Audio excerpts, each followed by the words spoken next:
One man is being victimized by our own government. One man whom they fear, yet whom millions love. One man who is willing to take the poison arrows of lawfare. One man whose voice has been taken away by a corrupt judge operating in a corrupt system. One man who has been ridiculed and insulted. One man who refused to back down. One man who refused to back down. One man who refused to back down. One man who stands between us and them. One man that wants to see America protected again. One man who wants to see America prosper again. One man who understands that a man is a man and a woman is a woman. One man who understands and protects the blessing of life. One man who wants to restore American exceptionalism. One man who once again wants to make America that shining city on a hill for all to see. A place where all the people of the world glowingly set their eyes upon. America. One man who unashamedly wants to make America great again. That one man is Donald Trump.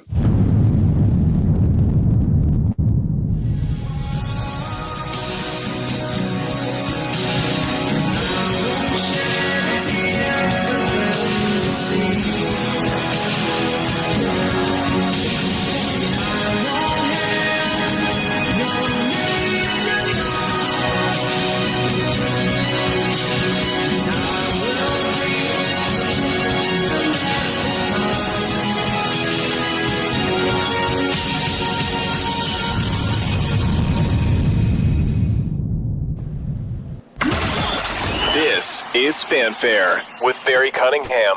Trump country is booming. We're building, hiring, and winning in America because energy tax credits put America first. Building new factories in our communities, bringing manufacturing jobs home, and creating a stronger middle class. Jobs and factories will come roaring back into our country. More production at home will mean stronger competition and lower prices for consumers. And America's comeback depends on American energy. President Trump, keep what works. Don't repeal energy tax credits. Today's show is brought to you by Built for America. And a really important update right now, D.C., as you can see, the politicians are trying to kill everything, including energy tax credits that are actually bringing manufacturing back from China and putting Americans back to work. These credits are fueling American energy dominance, rebuilding our supply chains, and hitting China where it hurts. We're not talking theory, we're talking real jobs, real factories, real results right here in America. Repealing them would kill millions of U.S. jobs and gut over $1 trillion from our economy and hand China a win. President Trump and Congress cannot let that happen. So don't let Congress pull the plug on America's comeback. Protect the tax credits that are putting America first. All right, so let's do a little bit of housekeeping. 1 o'clock, Karoline Leavitt's going to be holding her press conference. Obviously, we're going to cover that. 2:30 or so, if he's on time, President Trump is going to be signing executive orders. I told you guys last week, very clearly, if anything I could see after all those Supreme Court wins last week, I figured out what we're going to begin seeing is a slew of executive orders. Remember, they no longer have the ability to run to a district court and get a blanket temporary restraining order or injunction across the country. They will not be able to do that. And because they won't be able to do that, I can see a ton of executive orders coming. Make these people chase their tail, make them file as many lawsuits as they have to, just completely usurp and destroy the power of the district court system, and then, have at it. Let them do what they need to do. So expect it. I really do expect that's what we're going to see in the short period moving forward, because they deserve it. Point blank, they deserve everything that is coming their way. That's supposed to happen at 2:30. So depending on how Karoline Leavitt's press conference goes, whether she beats up on them or if they just decide to be placid, usually they've been lasting about 45 minutes. So 1 to 1:45, let's say she does her press conference. At that point, when the press conference is over, I'm going to jump to a feed of what's going on in the Senate as they're doing what's called the Votorama. If you're not familiar with the Votorama, its cartoonish name is for exactly for what it is. Now, they've gone through all the bull BS.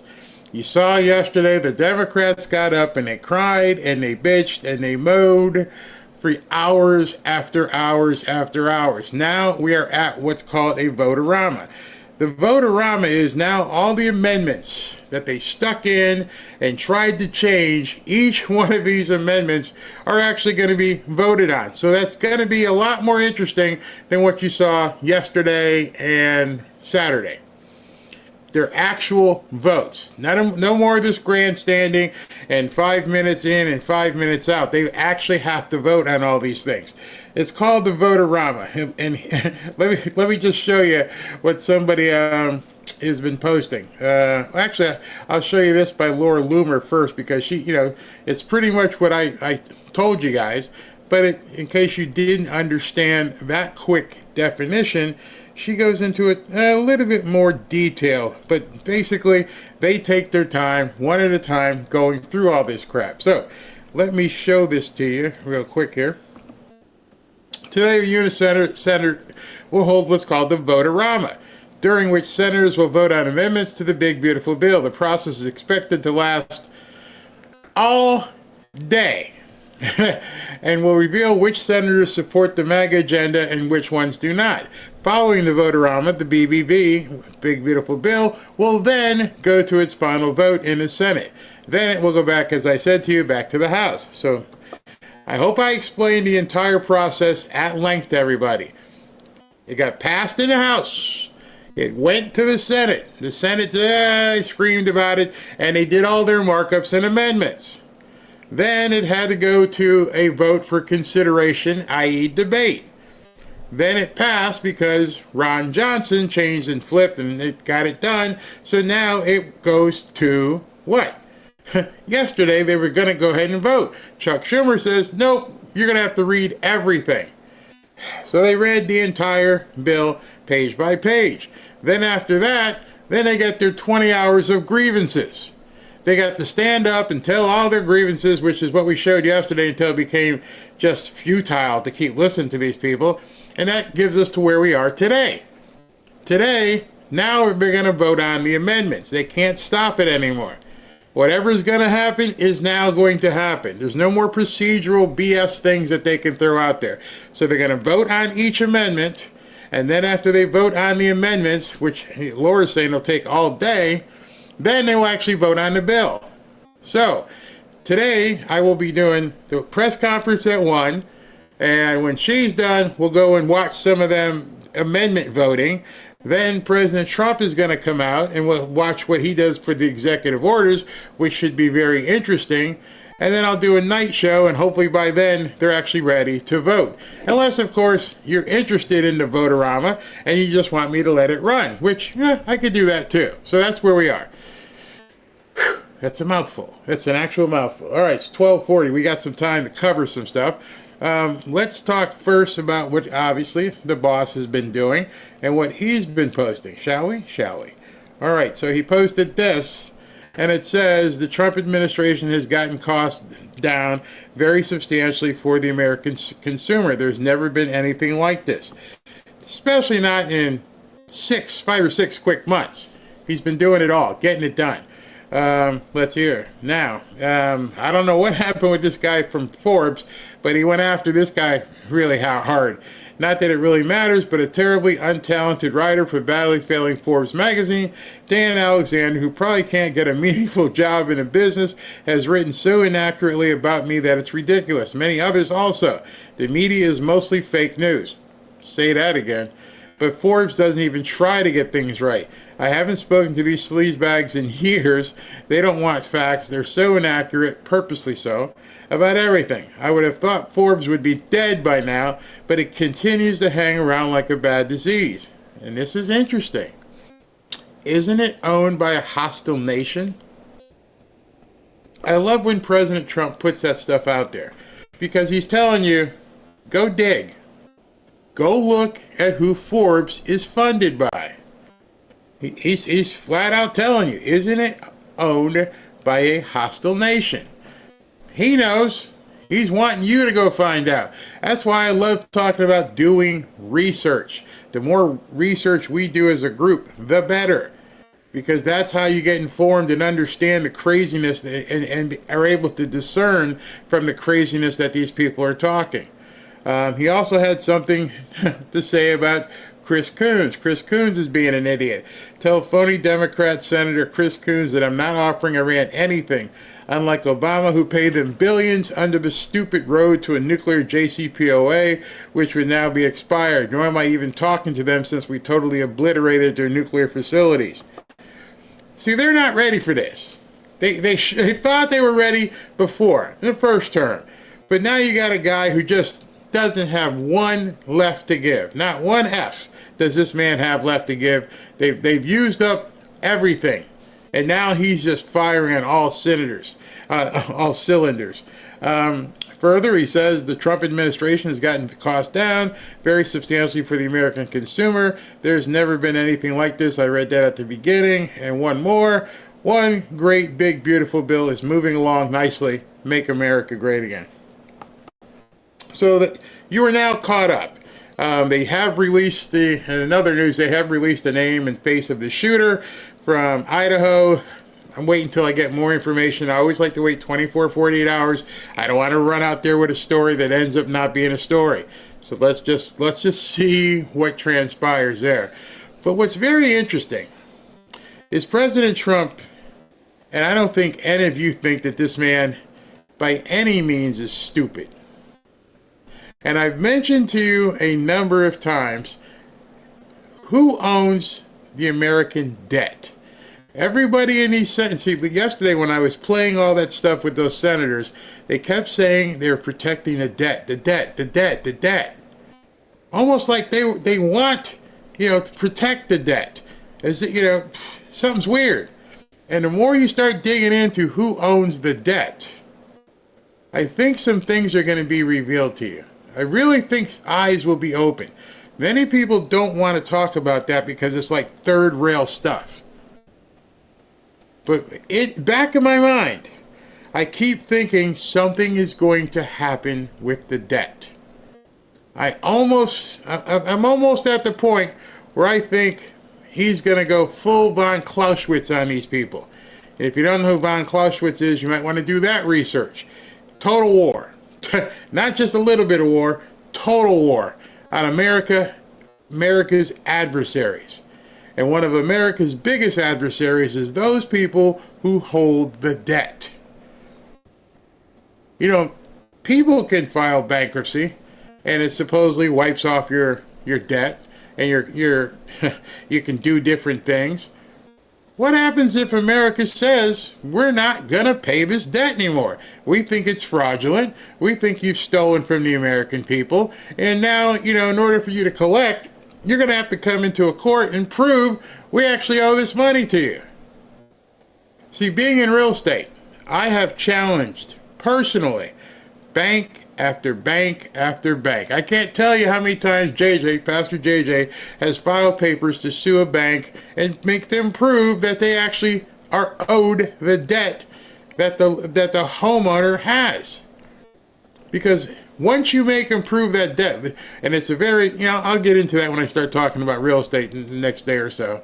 But if I can make you prove, or make you have to prove you hold that debt, then that means you're going to have to go way back and find the promissory note with John and Jane Doe signed and proved they owe the money. Well, I've had great success and have made a crap load of money because I have figured out a way to make banks prove that they owe the debt, and most of the time, they can't. Did you know that? See, when you get a mortgage is just a thing that collateralizes the promissory note. It's just a mortgage. It's like, yeah, hey, you owe Bank of America $100,000. That's all it says. But then when you ask the bank, you got the promissory note? What do you mean? You're saying Joe and Jane Doe owe you $100,000, yeah, and you're foreclosing on this mortgage because they haven't paid this $100,000 debt, right? Yeah. You got evidence that they owe you the money? And I have sat across in depositions and watched people turn white. Most of the time, because once these mortgages are made, they're sold to somebody else. And then they're sold to somebody else. And these mortgages are sold so many times that the person holding the final mortgage who wants to foreclose has no idea where the promissory note is. And has no idea how to obtain the promissory note. And all of a sudden you can actually see people turn white in front of you like, oh shit, he's got me. What do you want to do? You want to negotiate here? All right. Now segue and go, okay, who owns this debt? Prove it. I don't know who you are. I wasn't involved in these transactions for the last 40 years. None of the people who were involved are here. I can't go talk to somebody.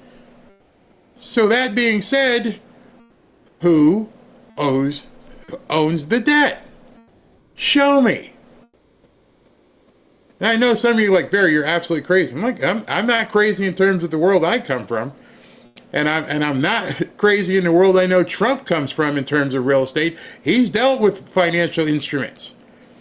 And we've been told and we've been conditioned and everything else. The debt is just, the debt's here. And nobody questions it. But I think he's that one man. I think President Trump is that one man to go, I don't believe it. What happens if you don't believe we owe this debt? What happens if more Americans start believing, yeah, who borrowed this money? Where'd it go? Who signed for it? Did they have authority to sign for it? Was it actually given? It has to show it came into a bank before it went out. What happened? Let's do an autopsy here. We got $36 trillion in debt, or whatever it is. Show me. Is that a bad thing that you should ask? You guys should be talking about this more. I talked to somebody this morning who decided they were going to go look it up on Grok and some other things, and Grok was like, I don't know.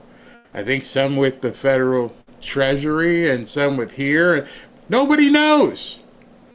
There's nothing in the archives where you can go, hey, can I pull up section 1-25, the promissory note to X, Y, and Z? You can go back and check every law. There is a catalog in the United States Archive where you can pull up laws and amendments and all kinds of things and judgments and Supreme Court rulings way back. You can basically pull Supreme Court rulings since the beginning of the Supreme Court. You can actually see the rulings. Anybody got any promissory notes? Or have we just been conditioned to accept that we have debt? Anybody got that answer? Nobody I know walking has. Now I just think Americans realize we're at a point now where you can begin questioning your government, going, yeah, it's kind of weird here. Everything you have found out by Doge, everything you find out about Wally the Nigerian, all of this stuff that you were conditioned to believe was just the way government ran, no one has ever explained to you or shown you the document where we borrowed this money. So I'm going to ask you guys, start doing your homework, not listening to the news or economists. Hey, you got a piece of paper that shows that George Bush borrowed money, or Jimmy Carter, or Harry Truman? Where'd the money come? Where'd it come from? Who gave it? What's the interest on it? How do we know? That's all I'm asking. I'm not asking anything any American should know. We're paying for it, right? We keep being told, oh, we got to raise the debt ceiling. We got to do this. I think President Trump is looking to blow it all up. Call me crazy, but I think with everybody else screaming about the debt, there seems to be one man who doesn't give a crap about the debt. Why would that be? I'm going to show you something a little bit later that somebody else hypothesized and where they're going with it. And they're saying, I think he's intentionally trying to blow it up. And then you have to think to yourself, why would he intentionally be trying to blow up the debt? Blow it up meaning make it unrecoverable? What would happen? Well, the prosperity in this country would be crazy if we didn't owe any debt. Imagine hitting a reset and all of a sudden, we're clear, we don't owe anything. Let's go. Let's rock. You ready? Democrats would implode because everything, their entire talk is about debt. Except when they're in power, they just keep spending. We are designed right now that they will never get to a balanced budget because they can't on purpose. What if President Trump, for the last 4 years, has sat back and said, this is BS. I'm going to blow this up. I'm going to blow up. He's been hitting third rails all over the place. Now he's got birthright citizenship. Then he's got no injunctions. A year ago, would you have ever thought that the things he's had approved in 6 months would ever be possible? Because he was a man who doesn't care and has been challenging all the stuff that they thought were pillars. You're never going to change Roe v. Wade. You're never going to change district court injunctions. You're never going to change any more LGBTQ. Yeah, we're watching them fall. Bam, bam, bam, one by one. And he's not afraid to keep going. What's the worst that could happen? They say no. Then you're right where you are. If you want to keep going and you really want to make America great again, one of the biggest things you can do to make America great again is get rid of the debt. See, without getting rid of the debt, you truly can't make America great again. We can feel better, but just look in your own personal life. Many of you guys have followed Dave Ramsey and you don't like having debt. And then you feel so free.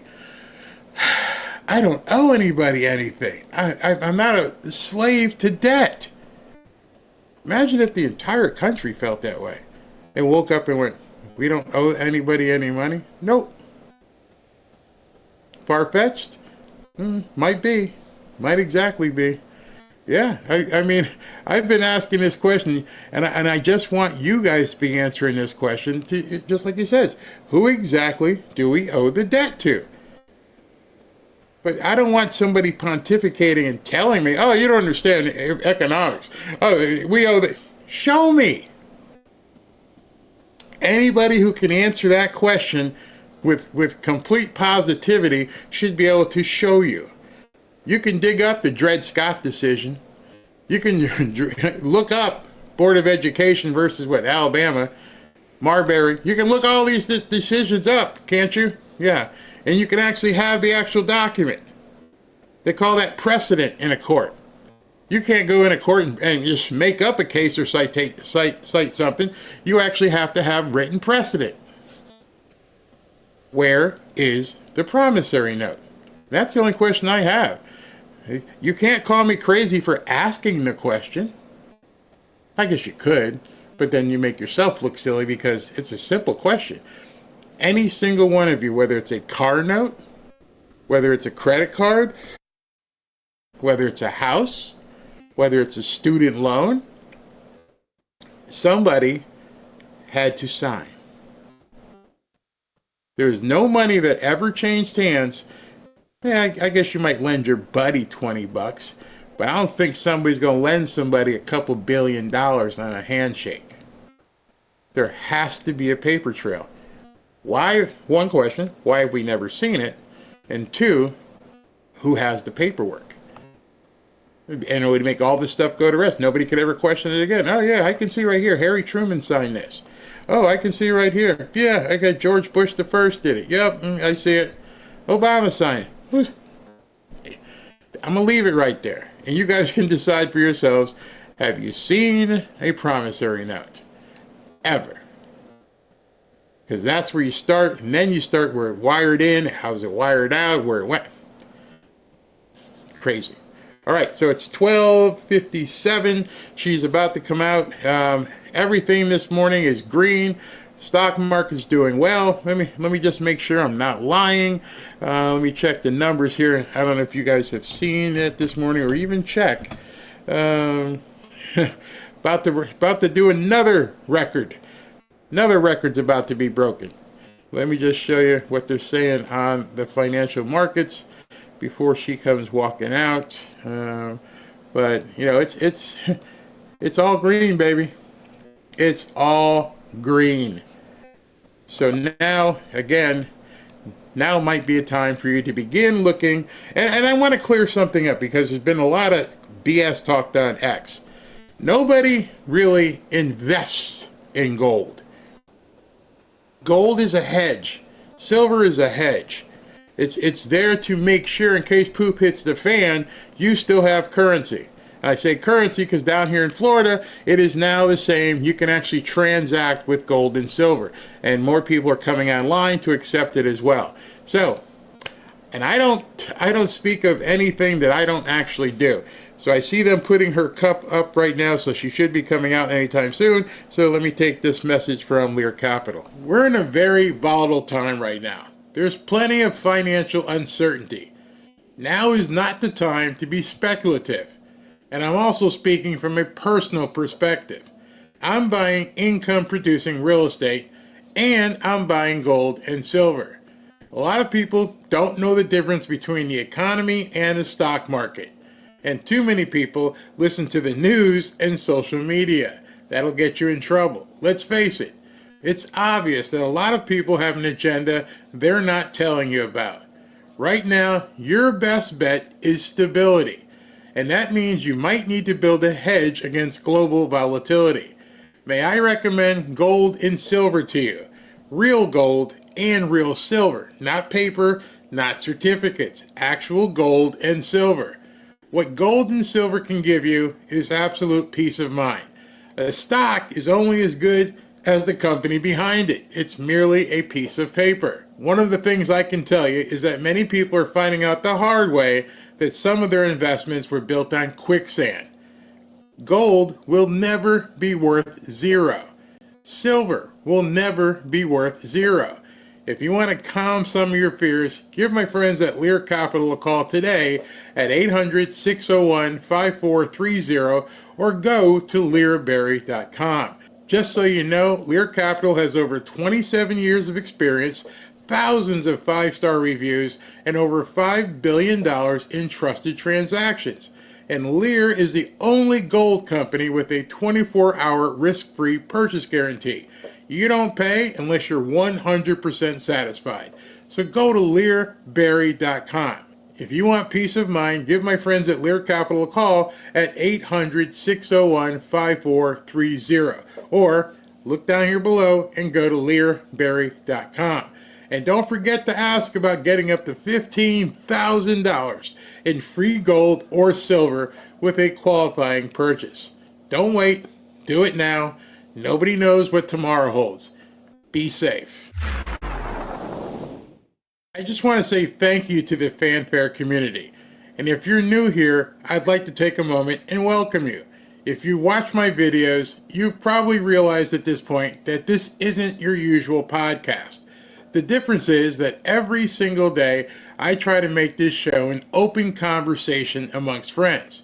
You see, I believe that speaking to friends, here and in your own circle offline, is the best way to push back against all the lies being told by the Democrats and the media. I encourage people in this community to welcome each other, and in doing so become a source of support for those seeking to unplug from the matrix.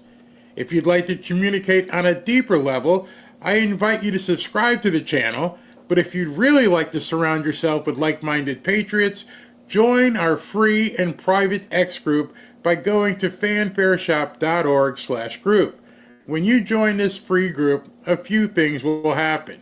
One, if you haven't used X before, you can use X without venturing into the sewer that it sometimes can be. Two, you can share content with friends that you meet here. Three, you will get notified every time I go live, so you can't count on YouTube notifications. And four, and this might be most important, you get content that I can't share on YouTube or Rumble. So please take a moment and join our free and private X group. Just go to fanfareshop.org/group. Remember, it's members only. There are 16,000 plus people in that group right now, getting close to 17,000. To join our free and private members only X group, just go to fanfareshop.org/group. We'll see you there. Welcome back to Fanfare with Barry Cunningham. All right, so we're just waiting for Karoline to walk out. I've got the split screen. We're just waiting for her to hit the podium. So in the interim here, we can take some questions.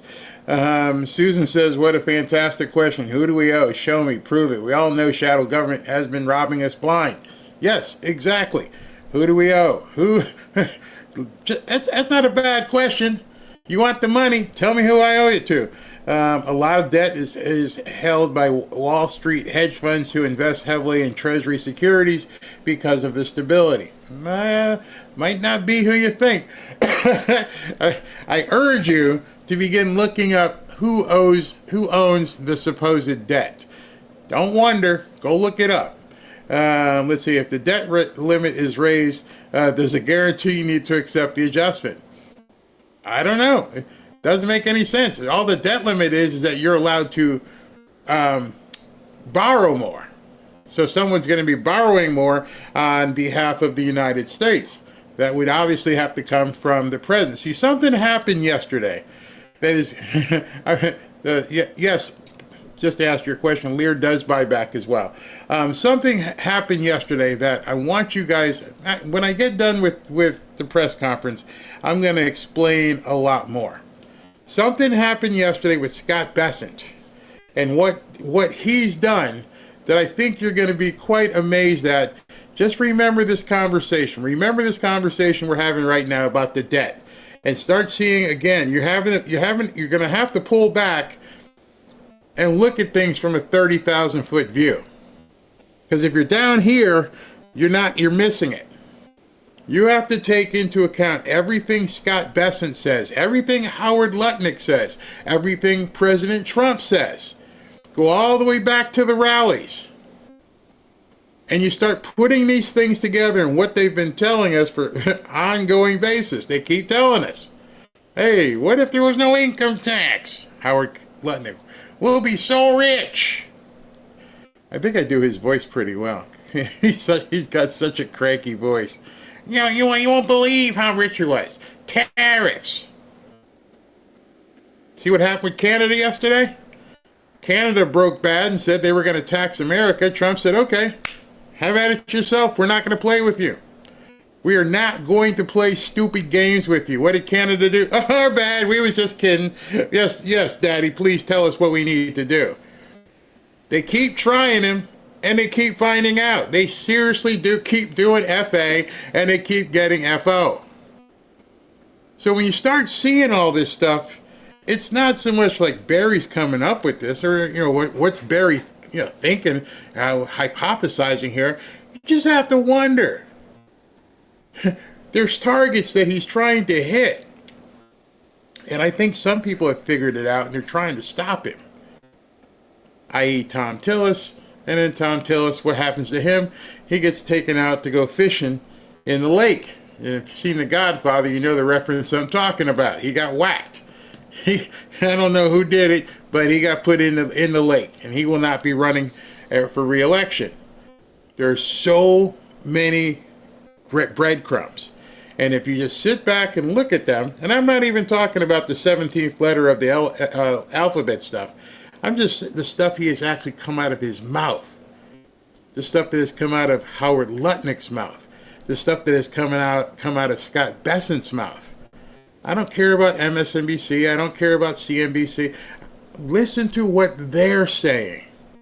And then watch the moves that they're making.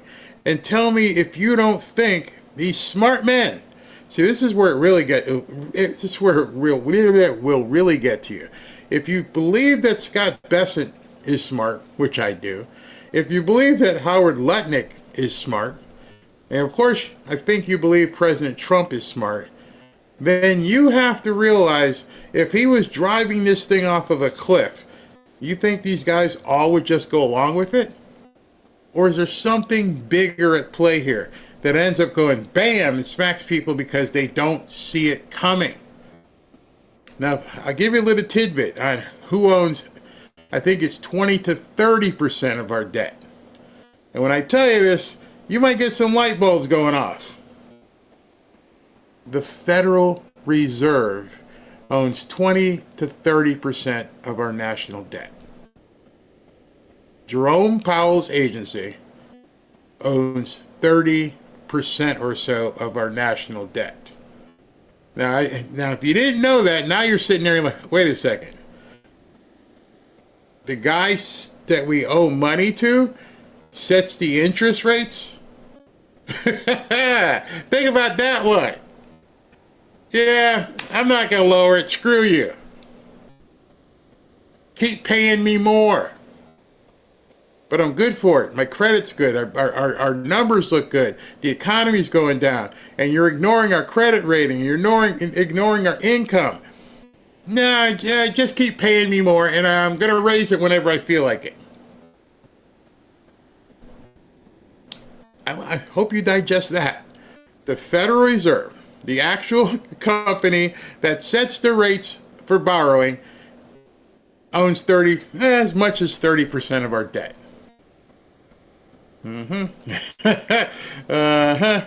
Yeah, not only that, he's the one that's been printing all the money, letting it to go everywhere except the United States. Now, armed with that, which you can go verify, you can say how much, go look anywhere, do your research. How much of the federal debt does the Federal Reserve own? And that should be your Arsenio moment, your Arsenio Hall moment where you go, and you're watching President Trump go, Jerome Powell, I need to fire you. I need to get rid of you. You should step down. You suck. Those aren't theatrics. Yeah, the Federal Reserve holds 20 to 30% of the national debt. Nobody wants people to talk about this.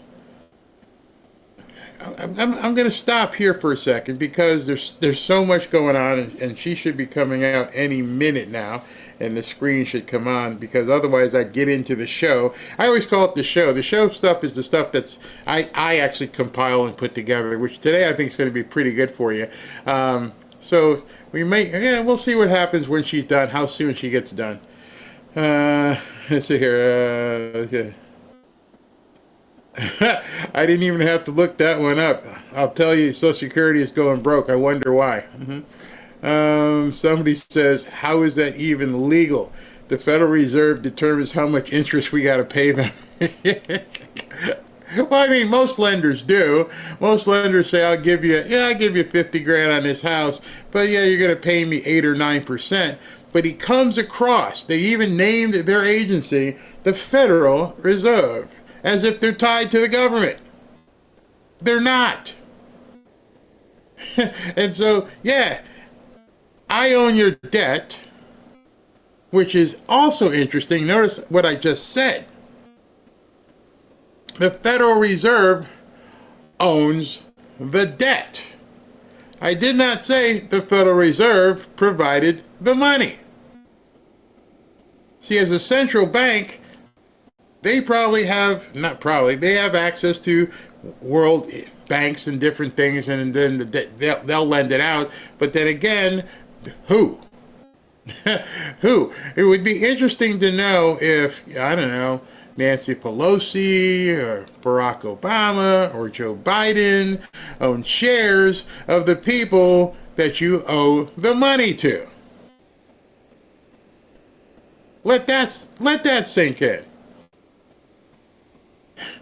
that if you got loans to America and the people you're lending the money to are getting rich off the debt that you're paying. See, this stairwell winds and keeps going the more you want to dig. And I've done some digging, and I went, oh shit, this is why people disappear. This is what's really scary. See, all the other stuff, the scams, we know, but that's topical stuff. Now when you start digging and going, okay, where'd the money go? Who are you actually paying back? You're not paying back Jerome Powell. Right? Jerome Powell didn't cut a check to the government. Who cut the check? So whoever you're paying this money back to, who owns them? And everybody goes the Rothschilds and the Vanderbilts and everybody else. Do you think that's it? Or do you think there are other people who are shareholders in the people that the government's paying? You want to make some money? Well, maybe we invest in the companies that have played this shell game.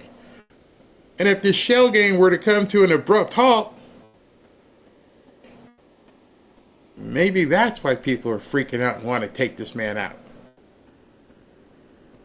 You see, there's a reason why these people got rich in Congress and who they have access to and who controls them. And this isn't even Q stuff. This is stuff that now that you're thinking about it, I'm like, wait a second. You could buy shares in Bank of America, and then you could get your mortgage from Bank of America, and then at the same time, Bank of America has lent you the money to buy the house. You're a shareholder in Bank of America, and depending on how many mortgages there are, people are making money off the mortgages, including you. Nobody explains things to the American public, because if the American public knew it, then they wouldn't be able to do what they do. So I'm going to save this for, I don't know how long it'll be before she comes out, but if I get into this, it'll take us some places where you guys are like, stop, turn off the press conference. Let's dig into this. We'll dig into it afterwards. We are controlled by the world mafia. That's a good way to say it. Yeah, Luigi and Moose keep coming out and saying, pay me. I've never seen, and I only began thinking about this when I've been watching President Trump, as I've been following him since the rallies. And things started making sense, because I listened to him. And what I think a lot of people do, they don't listen intently on what he says, because the disclosures and information, people call it comms, that President Trump and others say, I almost feel like they're warning people and letting them know, this is what we're going to do. Sort of like way back during the campaign, I'm going to stop birthright citizenship. He'll never do that. Really? Okay. I'm going to stop these radical judges. Oh, shit. Yeah. I'm going to deport as many people as I possibly can. Now I don't really have to, because they're self-deporting. Ron DeSantis is going to put a detention center and close the hotels where other people go. We're going to ship them to Alligator Alcatraz. So many things that start off as, he meant that. So now go back and start watching that stuff that he said during the campaign. And I will go back to it because it's burned in my memory. It should be burned in your memory. Make America safe again. Make America healthy again. Make America wealthy again. Make America great again. He said it every single speech. And people thought it was a bumper sticker. Make America great again. Yeah. Make America wealthy again. Yeah, good luck with that. Make America healthy again. What's happening right now? We're seeing these companies say, hey, we're going to take this bad dye away. We're going to do this. We're going to do that. We're going to... It's happening. She's late today, but in my show, I've got some information for you. A huge, massive arrest based upon Medicare fraud. We're going to get to that. There's so many things we're watching, these senators retire. Yeah, I'm done. I can't deal with this guy. Yeah, because he pushes a button on you. Just like somebody said, the mafia. He pushes a button on it. Opening tomorrow, Alligator Alcatraz. I'm not sure if they get it open, but they may, and when they do get it open Tuesday or Wednesday, he's supposedly coming down here. So I don't know if he'll make it. Tomorrow is the 1st. It's Tuesday. He might make it down here because I know he's got that event in Idaho. Tony Benino, excellent question. Who do we owe this debt to? See, I find it myself to be incumbent. My position is to get you guys thinking. Get you to begin thinking and asking questions that we never asked before. And that's one of them. Can you explain this? Where's the note? We hold a federal. Yep, you looked at the back of your dollar. We hold a Federal Reserve note. It's a debt instrument. Yeah. The Federal Reserve owes $5 trillion of debt. The same people who are setting the numbers. Do an Alligator Alcatraz undercover report. It's funny. I told Robin, I said, you know what? I got to go out there. And I was like, it's still like 50 miles away from me, out in the middle of flipping nowhere. It's like, it's a dot in the middle of, I don't know if you guys realize, let me see if I can pull it up on a map here so you guys can see where this is. Because it's funny if you look at it and you're like, oh my God, it's like in the middle of nowhere. Just so you can just get an idea of how far away this thing is from the world. Hold on. Okay.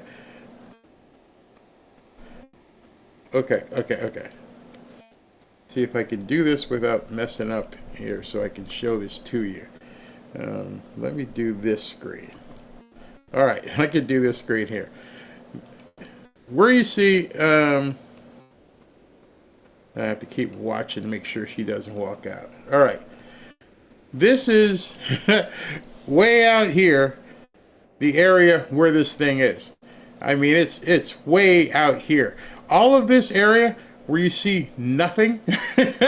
I mean, there's nothing out there. Here you got lakes, and that's all Everglades and stuff out here. This is what we are way over here.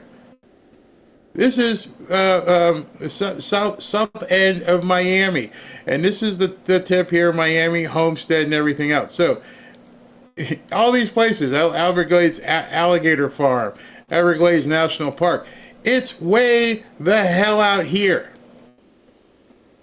I mean, it literally sits in the middle of nowhere. That's why they said even if somehow you were to avoid the alligators, you still are in the middle of nowhere. I mean, essentially, you're in a, for lack of better words, you're in a desert of water. You're in a swamp desert. That would be the best way to say it. If this place is in the middle of a swamp desert. It's really that remote. It's out there. Barry conspiracy theory, America first at all costs. Yeah, meet you at the alligator parade. So anyway, I thought about going out there, and Ron was like, it's in the middle of nowhere. See, the roads out there, I don't even think are accessible to the general public once you get to a certain spot. But I thought it might be better, because there's so many alligators, I thought I would do a video on like alligator recruitment. Go to just so you can see the prevalence of alligators down here, how far I would have to go. Literally a block. And there's signs, watch out for alligators. And every once in a while we'll get an email, there's an alligator in one of our ponds out here by the golf course or on the golf course. They're everywhere. And we know from living down here, you might not want to do that. Alligator Alcatraz is on State Road 41 off the Tamiami Trail. Wow, very nice. Fox did an interview with Governor DeSantis walking. Yep, I showed that a couple days ago. We did show that. It sounds worse than the original Alcatraz. See, the original Alcatraz was, I mean, you could actually see the Golden Gate, and you could see civilization. And it wasn't like 100 degrees with gnats and bugs and there's no exaggeration for the environment of where this thing is.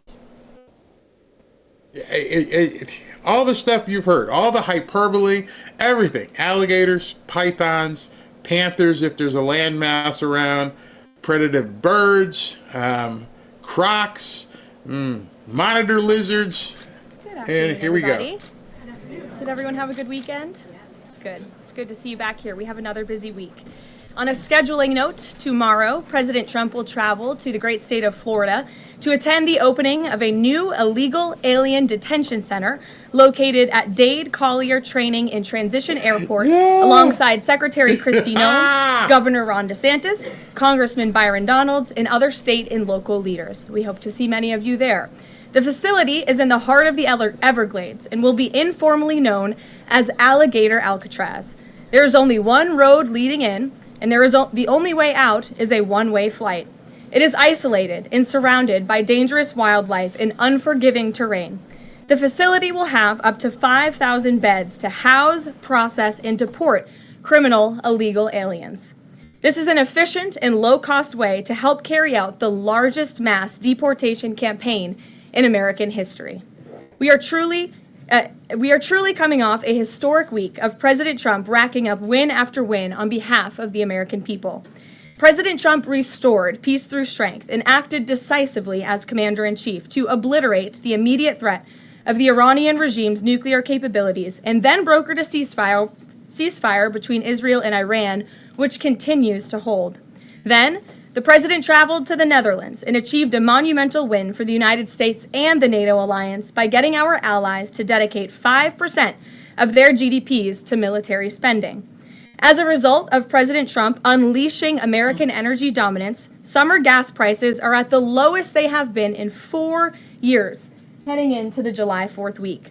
And with the incoming Trump economic boom, the stock market continues to roar back, with the S&P 500 and the NASDAQ both hitting record highs. And on this point of an economic boom, I bring to you original correspondence from the President of the United States to our Fed Chair, Jerome Powell. As the President has consistently stated, the American economy is booming. And there were so many economic analysts who said that this president's policies would drive our economy down, when in fact we have seen the opposite.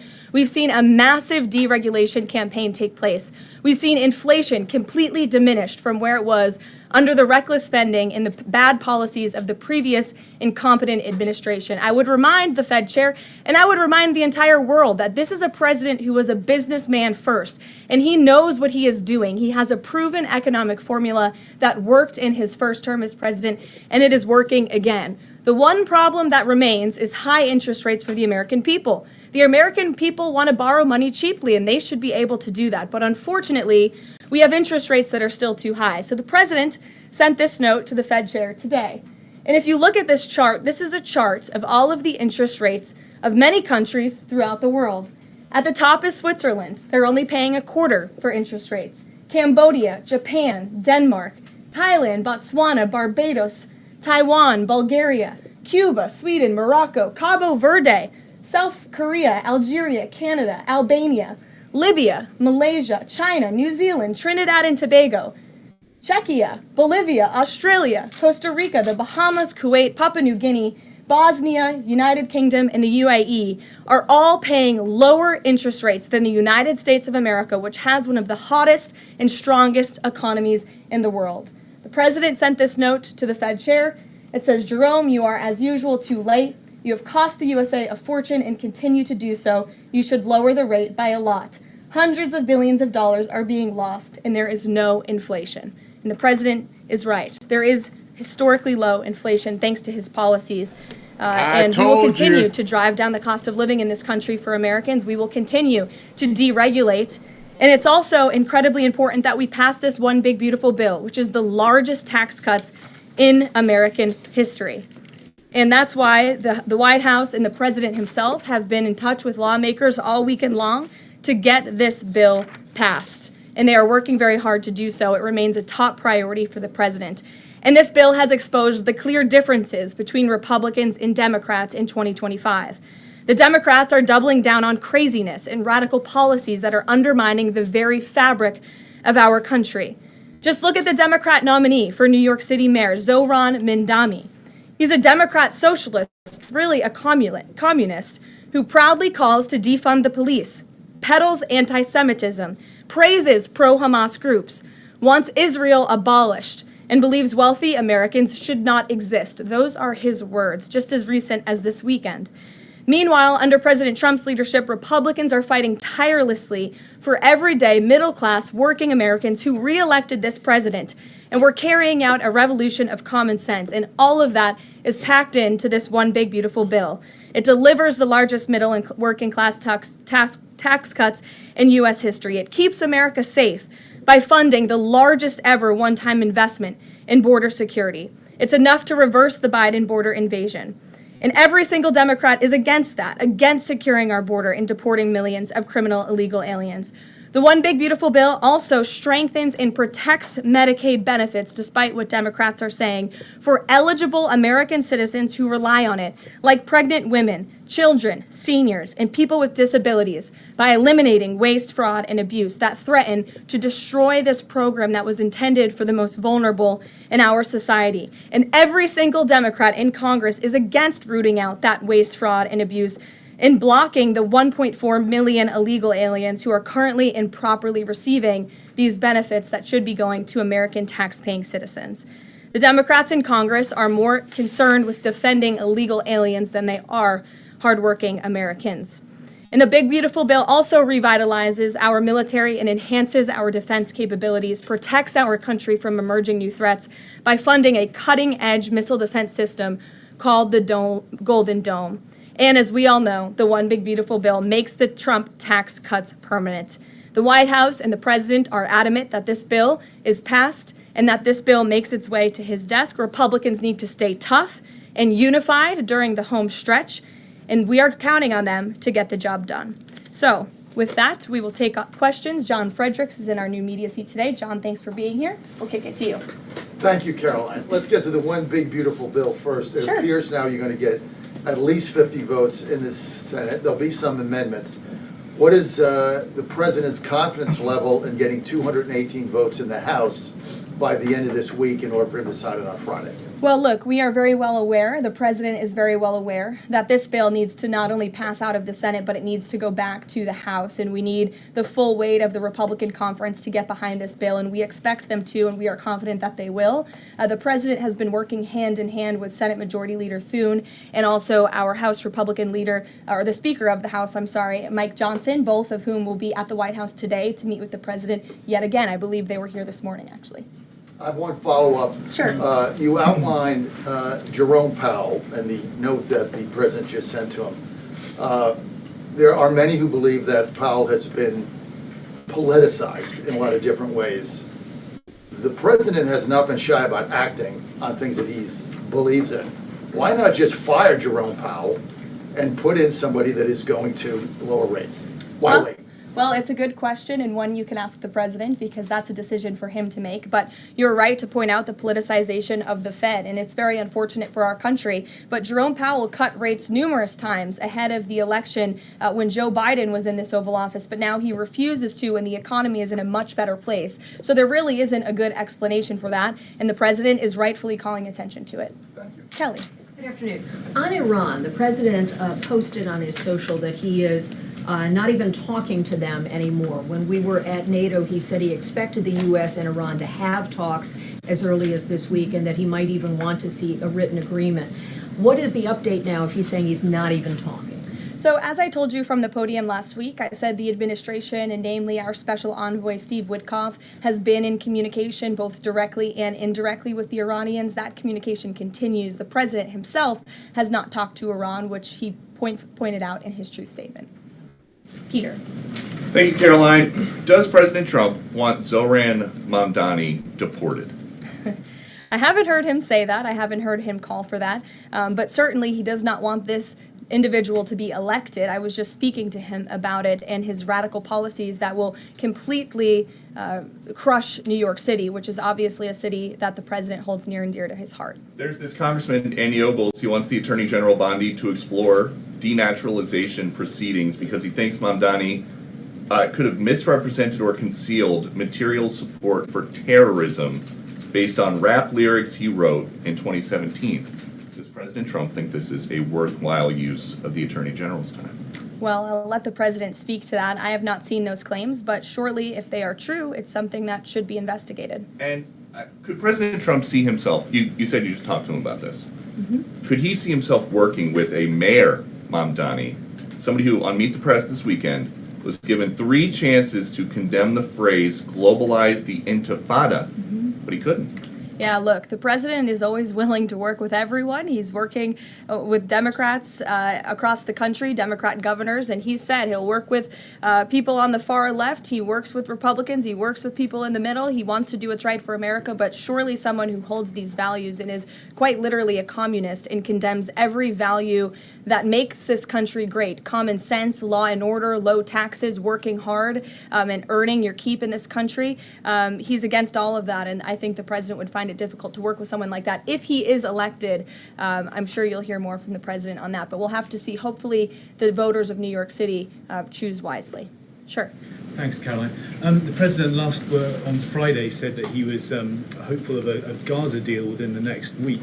Can you give us an update on any progress towards that, and on any talks that the White House is having with Israel on that? Sure. Well, I know that Mr. Dermer is in Washington this week to meet with senior officials here at the White House. I also know that this administration is in constant communication with Israeli leadership, and the president himself speaks frequently, as you know, to Prime Minister Netanyahu. But this has been a priority for the president since he took office, to end this brutal war in Gaza. It is because of this president that humanitarian aid is being brought into the region. It's heartbreaking to see the images that have come out from both Israel and Gaza throughout this war, and the president wants to see it end. He wants to save lives. And however, the main priority for the president also remains to bring all of the hostages home out of Gaza. As you know, his tireless effort has brought home many of the hostages, including all of the American hostages who were held there. So he wants to see both things happen, and we're continuing to work very hard to do those things. Sure. Yeah, thanks, Caroline. What is the White House's response to Senator Tillis's criticism articulated from the Senate floor yesterday, in which he said passing the big, beautiful bill would betray President Trump's promise to protect Medicaid? Well, he is just wrong. And the president and the vast majority of Republicans who are supportive of this legislation are right. This bill protects Medicaid, as I laid out for you, for those who truly deserve this program, the needy, pregnant women, children, sick Americans who physically cannot work. And what it does is it ensures that able-bodied Americans who can work 20 hours a week are actually doing so, and that will therefore strengthen and protect those benefits for Americans who need it, as well as cutting out the waste, fraud, and abuse, as well as getting 1.4 million illegal aliens off of the program. So all of those measures are actually going to protect it for those who need it. That's the president's position, and that's what this bill does, and that's why Republicans need to vote for it and get it to the president's desk. That kind of criticism from a Republican senator, is that reason for concern for the passage of this? No, it's not. We're confident this bill is going to be back at the White House by the 4th of July. Stephen. Thank you, Caroline. 2 questions. On the New York mayoral race, does the president plan to make an endorsement? And secondly, on Jerome Powell, a lot of the focus obviously has been on interest rates and him keeping them high, but a new controversy erupted today. My colleague first reported that he's facing Chairman Jerome Powell is facing accusations of lying to Congress, which is a potential crime, about luxurious details of the Fed's $2.5 billion renovation project. Senator Loomis has called attention to this. Some experts want him to be investigated. Does the White House want these allegations investigated and, if found substantiated, punished? I'll have to take a look at those allegations, and I will raise them to the president's attention and let him speak on them himself. To your first question regarding the mayoral race, the president was asked that yesterday by Maria Votorama. He refused to give an endorsement, so you won't get one from me at this podium unless he wants me to do that. Philip, go ahead. Oh. question. And then I can go to you. Cool. Thanks. Thank you. The president said that he's working on a temporary pause for immigration enforcement in certain industries. I'm wondering what you can tell us about how he's determining which industries are deserving of a pass. He mentioned farmers, but what about, say, construction workers? I mean, shouldn't there just be one standard here? I don't have any more details to read out for you, but what I can tell you is that the White House is working closely every day with the Department of Agriculture as well as the Department of Homeland Security when it comes to workforce enforcement, worksite enforcement, and the president's focus and the focus of this administration is, of course, to remove public safety threats from the streets and to deport as many of the illegal criminals, especially the violent criminals that we know are still here because of the previous administration. So that's the main priority and the goal. And then the president has already made cuts to the office of the Director of National Intelligence, but now Senator Tom Cotton has put forward a bill that would cut the office by another 60%. What's the president's reaction to that legislation, and is this something that he would support, those additional cuts? I don't know if the president's even aware of that legislation, but I will get you a response if he is aware and if he wants to respond to it. Go ahead. Thanks, Caroline. You mentioned the dangerous wildlife at the alligator Alcatraz. Is that a design feature? Why is the president going with this mega bill in such a precarious position in the Senate? And then also, can you talk about the CBO estimate that it would add about 11 million uninsured?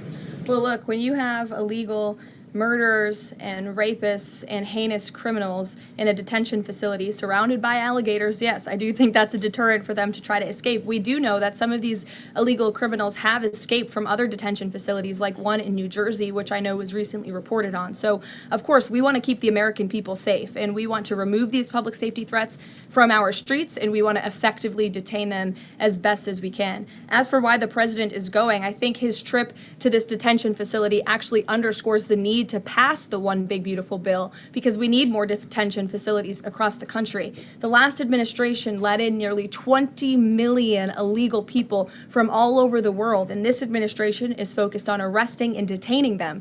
But in comparison to that 20 million illegal criminal population in our country, we only have 7,000 ICE agents in the interior who are doing this very important work. And so we obviously need more personnel, we need more resources, and that's why we need to pass the One Big Beautiful Bill. On the CBO's Go ahead. Yes, in the pink. Oh, thank you. Thank you. You're welcome. Can you please share some details of China trade deal? Has the U.S. agreed to ease some export, technology export restrictions?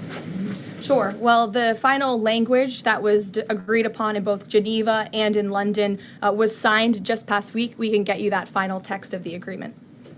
Go ahead. Thank you, Caroline. Eamon, and then behind you. Okay, thanks, Caroline. So on Jay Powell, has the president got a short list of who he wants to see as Jay Powell's successor, and is he going to name a successor as early as this summer? I won't get ahead of the president on any announcements on that. Does he like Scott Besson for the job? Again, I won't get ahead of the president. And on TikTok, if you could, real quick, he said yesterday he's got a buyer, but the question there is, does he have a seller? And do you have any indication from the Chinese government that they've authorized a sale of TikTok to the U.S. or to U.S. buyers? What I can tell you is that these discussions with China regarding the sale of TikTok have been ongoing at the highest level, and they will continue. As you know, we have another 90-day extension, and it's just to continue to work out this deal and make sure that TikTok stays on for the American people. That's the president's main goal in this, while protecting their privacy and their security. Behind you. Go ahead. Thank you, Caroline. The president has been calling for a deal in Gaza for 2 days and many posts. Who is blocking the deal? And one other thing, when he posted on Netanyahu's trial, also he said it interferes with the negotiations on Iran and on Gaza. What did he mean by that? I'm sorry, to your second question? When he posted about the Israeli Prime Minister trial, Yes. He said it interferes with the negotiations on Gaza and on Iran. What did he mean by that? It interferes because it physically and logistically was interfering. The prime minister was slated to go to court last week when he's in the middle of negotiating a peace deal and bringing hostages out of a war-torn region. And so the president was simply, I think, emphasizing his empathy that he has for Bibi Netanyahu and seeing him go what he's going through with his own judicial system in the state of Israel. Clearly, the president knows that very well. He, too, was a victim of a judicial system that was trying to put him in jail, as you all know. You all covered it. But President Trump prevailed. That's why he's back in the Oval Office, and he believes that Bibi Netanyahu is a great leader for the people of Israel. The president just worked with him closely to end that 12-day war and to obliterate Iran's nuclear facility, to take out that imminent threat, not just to the state of Israel, but also to the United States of America and the rest of the world. And he believes that Prime Minister Netanyahu should be praised for that. Go ahead. Thanks, Caroline. On the mega bill and the amendment that would limit Medicaid expansion under the Affordable Care Act, does the president want that amendment to pass? The president wants this bill to pass. Meredith. Hey, thanks, Caroline. On trade, we have this looming July 9th deadline coming up. We heard the Treasury Secretary say that he expects to wrap up these trade deals by Labor Day, but when President Trump was asked yesterday about any extensions by July 9th, he said, I think that would be necessary. So is the president ruling out any extensions on trade for any nations, even if they're negotiating in good faith? Well, you heard from him directly. He said he did not think that it would be necessary. He is going to set the rates for many of these countries if they don't come to the table to negotiate in good faith. And he is meeting with his trade team this week to do that. Mary. Thanks, Caroline. I just watched a CNN segment on a new app called Ice Block, and it kind of appeared to be promoting this app where you can tell people where ICE agents are. Given the recent rise, An app that tells people where ICE agents are? Yes. And given the rise, I believe 500% increase in assaults on ICE agents, I wanted to see if you could comment on that and why CNN would be promoting such an app. Well, it's a very good question. I'll have to go back and watch the clip myself, but surely it sounds like this would be an incitement of further violence against our ICE officers. As you know, as you stated, there's been a 500% increase in violence against ICE agents, law enforcement officers across the country who are just simply trying to do their jobs and remove public safety threats from our communities. And that's something we as Americans, including journalists at CNN who live in many of these cities where illegal aliens are hiding and were let in from the previous administration, should be very grateful for. So we haven't seen the clip. We'll take a look at it, but certainly it's unacceptable that a major network would promote such an app that is encouraging violence against law enforcement officers who are trying to keep our country safe. Caroline, Shelby. I just wanted to get a clarification on the Senator Rick Scott's amendment. It sounds like the president is agnostic about whether it's attached. Is that accurate? Look, I'm not going to get into the details of the discussions that are ongoing right now, but the president wants these senators to come to a conclusion, to get this bill back to the White House as soon as possible and make sure that it's a piece of legislation that can make its way back through the House as well. So obviously there's some ping-ponging between both sides of Capitol Hill right now, but that's why Senator Thune and Speaker Johnson are working with the president in lockstep every step of the way. In the back, News Nation, go ahead. Thanks, Caroline. The president did and announce. Then in front of you, yes. In front of. Sure, I'll take both of you. The president did announce last week that the trade deal with India is closed, and this could happen anytime soon. Are there any roadblocks as of now? Are there any updates on that? And how does the president see this about China's role or its influence in the Indo-Pacific region? Sure, yes. The president said that last week, and it remains true. I actually just spoke to our Secretary of Commerce about it. He was in the Oval Office with the president. They are finalizing these agreements, and you'll hear from the president and his team, his trade team, very soon when it comes to India. And on China? Counter China on that front? Yes, I mean, look, India remains a very strategic ally in the Asia Pacific, and the president has a very good relationship with Prime Minister Modi, as you know, and he will continue to have that. Go ahead. Thank you, Caroline. On the reconciliation bill, Senator Tillis from the floor yesterday seemed to suggest President Trump was getting bad counsel on the effects of the bill. Is President Trump aware of the analyses, and there are several of these, that suggest if rural hospitals potentially close, if there are Medicaid patients in the millions that become ineligible for that? Yes, and that claim is just simply untrue. Rural hospitals comprise 7% of all hospital spending on Medicaid, and that illustrates that they have not benefited from the massive increase of waste, fraud, and abuse under the Biden administration. So this bill strengthens Medicaid. It will protect those benefits that hardworking Americans need, and that's why the president wants this bill to pass. The senator was wrong. The president put out a Truth Social post addressing it, and then the senator announced he's no longer running for office anymore. So I think that case has been closed, and the White House is continuing to focus on getting this legislation to the president's desk for his signature. Go ahead. Yes, you. Yeah, thank you so much. Well, you and then you. There's confusion here. A question on Syria. Go Has ahead. the Syrian government get back to you that they are ready to join the Abraham Accord? Is there any discussion with the Syrian and Israeli government for having a security agreement? Is the first question. And the second question, what's the end goal for talking with the Iranian? Is that only focused on the nuclear program, or are you willing to speak about other issues like the proxy groups and ballistic missiles, or even trade with Iran? So as for discussions between Syria and Israel, you'll have to reach out to those respective governments. I can't comment on that. But what I can tell you is that this afternoon, the president will be signing an executive order to terminate the United States sanctions program on Syria. And this is in an effort to promote and support the country's path to stability and peace. The order will remove sanctions on Syria while maintaining sanctions on the former President Assad, his associates, human rights abusers, drug traffickers, persons linked to chemical weapons activities, ISIS and their affiliates, and Iranian proxies. And this is, again, an action that the president promised and shocked the world with in Saudi Arabia, because he's committed to supporting a Syria that is stable, unified, and at peace with itself and its neighbors. The president met with Syria's new president when we were in the Middle East, as you know, and so this is another promise made and promise kept by this president to promote peace and stability in the region. Go ahead, Caroline. Questions on two topics, if you don't mind. Sure. I will start with NTD here. First, on Canada. Canada says it's now dropping its digital services tax on American tech companies days after President Trump says he's halting all trade talks with Canada. First, what's the president's reaction to this? Can you tell us more about his call with Prime Minister Carney over the weekend? How did he get Carney to drop it? And also, what's the impact on American tech companies given this latest progress, as the president says he has been fighting for American tech companies? It's very simple.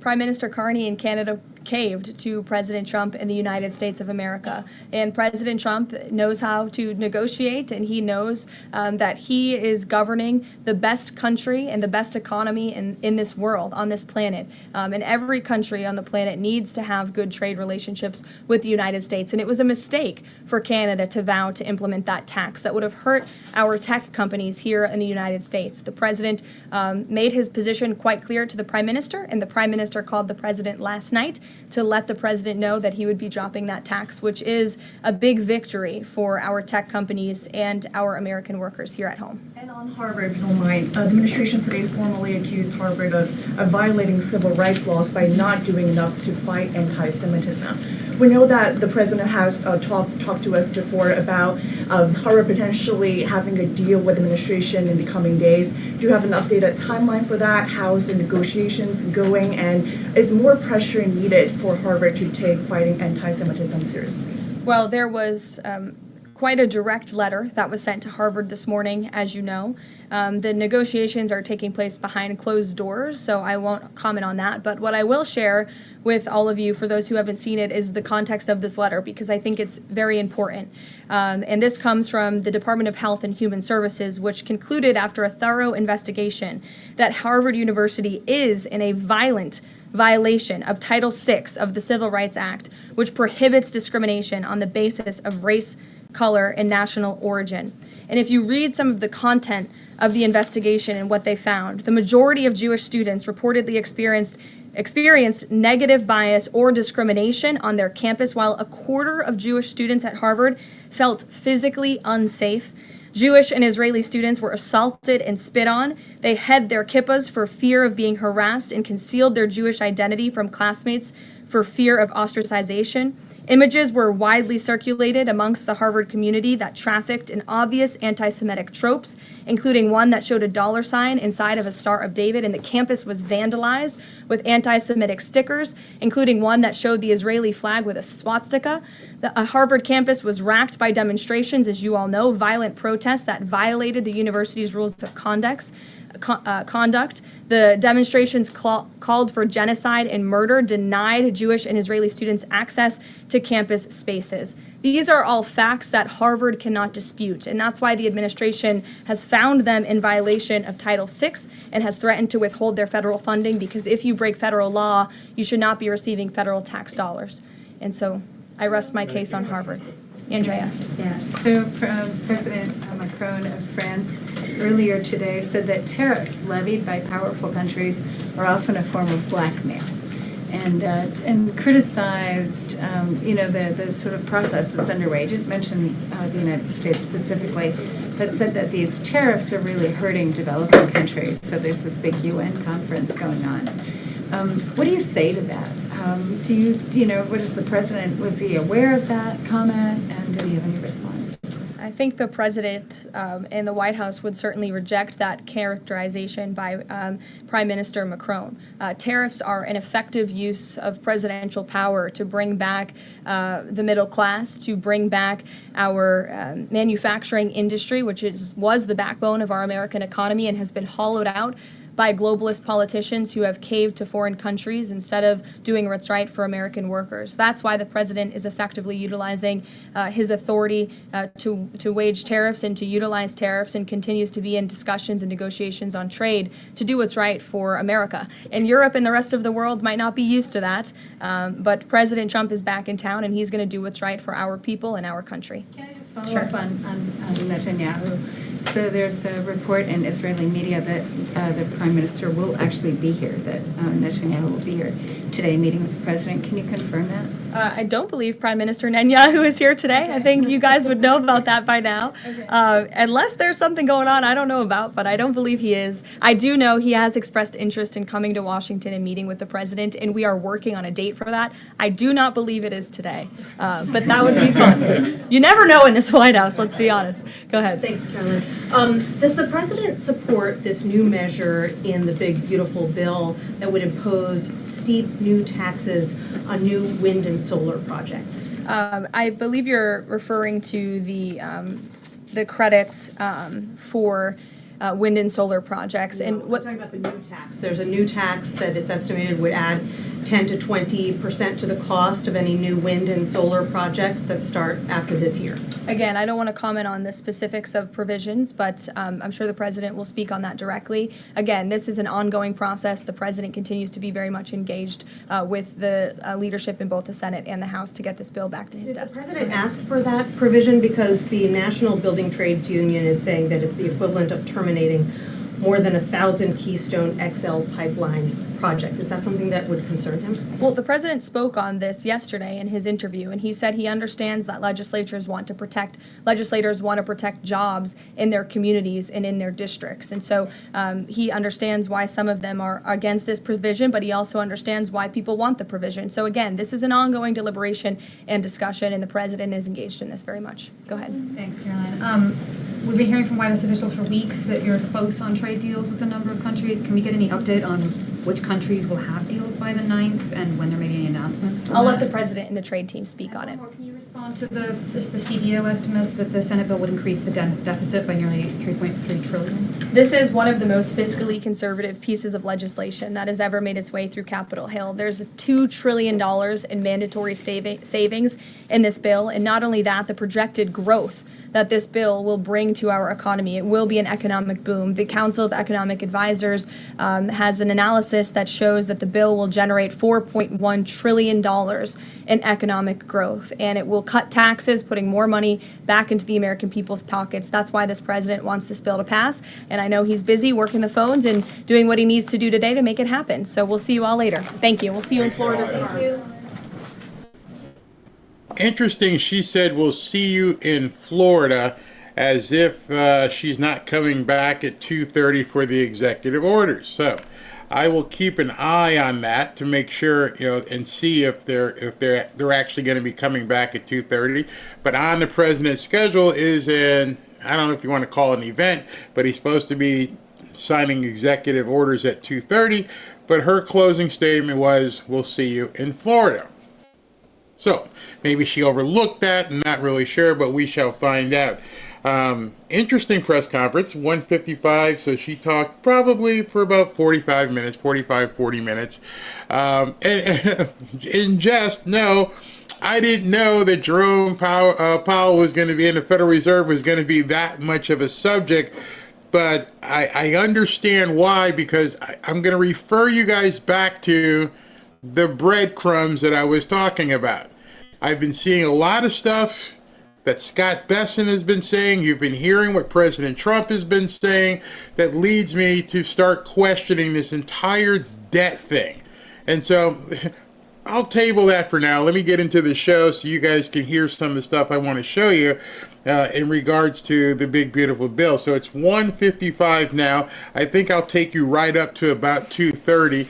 If President Trump doesn't come out, we'll go ahead and we'll pull up the Senate Votorama so you guys can see some of that, and then I'll continue to monitor to see if he comes out on a tape delay or something in that regard. So before I go any further with that, let me tell you guys about one of my ongoing partners here, and that would be Patriot Addict. I don't know if you guys can see the airplane back there, but this one isn't about the airplane. This is about the Berry Bundle. It's the best-selling Trump Collector's Pack, just for you guys here at Fanfare. This is an ultimate Trump collection, featuring, as I have it on, the 4745 Trump hat. It's a 2024 President Trump flag, which I have here. I can show you. Just in time for 4th of July. You may not get it in time, but it's a President Trump flag that'll look great flying off of your boat, or even your house. Down here, when we have the boat parades, they look really good flying on, off of a boat. In addition to that, you also get the Trump blanket. This blanket here, excuse me, here's the Trump blanket. It's a big, giant blanket. Here it is. Doo-doo-doo. So you get the Trump hat that I have on right now. You get the Trump flag that I just showed you, and you get the Trump knife, the knife that everybody has been raving over here. This knife is good quality, actually much better than good quality.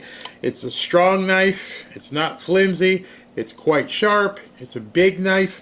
You can do a lot of stuff with fishing, maybe even go to alligator Alcatraz with it and take your chances there if you choose to.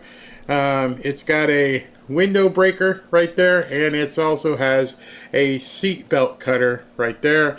And you put it back in here so you don't end up chopping your leg off while you're doing a show. So you get all 4 of these things. You get the hat, you get the flag, you get the blanket, you get the knife, you get all 4. Normally, individually, they would cost $238, but they're practically giving it away. Just to the Fanfare family, it's $69 for all 4. The hat, the knife, the flag, and the blanket. So I recommend that you grab it right now. It's just for you guys. You won't see this on RSBN or anything. This is just what they put together for you guys. $69 for all 4. And I can't guarantee how long the collection will be available or if it will be available again. Just scan the QR code right there on the screen, or go to berrypack.com to claim yours before they disappear. That's berrypack.com, or scan the QR code. All right, so let's get into the show, the rest of the show that I have for you. And we'll watch to see if the White House comes back up. All right, let's jump in. Ready? Let's go. First of all, we'd actually have time to do the work to forensically audit every line in the federal budget, every program. There are over 2,600 programs in the federal budget. We haven't taken the time. DOE showed us how to do this, so we ought to follow their example. But the bottom line is this is a budget reconciliation process pretty well devoid of actually talking about numbers. About the only number we heard out of the House was $1.5 trillion, which sounds like a lot until you put it in context of the CBO's 10-year projection of $89 trillion being spent, $22 trillion of projected deficit over the next 10 years. That's a $2.2 trillion deficit per year. Completely unsustainable, not even coming close to returning to a reasonable pre-pandemic level of spending. So again, we're just not taking the time to actually debate this. And by the way, I heard earlier discussions of AI. I'm using AI. For example, this morning, again, using that basic CBO projection, 1.8% growth is what they're projecting, 2% inflation. I said, well, what if we grow at 3%? with 2% inflation. What's that going to do in terms of revenue? Over 10 years, about $500 billion. We lose revenue the first 4 years during the Trump administration, probably gain revenue in the last 6 years. So again, that's the kind of analysis I'm doing. That's what I want to put into a report I want to issue here within a week or so. Just laying out the basic numbers, which we have not looked at. We haven't looked at the most relevant piece of information, the fact that our deficit is out of control. It's on an upward trajectory when what we should be doing is bending the curve of the deficits down in this reconciliation process. We're not even coming close. A few moments later. So, Senator, tell me what was preventing you from voting for the bill and what changed in the bill that got you to a yes? Well, first of all, let me describe why it's so difficult to do what we're trying to do. Biden and the Democrats left behind enormous messes. Open borders, all the wars, 4-year deficits averaging $1.9 trillion. The 7 years prior to the pandemic, deficits averaged $660 billion. Democrats tripled that. So again, this is difficult to do. You know, my biggest problem is that we really weren't returning spending to a reasonable pre-pandemic level. But through multiple meetings with the President and his economic advisors, I'm convinced that they are committed to returning to a reasonable pre-pandemic level spending, and I'll be highly involved in a process to achieve and maintain it. So that's at the crux. But specifically on Saturday night, Rick Scott, who is an expert at healthcare, I don't think anybody knows more about it than he, has an amendment that wasn't included in the base bill, and we were fighting to get it in there to remove the most damaging part of Obamacare on a Medicaid. Nobody in the Republican Party is trying to impact Medicaid for the disabled children. We're concerned about the Obamacare addition to it. It's called Medicaid expansion. For every dollar the state spends on a disabled child, the federal government kicks in $1.33. But for single, able-bodied, working-age, childless adults, for every dollar the states kick in for those folks, the federal government puts in $9. That has led to provider fees, provider taxes. That isn't health care. That's causing the federal government to pour billions, hundreds of billions of dollars into the states, putting at risk Medicaid for the vulnerable, crowding out those. There was a great article in the Wall Street Journal, a father of a 17-year-old autistic child. They're taking care of this child at home. They're on a 10-year waiting list for home care because they're being crowded out by single adults who ought to be working and getting their health care through their pace of employment. So if you believe that, I don't know if you believe that. But he was like, no, no, no, no, no, no. And then somehow J.D. Vance went to the Capitol, what was it, yesterday, and said, you got to vote for this. So you're telling me the entire time that this big, beautiful bill has been under consideration for what, seemingly a month now. Excuse me.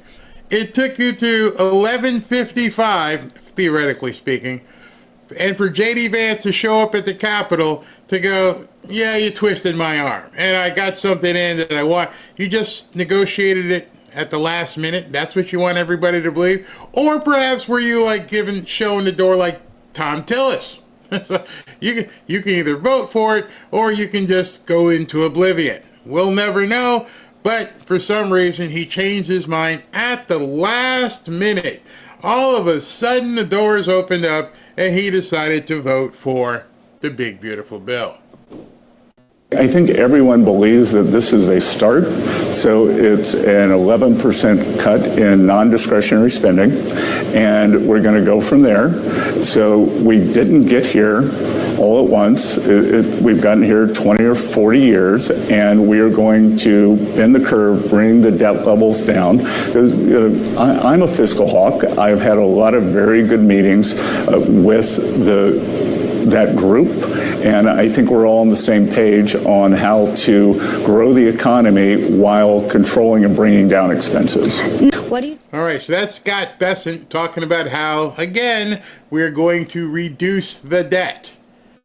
And I don't know who this woman is, what station she's with, but she didn't seem to question him on that and go, okay, in over my head right now. But here's what he says, something interesting. Tell the nearly 12 million people that are on the brink of losing access to Medicaid. Well, no, again, that's not right. So right there, a gotcha question. What are you going to tell the 12 million people? She doesn't say Americans. What are you going to tell the 12 million people who are about to lose Medicaid? Again, that's one of those questions like, when is it you're going to stop beating your wife? The question is basically the predicate for the action. Like, wait a second. Yeah, I'm not answering that. I don't beat my wife. So how can you ask me when I'm going to stop? Hey, what are you going to do about the 12 million people who won't be on Medicaid? What? You got it wrong, Susie. It's not just 12 million people. There's something in here that's problematic that you guys in the media don't want to talk about. So it's a lie baked into a question. 4 million are illegal aliens, then a huge percent of that are the able-bodied working people. All right, so 12 million, okay, right off the bat, take 4 million of those people off. That's a third of the people right off the top. Now the rest of the people you're talking about, most of those people are able-bodied people who get their asses off the couch, get rid of the bonbons, and go to work. Democrats don't want you to go to work. The Zohan the Great up in New York City, we shouldn't have millionaires and billionaires. We shouldn't have to work. You shouldn't have to toil. We should take their money and give it to you so you can continue to eat bonbons. Who will need to go back to work. So we're going to have a work requirement, and we'll go from there. We're just going back to the levels pre-COVID. CBO says that the Senate bill... All right, so tell me why it's a bad word to tell people to go to work. As I've had one of my sponsors here, Chapter. Many people found out because I kind of like didn't say it and everything, but people found out how old I am. It wasn't like I was hiding it or anything, but the fact that people found out, oh, you're turning 65, yeah. Guess what? I'm working.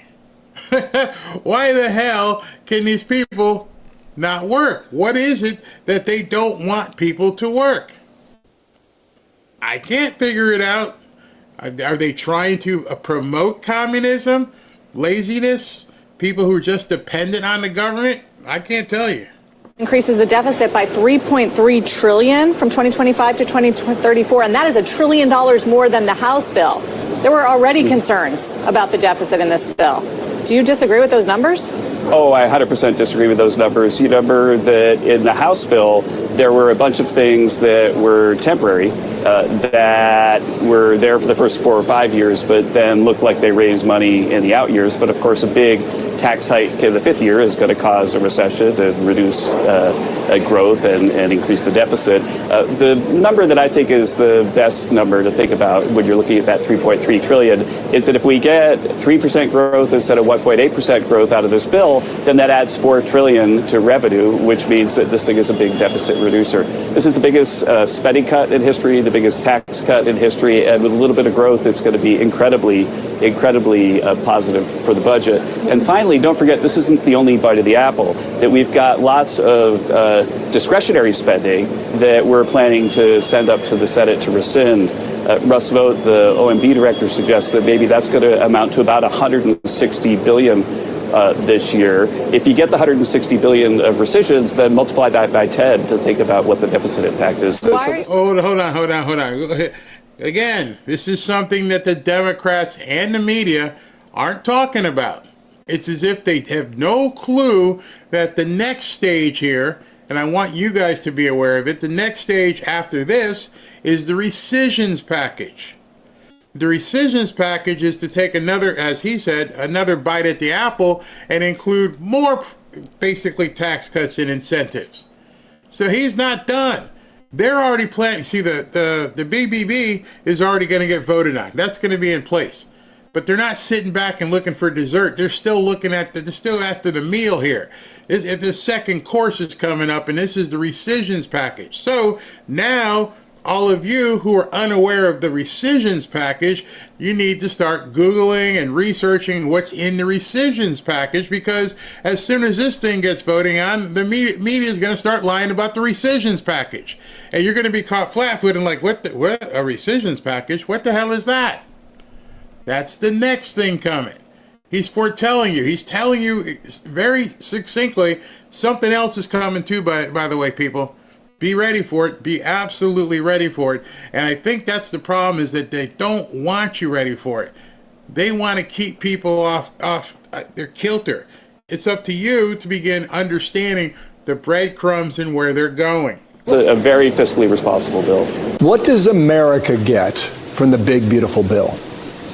Right. What America gets for the big, beautiful bill is border security, national security, an extra $10,000 in the pocket of the typical American family, no tax on overtime, no tax on tips. We've got 90 million American workers that are hourly workers that are going to see that extra overtime that they're getting paid go straight into their pockets. And all of this is going to happen if we pass the bill. If we don't pass the bill, the Council of Economic Advisors here at the White House has said that it's going to cause GDP to drop 4%, one of the biggest recessions in history, because of a massive tax hike.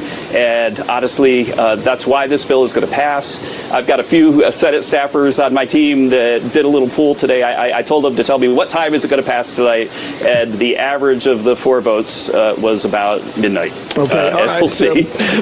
All right, so we may be in for a long night. So the second show tonight, which will probably be about 7:30, maybe towards the later, because I want to be on. I don't know if I'll stay on the whole time, but I want to be on when this thing passes tonight. So let's go ahead and break some champagne open and be ready for tonight, however long it takes. Let him continue. We're expecting it to pass today.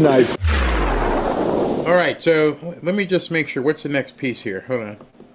Look how much we've been collecting. All right, so before we get there, I don't hope this isn't redundant, but I wanted to jump ahead because I want you to hear this. It dovetails into what I was telling you earlier. Listen very closely to what he says here. Hope the volume is good on this cut. While we're talking about interest rates and the Federal Reserve, it has been recently reported that you might be in consideration for the job as the next Fed chair. When you've been asked about the likelihood recently, you said that it's up to the president. Is it a job that you would want? I will do what the president wants, but I think I have the best job in. I told you, listen to the breadcrumbs. Hey, listen, the word on the street is you're up for this next job. Is that the truth? Of course, he's going to do the dance, but his answer kind of underscores the truth. Now, I understand that the syncing of the sound is off on this cut, but you heard what he said. Yeah, okay, so let's continue with what his answer. In D.C., we're making a lot of progress with the president's leadership. Think about it.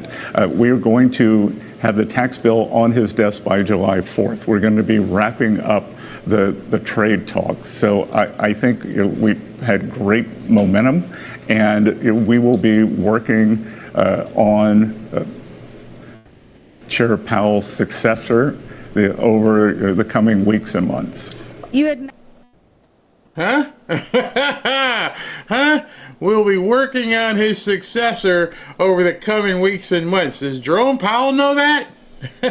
Does Jerome Powell know, hey, you're about to be shown the door, bro, and it's probably going to be me taking your spot?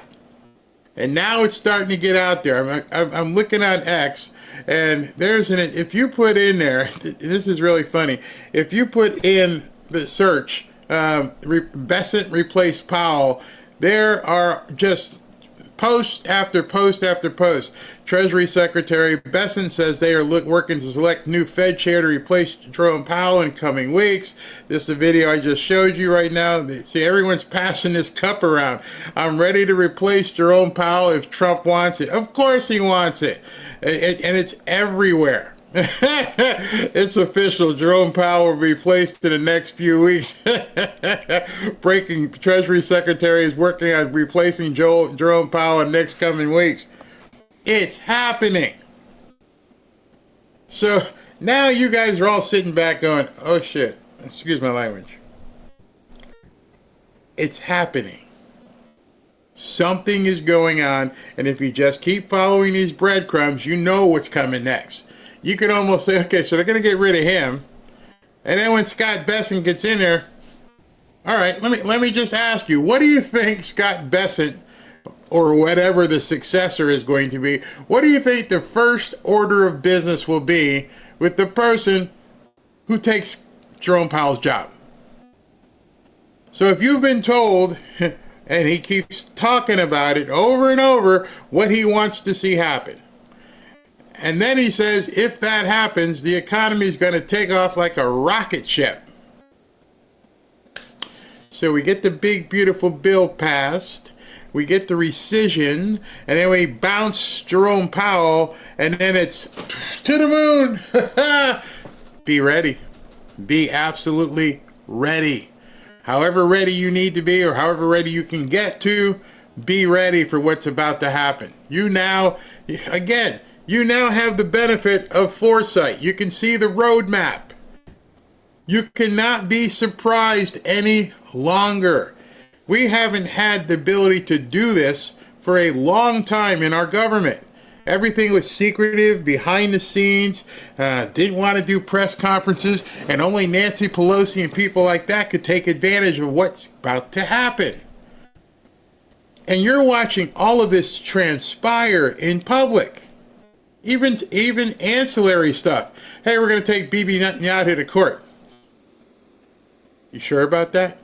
Oh, no, that was just a joke. We'll go ahead and cancel the trial. Thank you. Hey, we're going to start taxing America, our tech companies, okay? You sure about that, Canada? Go F yourself. We're not talking anymore. Oh, we were just kidding. This is all happening in public view. You guys all have a front seat in the scorecard. You can see it happening.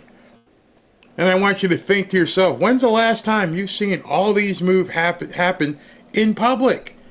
So many of the things that you are now seeing come to fruition that weren't even a thought are now happening because Trump told you it was going to happen.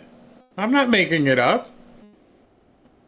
And the speed of this transition, the speed of everything happening, means someone has had for quite some time a blueprint. Okay, we got that done. What's on page 10? And they're going for it. Let me just point out something else to you. Another ancillary moment like BB and like Canada. Here's another ancillary moment for you to think about. The entire thing, the thought of Alligator Alcatraz to execution to grand opening took about a week. Have you ever seen government move with this kind of fluidity? It went like, hey man, you know what'd be pretty cool? Yeah, it'd be cool if we put a detention center for newcomers down in alligator country. That sounds like a really cool idea. Could we do that? Yeah, we got this runway in the middle of nowhere. Maybe the cocaine cowboys used it back in the Miami days, but there's a runway here to nowhere. In the middle of nowhere. Okay. Can we erect some tents and stuff and get some people in there? Hey, can you get it built? Yeah, okay. Yeah, we can have it done in a week. In less, probably at most 2 weeks. This thing went from concept to grand opening like that. When have you seen government move in this kind of fluidity? I can't remember. So tomorrow is going to be this grand celebration and a ribbon cutting probably with DeSantis down there and Tom Homan and Trump and Air Force One flying into this remote area. And the idea behind this is completely visual. Understand what's going to happen. Again, I don't know. Nobody's calling me and say, hey, Barry, here are the plans. But I know what the plan is. Here's what the plan is because I know marketing and I know Trump. Air Force One is going to come in, or Air Force Two, whatever plane he decides. Maybe they fly Air Force One into Miami, and then after they're done flying it to Miami, they then take Marine One into the swamplands. All right? So maybe that's what happens. But on the way, somebody is going to be making, I don't know if it's Dan Scavino or somebody else, they're going to be making all kinds of video. And they're going to put this video all over social media. Ribbon cutting, showing people how desolate it is. Why do you think they're going to make this video that I don't know, but I pretty much know is going to be published? Why? Because they want every one of these newcomers to see it. Welcome home, fellas and ladies. This is your new home. You're not getting a fancy hotel in New York. You're not getting an ABT card with thousands of dollars. You get to come down here in Swampville. You get to come to Gator Trash. This is your new home. Now imagine that being played all over Twitter. I keep calling it X. Imagine that being posted everywhere. You posting it. And you're a newcomer, you're like, so if they catch me, this is where they're taking me? I'd almost rather go to Sakat. At this point, I would almost rather go to the El Salvador one. Hey man, this is crazy. They are going to make a promotional video that will be seen by millions, including the people that they're directing the video to. See, it's not so much about you. It's not so much to the media. They know the media is going to complain. They know the media is going to completely cry and everything else. SV says, I need to check. There's breaking news from Trump. What's he got here? It's a Truth Social post. So let me go straight to Truth Social. And, okay. This is what he just posted. Let me pull this up. Watch, though. Watch for that video tomorrow. I didn't mean to break off, but I got a thought, and I had to run with it. All right, President Trump, breaking news. This is at 2:13. I'm doing a major conference call with faith leaders from all over the country, and AT&T is totally unable to make their equipment work properly. This is the second time it's happened. If the boss of AT&T, whoever that may be, could get involved, it would be good. There are tens of thousands of people on the line. Ouch! Ouch! You imagine right now AT&T is like, oh crap, he just called this all out. Well, he's not doing anything what the rest of us don't know, dealing with some of these companies. But now just 2:20, he just posted this. All right, it says, I apologize for the long wait on the Faith Leaders conference call. AT&T ought to get its act together. Please pass along the word to tens of thousands of people who are there. We may have to reschedule the call, but we'll use another carrier the next time. AT&T obviously doesn't know what they're doing. Well, are you surprised? Is anybody surprised that this stuff is happening? And maybe this one may have been a little bit more important. To show people how spoiled countries have become with respect to the United States of America, and I have great respect for Japan, they won't take our rice, and yet they have massive rice shortage. In other words, we'll just be sending them a letter, and we love having them as a trading partner for many years to come. He's throwing it down. Oh, Japan, you know, okay, here's your letter, meaning you're going to have to pay up. All right, let's continue.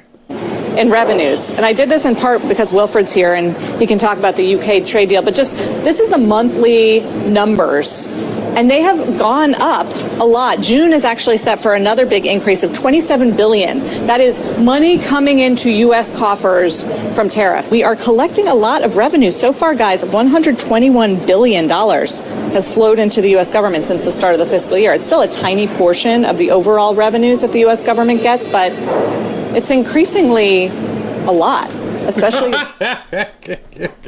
It's increasingly a lot. Are you surprised?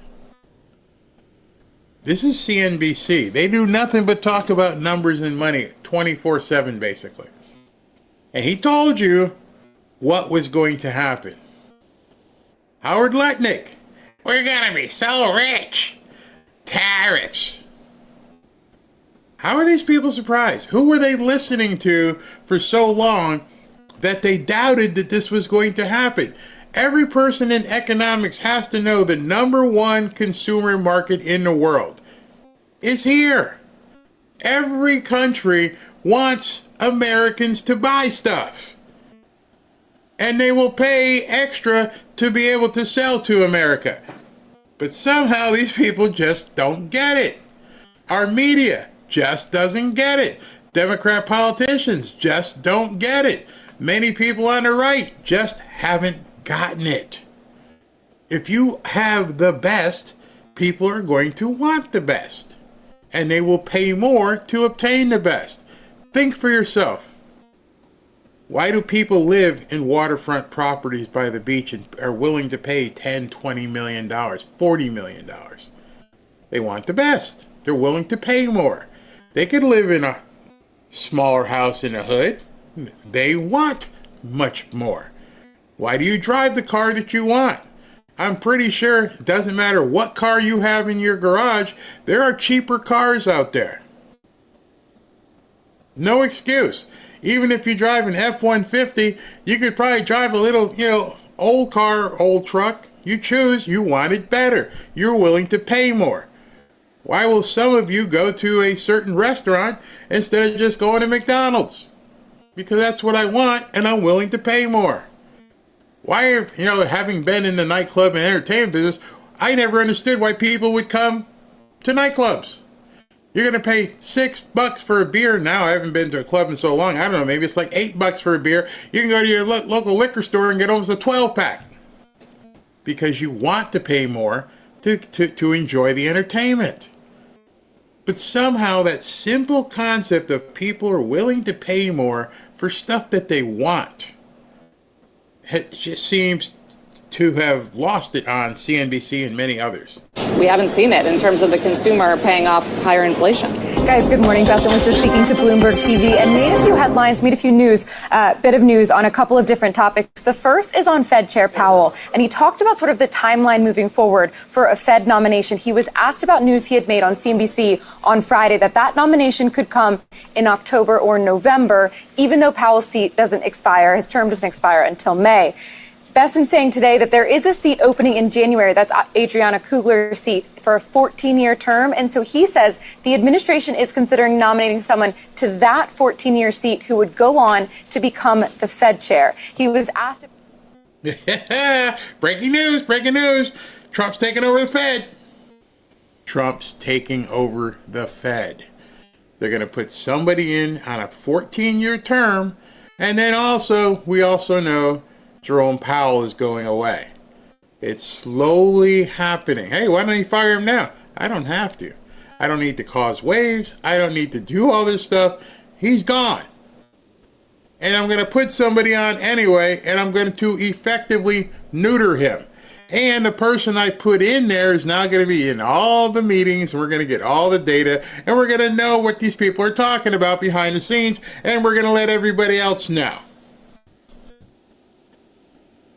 Breadcrumbs, people. Breadcrumbs. There would then be confusion if that person gets nominated and takes their seat in January just to become the chair in May when Powell steps down. He says there should not be any confusion because obviously there are people who are currently at the Fed who are under consideration. So confirming at least some of the people who might go on to become the Fed chair are already at the Fed. He also, of course, had some criticism for the Fed, as we've heard from the administration, saying they made a gigantic mistake in 2022. He sees no inflation from tariffs and says, quote, they seem to be a little frozen at the wheel here. The other topic that he did hit on is trade. And she's quoting Scott Besson, who the other lady you just saw. So they're letting it out there. Remember, you don't say anything just for the heck of it. You say it because you want to get the messaging out there. We're taking over the Fed. And the second part of it is, and you can't do anything about it. See, they're letting the Democrats know, and whoever else is behind the scenes, we're taking this over. Not just the chairman. We're taking over the Fed. One of the votes plus the chairman. So we're putting 2 Trump votes on the Fed. And there's nothing you can do about it. That's some serious power. July 9th deadline. He said there will be a flurry of trade deals going into the final week as the pressure increases. And when he was asked whether that would be a deadline where we saw tariffs increase, he says that's going to be up to the president. We do have countries that are negotiating in good faith, but they should be aware, he says, this is a quote, if we can't get across the finish line because they are being recalcitrant, then we could spring back to the April 2nd levels. He says he hopes that doesn't have to happen, but we could see some tariffs increase next week, maybe not all of them. Guys. Okay, thank you, Megan. Megan Casella. All right, so the April level. Remember, Trump came out the box and said, I'm hitting you, I'm hitting you, I'm hitting you. And they all came back to the table. Well, no, wait a second, let's talk about this. Well, now it's been, 30, 60 days, and it's like, we've been talking. You've been dancing, and I need a commitment. I need you to do this and this. And that's about just another breadcrumb. you know that's coming now. You now know that either these countries are going to get in line or he's going to nail them as well. No surprises. There can't be a single person watching this video right now who doesn't have an idea what's coming in this next 60 to 90 days in terms of finances. Barring World War III. It's happening. This thing is about to just explode. And one of the problems, one of the reasons I talk about it so much is that the average person can't usually take advantage of things like this nature. It's for the Pelosi's of the world. It's for people in insider trading. It's people in Wall Street. The average person doesn't usually have the knowledge and ability to see all the different things that are lining up. And so now you can see it all happening. And luckily our president is telling you, here's what we're going to do. And I think also what you're going to see are things like what I'm going to show you right now, which are reasons why some people need to understand what Biden's government did to them and what Jerome Powell is doing right now. Eugene, you've been covering this, of course, all weekend. The Votorama, what's the time frame? First of all, why do we call it a Votorama? Does Washington have to have a name like this for everything? It's like every time there's a storm, it's got some kind of new nickname. Anyway, we're about to start the Votorama. When does it get through? When do we get a sense of whether this gets to the president's desk by July the 4th? Yeah, we got to have fun in D.C. somehow, and that's by making ridiculous names for ridiculous That counts as processes. fun in Washington. It's sad here. It's sad here. I think, the speed of this is going to depend on one. I don't know what's wrong with some of these black guys' hair on MSNBC. I don't get it. But in any event, the speed. Nobody is used to this. And so now the speed of this is going to depend on the yen and the other thing and everything else because they can't keep up. And he's going to admit here, after his usual spiel, Democrats are effed. I mean, Robin just came in. The Democrats are screwed. Listen to this. The types of amendments that come through this. The president has thrown up his hands and said, July 4th was like a soft deadline. They can do it before, they can do it after. It seems like it's more likely that it's going to happen after because remember, it has to go through the Senate and then back to the House. And there are lots of members in the House who still say they have issues, though they will probably vote for it anyway at some point, but it's going to be painful. I was talking to a Democratic senior aide to Senate leadership over the weekend, and they said some of the amendments that they are looking to put in there are protecting Medicaid, about Trump family corruption, tax cuts for billionaires, and not being able to take SNAP benefits away from children. So they're looking for ways to. So this is what these people are worried about. But they don't tell you it's not Americans. It's the other people. The whole time he's talking, he puts up this chart. He's cutting Medicaid, it's cutting Medicare, it's cutting SNAP benefits. It contains all this and cuts and cuts and cuts for millionaires and billionaires, as if the guy reading it is not going to prosper from it as well.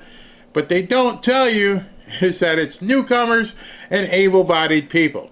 Doesn't even cross their minds. Make it difficult for Republicans to do this, politically difficult. But I've also talked to a lot of people who are a little frustrated. They want to see Democrats doing more. It's hard to break through in this media environment. We all know that. But at the same time, they could be on the steps of the Capitol doing a press conference. They could be doing their own shadow reading of the bill. There's all these types of things that they could do to bring more awareness, especially if they want to use this as a political cudgel in the midterms next year.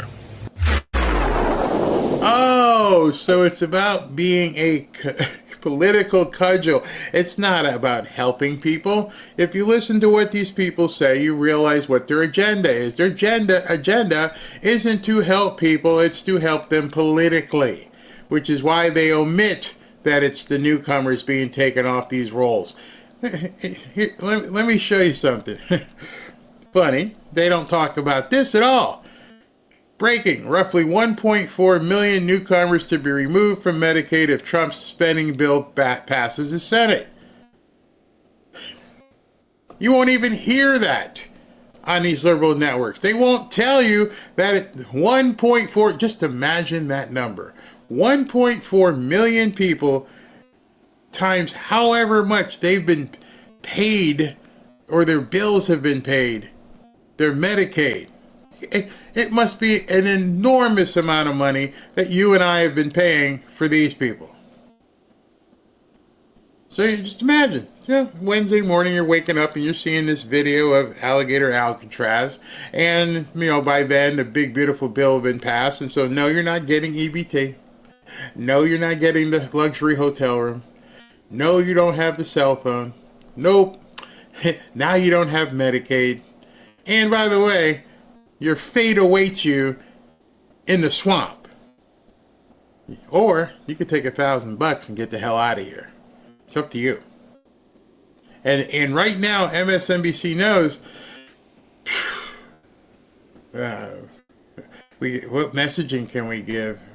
Maybe we could do this, stand on a street and scream, and use it as a political cudgel in 2 years from now. That's a white flag if I ever heard one. If you're planning to hit the road ahead of the 4th of July weekend, gas prices are currently the lowest that they've been since 2021. According to AAA, the average price for a gallon of regular sits at $2.86, which is down from $3.21 a gallon about a year ago.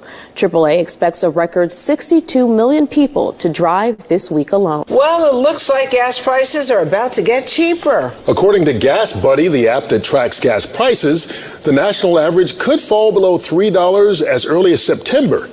Now, as of last Tuesday, the national average for a gallon of gas was $3.21. Well, some good news for gas prices. They continue to fall ahead of the 4th of July holiday. Prices for unleaded fuel have dropped to $2.68 per gallon, or more than a dozen stations in Duval and St. Johns County. So AAA is reporting we're at the lowest prices for gas for the Independence Day week for 4 years. New this morning. On top of everything else, there's no possible, and you have to understand this, there's no possible way that this has been based in 4 or 5 months on drill, baby, drill. No. It's just economic policy. Economic policy, bombing Iran, and gas prices are down. You didn't need a whole bunch of stuff done. You didn't need laws. You just needed a president to take action. And all of these networks with their liberal hosts are starting to go, oh, crap. It was all BS. Yep, it was all BS. They were screwing America badly. Even CNN had to come in.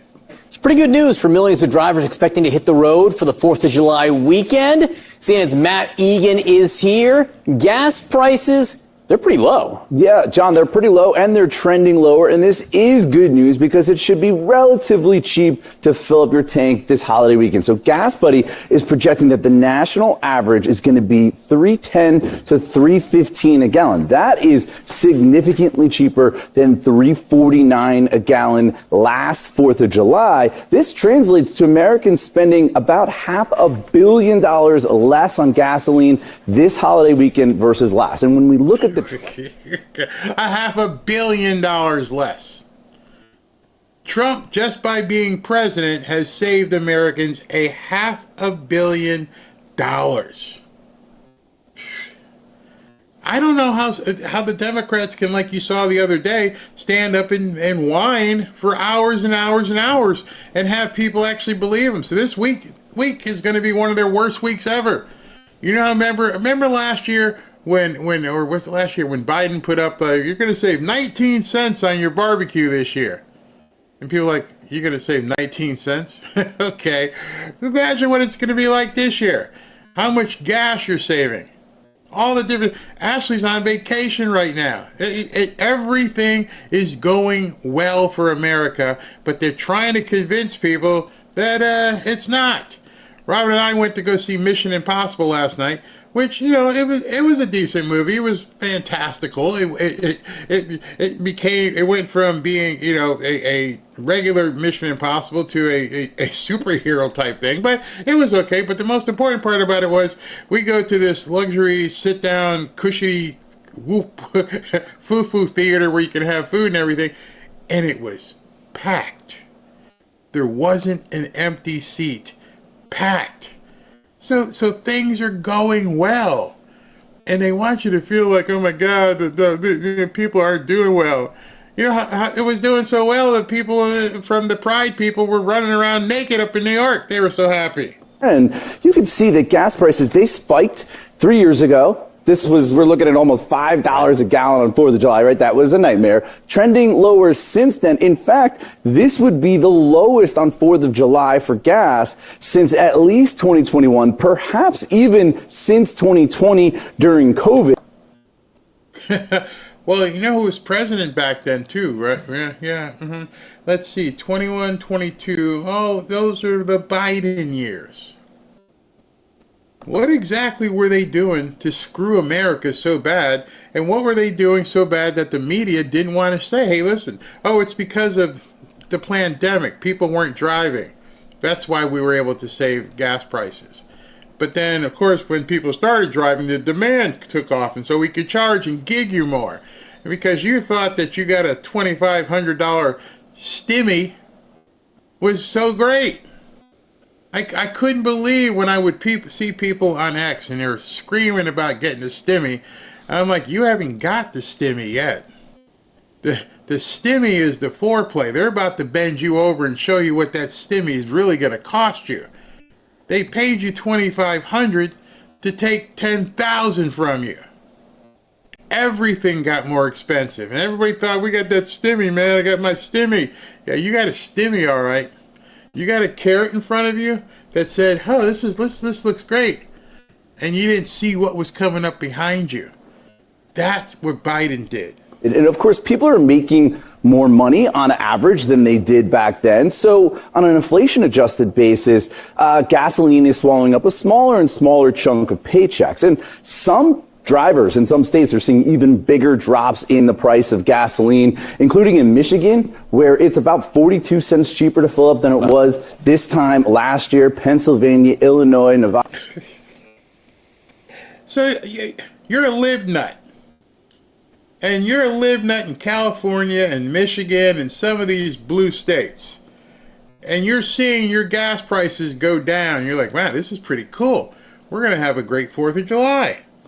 We're going to have the family over. We're going to have this big barbecue, and little Sally's going to have her lemonade stand. And, oh, this is fantastic. And yet you still think Trump sucks. It takes a special kind of stupid to go to your gas pump and go, wow, man, this is pretty good, but I hate Trump.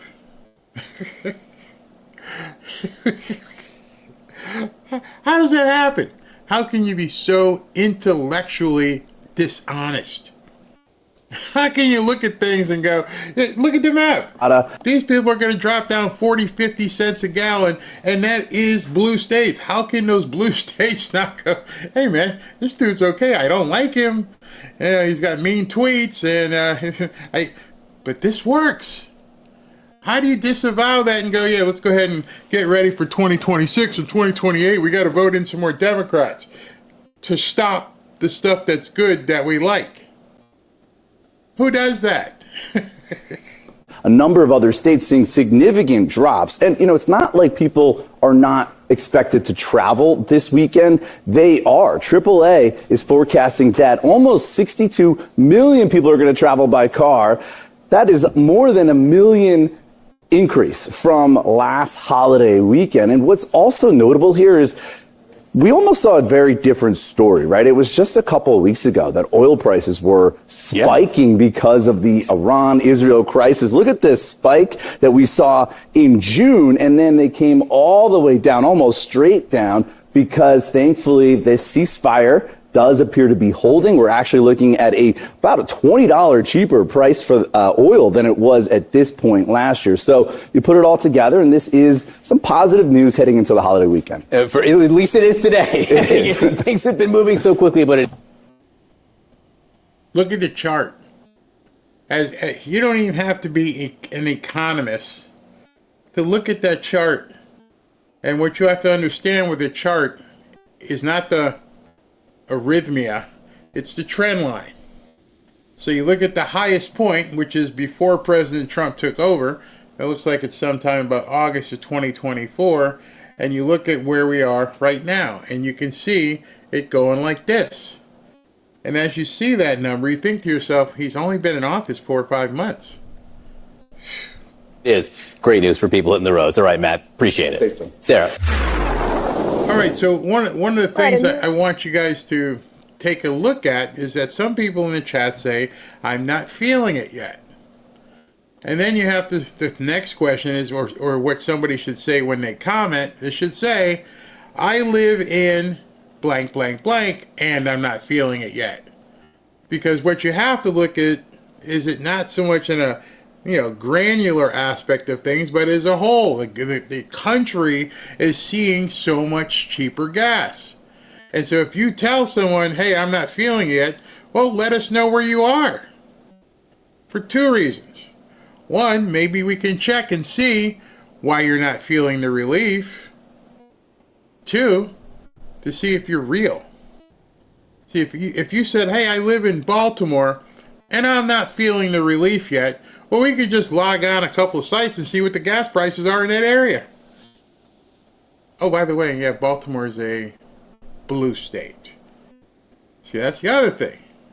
You may live in an area where the government understands that gas prices are going down, so they're jacking taxes up to keep their revenue in place. So what you may want to say is, hey, how much am I paying per gallon for gas? See, not a lot of people break that down. When you go to a gas pump and you're pumping thing and it says $3.89, but you don't know what that $3.89 is comprised of. It may be $2.50 for gas. It may be $1.90 for state and local taxes. Those are the 2 things they tack on to your gas price. So even if your gas price goes down, if you're paying $1.75 in taxes and they see it go down by 5 cents, they're like, well, shit, we'll just make it $1.80. So you never see it because where you live might be sticking it to you. So next time you go to the gas pump, talk to the people behind. Say, how much am I paying for gas versus all the other stuff? They'll tell you. Now, this is what I was talking about earlier. Now, I want you to see what's happening because of Jerome Powell and what Joe Biden did. Red flag in the housing market, mortgage delinquencies. It's a sign of bigger trouble ahead. That's the question this morning. Diana Olick joins us right now with more. Diana, good morning. Good morning, Becky. Yeah, mortgage delinquencies are still historically low because home values have gone up so much in the last 5 years. But early this year, they began to rise just on FHA loans, which are generally used by lower income borrowers. But now we're seeing something new. In May, a significant jump in the early stage category of all delinquencies. That's 30 to 59 days past due. And according to a new report from VantageScore, they rose from 0.92% in April to 1.03% in May. Not huge, again, but an early indication of financial stress among borrowers.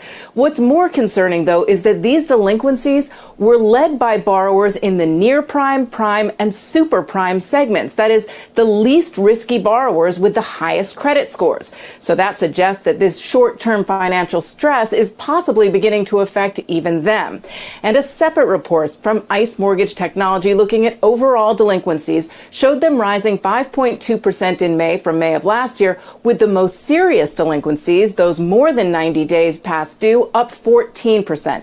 Again, delinquencies and foreclosures are still at very low levels, but as more consumers face financial challenges and as it gets harder to sell a home, which it is now, these numbers could get worse. Becky? I guess I would wonder the last time we saw numbers kind of perk up a little bit like this. Well, obviously, we had at the start of the pandemic, we had a lot of numbers perk up like this. But then you had the mortgage acts from the government, which backed up people, gave them moratoriums for a year or two and allowed them to get back up to speed on their mortgage payments. Before that, of course, was the Great Recession and the subprime mortgage crisis. This is nothing even close to that.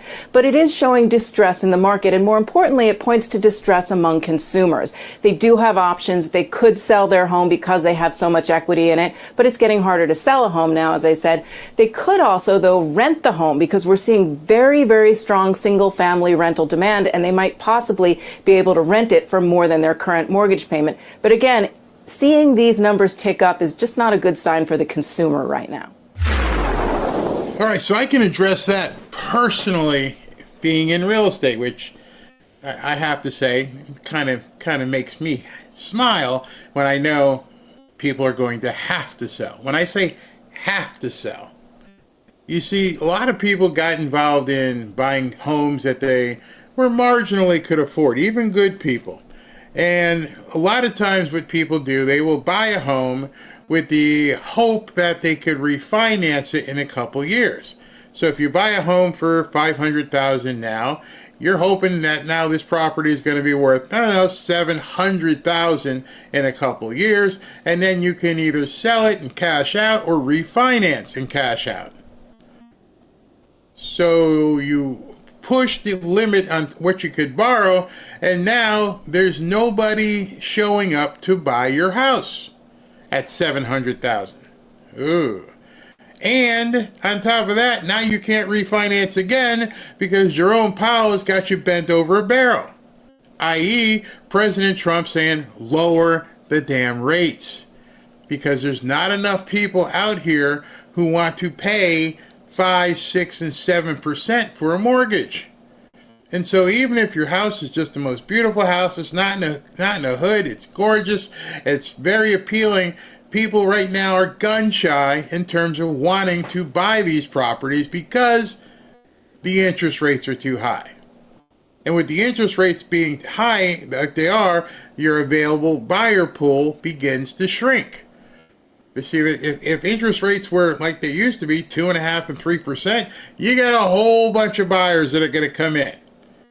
I mean, basically at you could do the math, $600,000 house, which is a mid-range house here.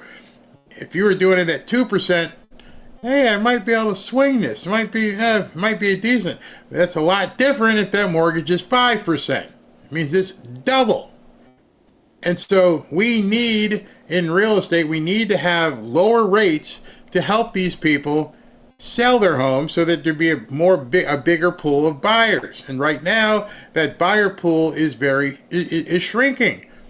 And even the people with cash who may want to just buy a property, they're not going to pay you all that money because when I'm looking at a house, one of the biggest factors I circle.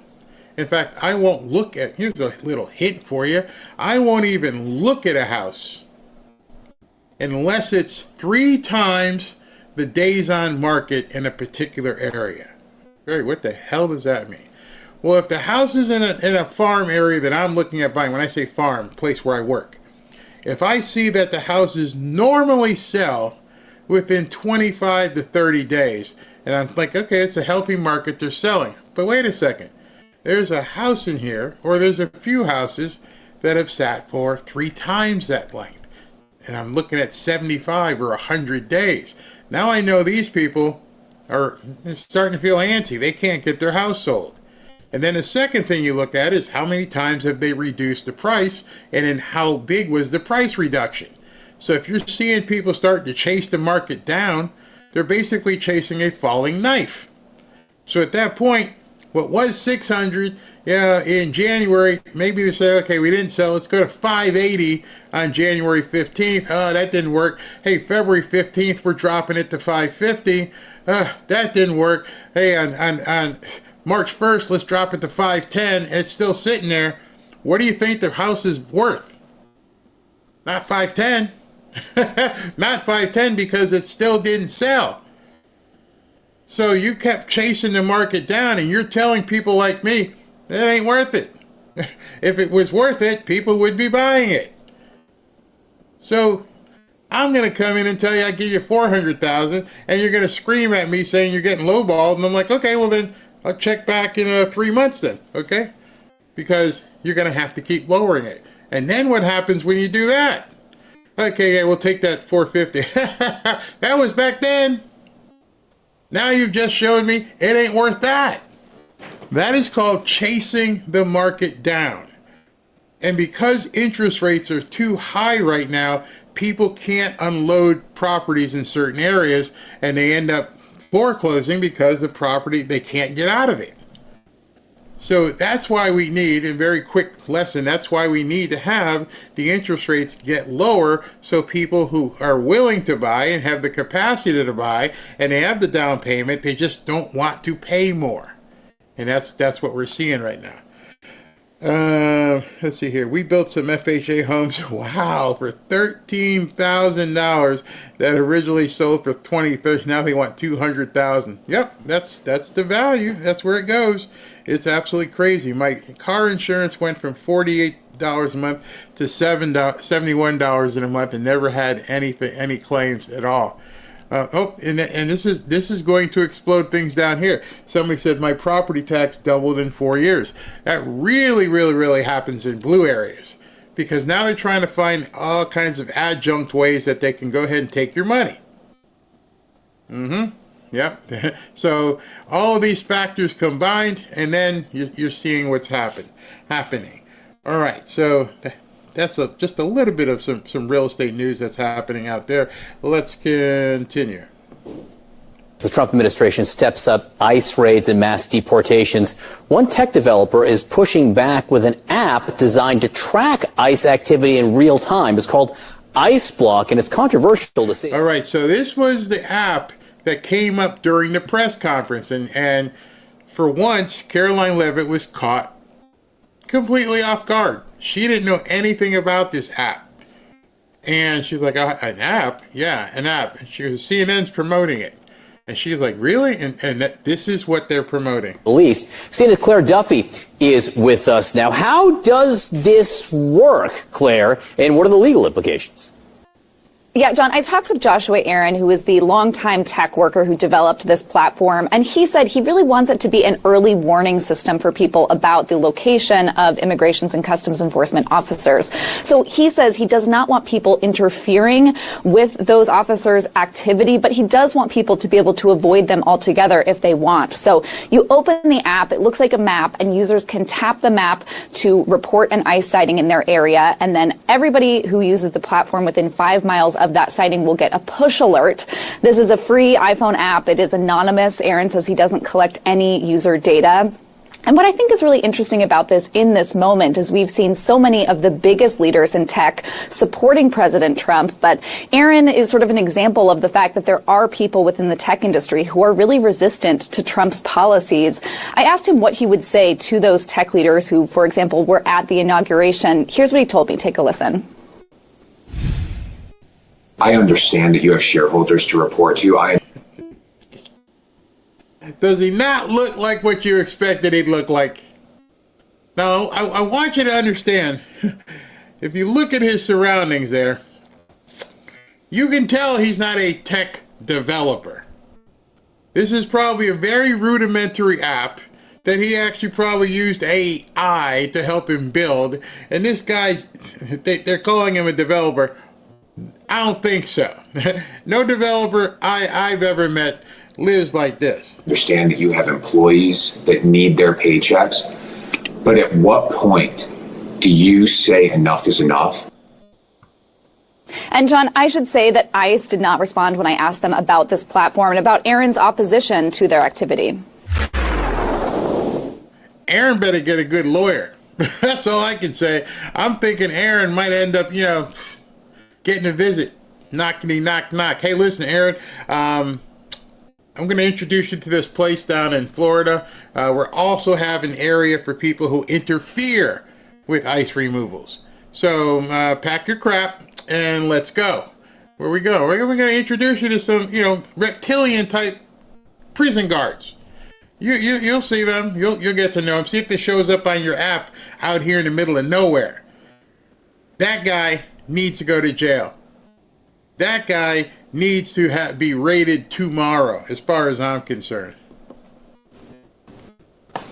Oh, okay. Let me set this up. Now, this is huge. Absolutely huge. The DOJ announced an arrest, a whole bunch of arrests, for Medicare fraud. Listen to this. Good morning, everyone. My name is Matthew Gagliotti, and I'm the head of the Justice Department's Criminal Division. Thank you all for joining us today as we announce the largest coordinated healthcare fraud takedown in the history of the Department of Justice. Today marks a decisive moment in our fight to protect American taxpayers from fraudsters and to defend the integrity of America's healthcare system. We are announcing today charges against 324 defendants for their alleged participation in healthcare fraud schemes involving approximately $14.6 billion. I feel like that part in my Back to the Future. 14.4 gigawatt. What? $14 billion in fraud from 325 different people. They arrested these people, and you know what's going to happen? They're going to start talking. $14 billion didn't go just to 300 people. You know there's a whole bunch left in here. False claims submitted to Medicare, Medicaid, and other health care programs. In a takedown this large, I can't possibly describe all of the work that went into dismantling each scheme, but there are 4 key points that bear emphasizing. First, let me be clear about what these healthcare fraud schemes mean for every hardworking American family. These criminals didn't just steal someone else's money. They stole from you. Every fraudulent claim, every fake billing, every kickback scheme represents money taken directly from the pockets of American taxpayers who fund these essential programs through their hard work and sacrifice. And when criminals defraud these programs, they're not just committing theft. They're driving up our national deficit and threatening the long-term viability of healthcare for seniors, disabled Americans, and our most vulnerable citizens. This enforcement action involves the seizure of cash, as well as luxury vehicles and properties, returning real money to American taxpayers and to our government healthcare programs. Second, we are seeing a disturbing trend of transnational criminal organizations engaging in increasingly sophisticated and complex criminal schemes that defraud the American healthcare system. As part of this takedown, we've identified and charged defendants operating from Russia, Eastern Europe, Pakistan, and other foreign countries. These individuals have infiltrated our healthcare system to steal American taxpayer dollars. As just one example, we dismantled a scheme involving a sophisticated operation run from Russia and Eastern Europe that strategically bought dozens of medical supply companies in the United States and submitted more than $10 billion in fraudulent healthcare claims to Medicare.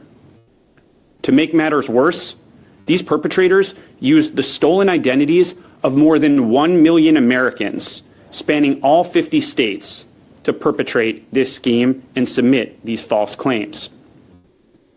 But I'm pleased to report that federal agents intercepted and arrested key members of that organization at U.S. airports and the U.S.-Mexico border, cutting off their intended escape routes. So they're looking to get out of Dodge, and they've been watching them so long, they're like, you're not getting away. Oh, this, you won't probably see it much on the media. I doubt you'll hear much about this, even though it's $14 billion. 324 individuals. Now comes the real stuff. See, they got these 300 people, and you got to believe there's a certain amount of those people are going to be chirping like birds. At this point, it's like call Captain Save-A-Ho, because right now you need to figure out how I keep my butt out of jail. So I need to roll on some people. Where'd this money go? Again, I believe with the Federal Reserve and all this other stuff, we are now in a forensic legal system. We need to find out, where does USAID money go? Whose accounts did they land in? There's so much fraud. That's $14 billion of your money. In one way, shape, or form, you had to pay this. And so now you can see what Pam Bondi and people are doing behind the scenes. It's not the stuff that you want to hear, but the stuff that we got to get under wraps. They've been stealing us blind. And now they're digging in and finding out, and this guy tried to take off. Ooh, good luck.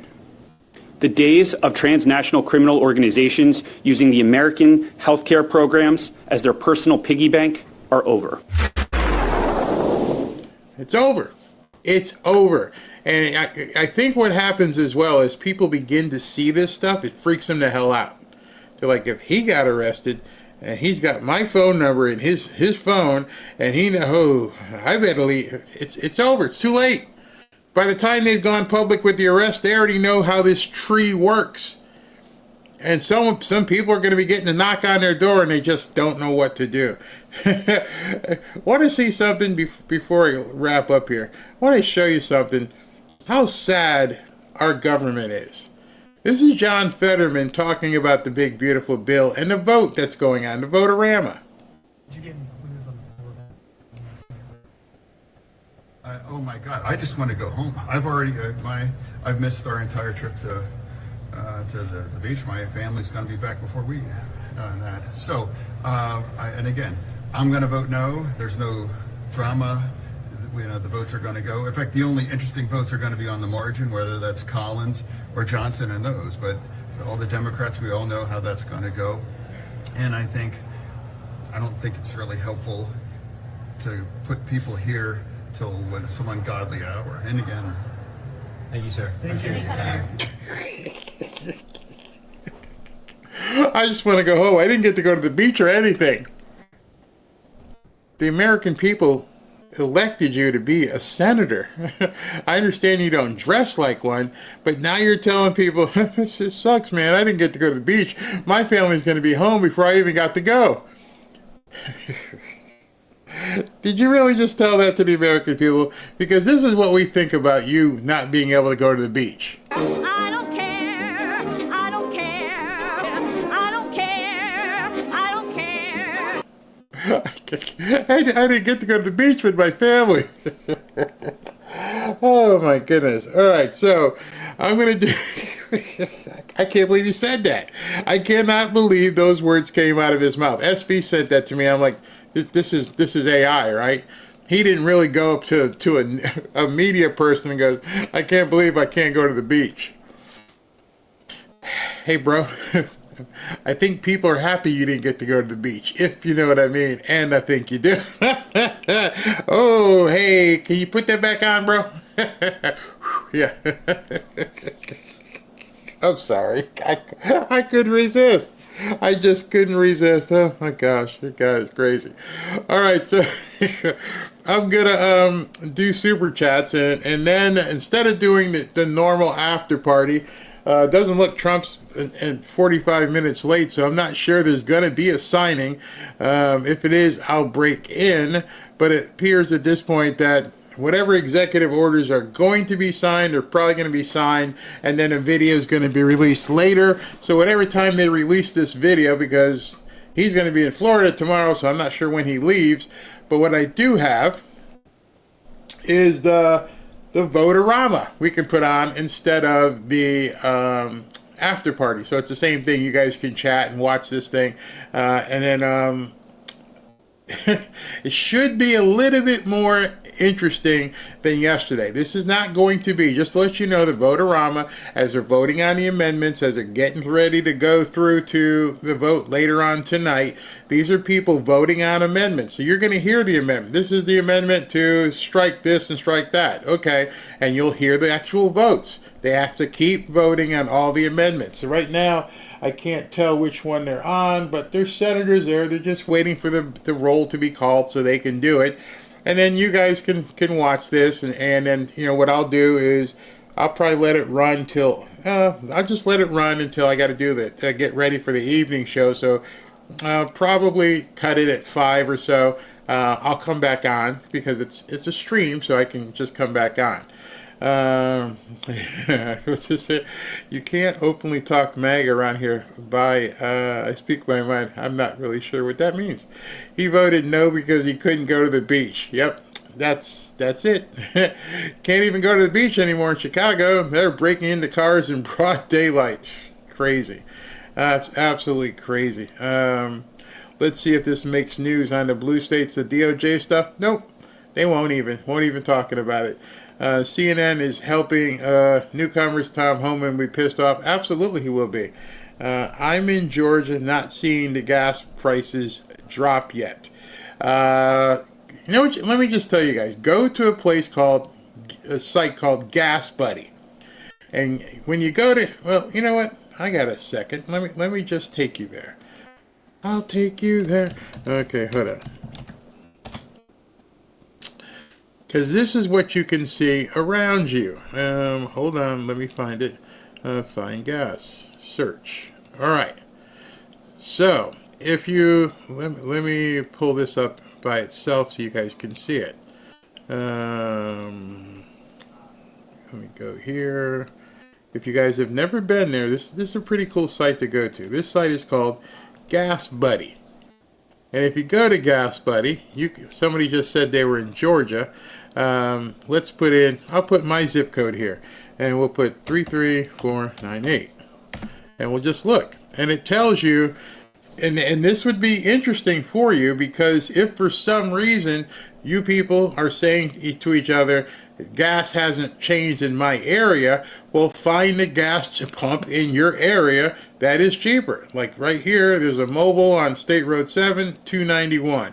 A Chevron, $3.99. That's a big difference. A big difference. So maybe, drive the extra mile and go here. Florida gas price, lowest is $2.45, highest is $2.93. So somebody said earlier, Atlanta. So let's look at Atlanta and find gas. All right, so depending on that person who just said, oh, Jessica, your net is still on the screen. Okay, so if wherever you live, here's Atlanta, Michigan. Hold on, let me change this. Atlanta, I didn't know there was an Atlanta, Michigan. All right, there we go. Atlanta, Georgia.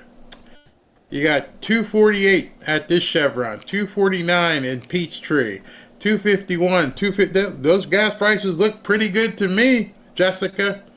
I don't know where you are, but if your gas prices aren't in this area, 240s and 250s, you might want to get in the car and go fill up, because there's a whole bunch of them. See here, the gas price average is $3.15, but all these places here are well below $3.15. So now, I just did that just by putting your city in. Go to Gas Buddy. If you have a question as to what the gas prices are where you live and where there's cheaper gas, that's all you got to do. It's really that simple. Instead of saying, they haven't dropped where I live, go to where the gas is cheaper. What's this? This here, free EO pen. Okay. Those prices look pretty great to me. That's what they are here in Texas. Yeah, definitely lower. I bet she doesn't have a car. That's definitely lower. So I wasn't calling her out to be nasty to her. I was just using a tool that Jessica can use, and she can find the gas prices that are around her that are cheaper. So it's that simple. That's cheaper than Alabama. Hey Barry, check Fresno. Well, you check Fresno. I don't live in Fresno. You can go ahead, go to gasbuddy.com. Check out Fresno. Everybody who lives here doesn't have to. Okay, Beaver County, Pennsylvania is $3.59. I just paid $4.09 at Costco in Northern Carolina. That's possible. Just put it in. Put in your area at gasbuddy.com, and you'll be able to figure it out. Just want to tell you before I do the super chats. We're with Ashley's not here, but when she gets back, we're probably going to start something next week, and I'm wondering how many of you guys would do it. Hold on, first before that, I asked you guys how many people would want to hear more about Zohan, and it's pretty much split. 53 to 47 say tell us more. So I'll tell you more tonight about Zohan. But the thing Ashley and I are putting together, because I've noticed, and it's funny for me, I've noticed that many times some of the stuff that we try here, other people begin to try it and copy. Not a lot of people were doing comments on streams and showing people the comments, and we started doing it, and people started, which is fine with me. People started showing the comments on stream. So we're about to up the ante even more, people. Okay, so here's what we're gonna do. Providing you want to do it, I'm going to show super chats, and I'll check your answers here in a second. But one of the things that we're going to do is we're going to set up a place, a spot on the web. We're going to put out a link. And that link, you can click on that link, and with your computer, not your phone, your computer, you can record a video. And so if you have a question that you'd like us to answer, you'd like us to feature your video, you can click this link. It'll take you to the app. And now you have to do say, hey, Barry, I think you're a piece of crap, whatever it is. But once you submit it, we can use it in the show. So we're adding another feature at this point that I hope you guys would like. Let me know if you're willing to go on camera, because the other thing was I was going to bring more people on the show, but people didn't know if they'd be ready. But if you can go to a link and record your own message, well, you know, when women have their makeup on, you can control when you want to go on. I'll leave the link up and we'll see how that works. Maybe you like it, maybe you won't. Let me see. All right, so what do we got here? Vishu, about stats. You have Benny on the right. He changed his format this weekend. I didn't even know that was the first thing, but that's funny. Yeah. I just do my thing in my little corner of the world here, and I keep trying to do things to number one, keep myself fresh, keep myself happy, keep Ashley motivated, keep the mods up on their toes, and I have fun. I've told you guys many times, if it's not fun for me, I'm going to stop doing it. And so for me to keep things fun, I got to keep trying things. So I got to try the different feeds that I can bring in now, and try different stuff like having you guys make videos, and try things like way back then. Hey, listen, is there a way we can put comments on the screen? Oh yeah, Barry, we can set that up. Did it before anybody else did it. We're going to keep pushing the envelope. I think because of my marketing background before I got into podcasting, I just have so many ideas on what I want to do. And so we're going to continue with that. Just continue pushing the envelope. Beverly Litton, saw an interview with him. He said Islam's plan is to have lots of babies and make up the majority population. Exactly. That's exactly what they want to do. Vielka, I learned that in Sharia law, an individual is allowed to lie to the infidel. So tell me if Mom Dami supports. Yep. Yep. I got some stuff. Okay, so I have a segment I'm gonna do on him tonight. You'd be surprised. Scott Smith, may the grace, peace, and protection from God and Lord be with you. Thank you very much. Mary Kellums, thank you very for explaining this to us. You're very welcome. Donald Donovan, my mom and stepfather met in Croix de Lune, where that was the shooting yesterday, and their ashes were spread at the lake there. Oh my goodness. Adam Duncan, default and start over. Yeah, get rid of the debt.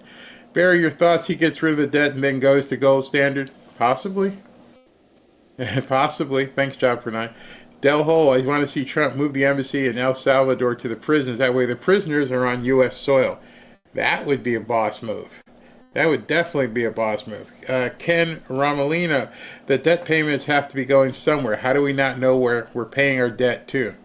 Somebody does. You're absolutely right. They absolutely know where these things are going. And Mark, I don't even know how to say your last name, Mugradichian, Barry, 29 trillion is owed to the purchases of T-bills, bonds, and notes per Grok.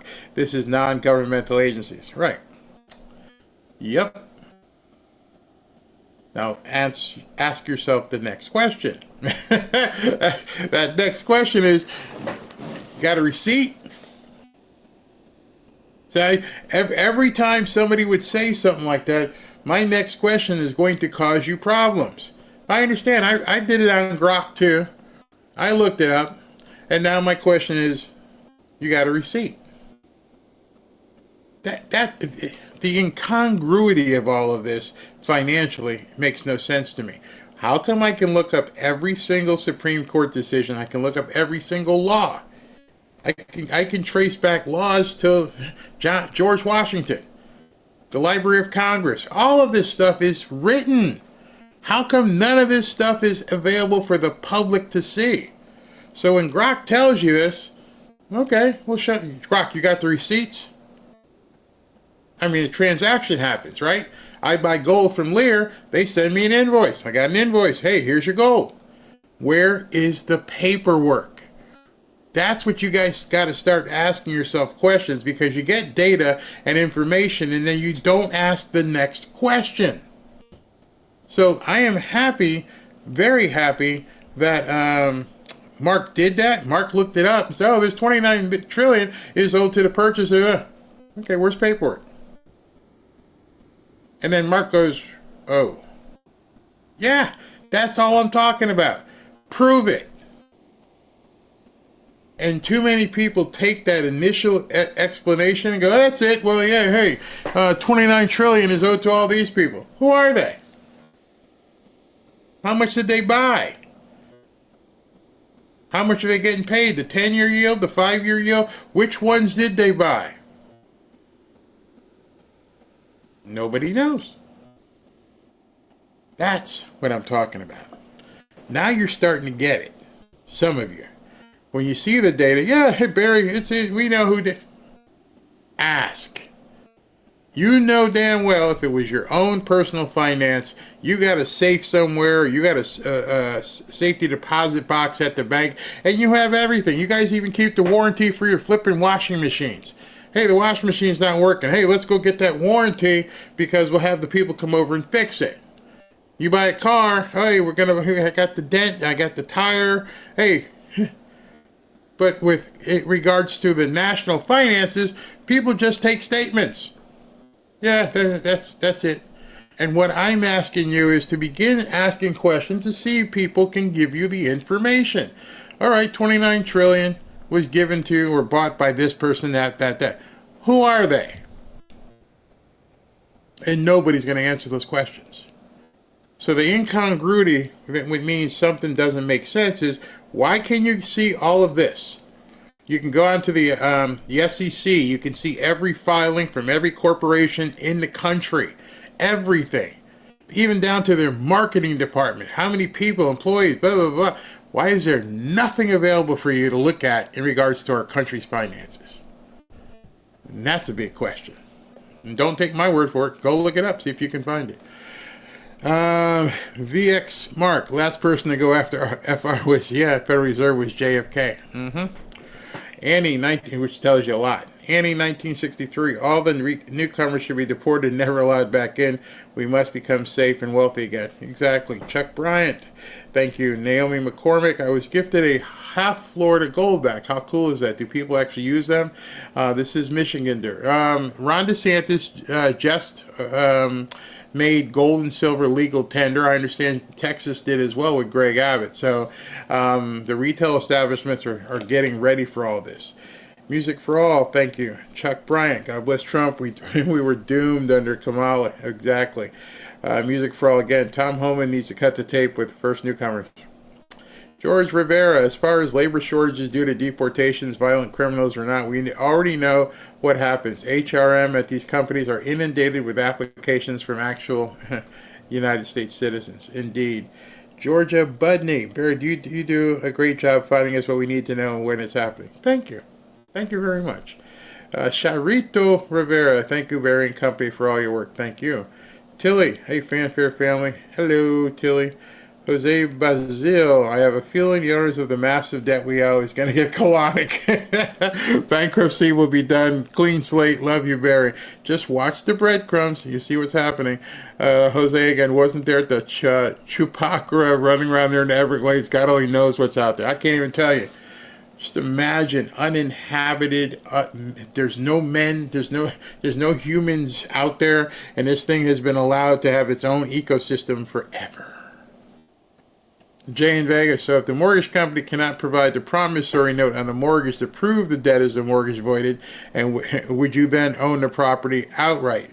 It's a lot more involved than that. So when I've gone to banks and said, prove that you own the mortgage, what'll end up happening is something called a quiet title, and they'll have to try and they'll sue back and everything else. But then you have to convince the bank at that point,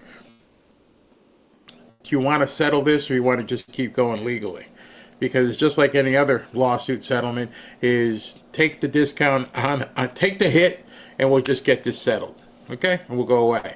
So that's how I have been I have been able to buy houses for hundreds of thousands of dollars less than what's been owed, because I know that the bank's going to spend probably $100,000 to try and defend what I'm doing to them. And I will then say, hey, listen, I understand this house you think is worth $600. You can't find a loan, but I'll tell you what, we'll just call it a day. I'll give you $400 cash. Okay? Done deal. Barry, did you find out if the national parks were closing were true?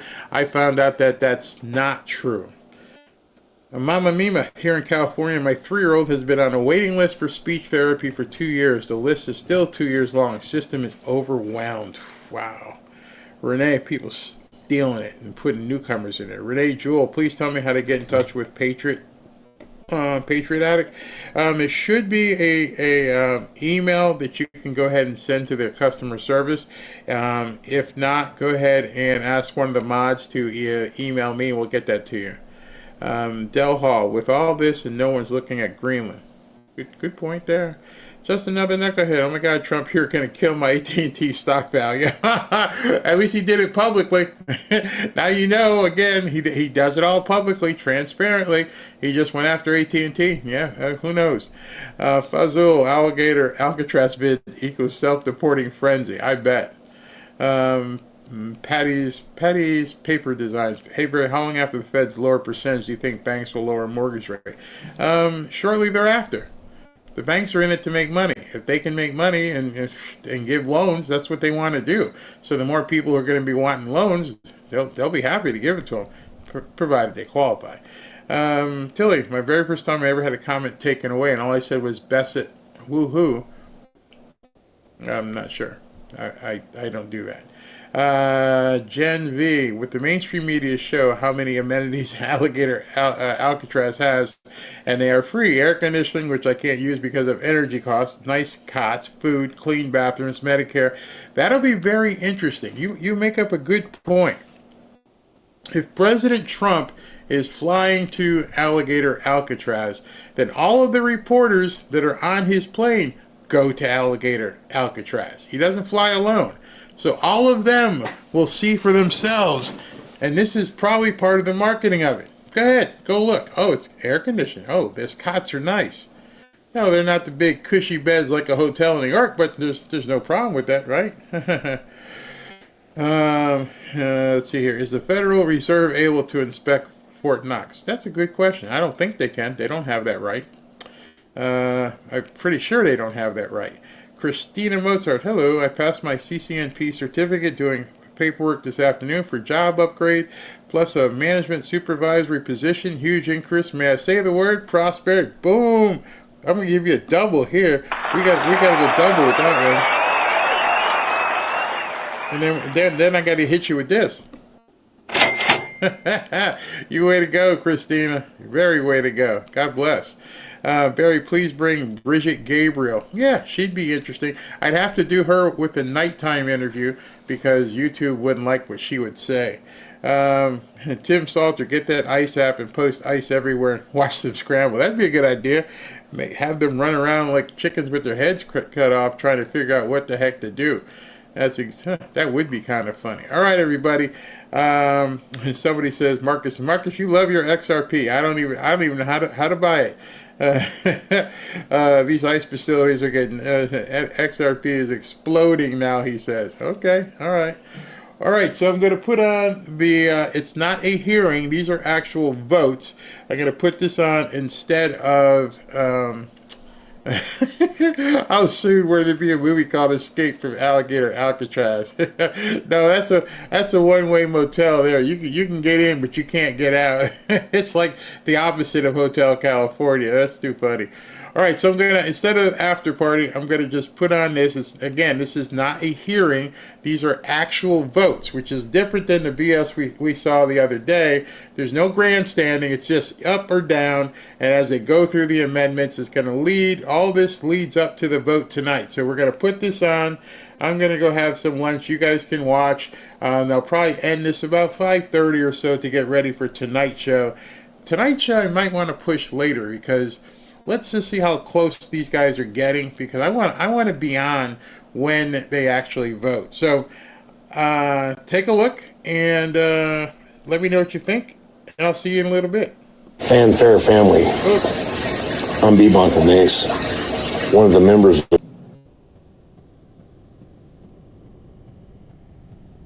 Oh, let me just tell you. Okay, little explanation quick here. Again, so you can tell other people in the feed so they know as well. And like, hey, there's no sound. There's nobody talking. Well, this is a vote. And these people don't say anything until it's time for someone to vote. So it may sound boring, but again, this is your government at work, and you guys can chat, and you'll hear if somebody says something. If nobody talks, there won't be any. It's not like they're having a hearing or anything. Like somebody just walked up and voted, like that. So whatever they're voting right now, you'll hear it when it happens. Other than that, it'll be quiet. So I'll be back.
recognize that they're still on the vote.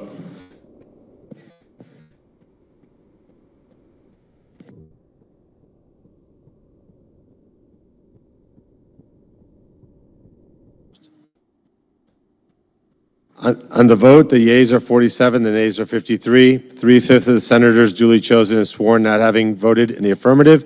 The motion is not agreed to. The point of order is sustained and the amendment fails. Mr. President, I ask unanimous consent that it be in order for the following senators recognized to offer amendments, motions, or points of order, that the amendments be reported by number with no amendments in order prior to a vote in relation to the amendments or motions. Cornyn number 2705 and Merkley number 2446. Without objection. They'll speak against it and then raise a point of order, and then you. Mr. President. I recognize the senator from Texas. Mr. President, I call up my amendment number 2705, and I ask it be reported by number. The clerk will report.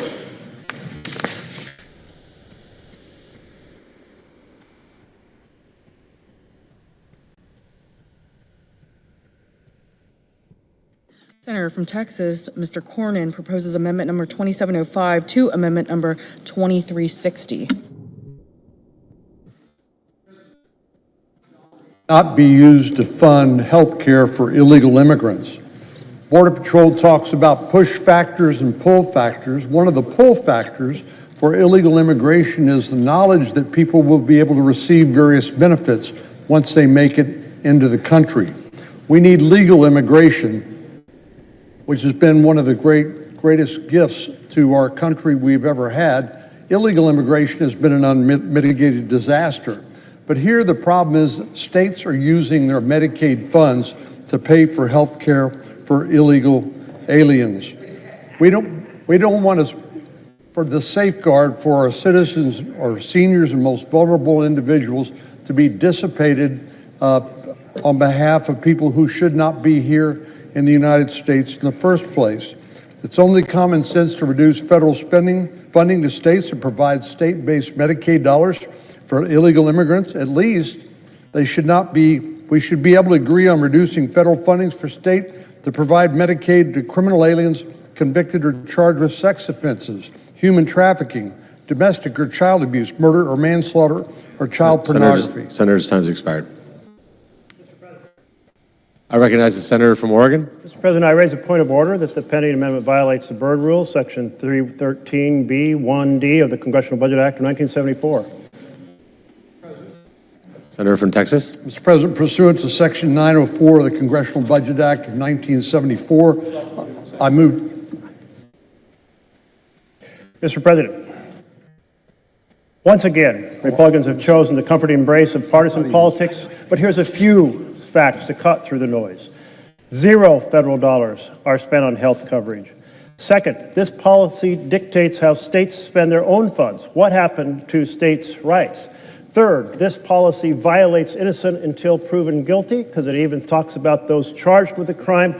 But most importantly, what this amendment says is that if one person, despite state law, through a bureaucratic mistake, is receiving funds, then the whole state pays the price and has their rate on expanded Medicaid changed from 90% to 80%. This is a backdoor for 41 states, which includes the majority of Republican states, to reduce the federal match from 90% to 80%, with huge, huge impact on the coverage of individuals across this country. Haven't we done enough damage already to the fundamental principle of health care without this collective punishment of American citizens by reducing the state funding from 90% to 80%? I renew my point of order.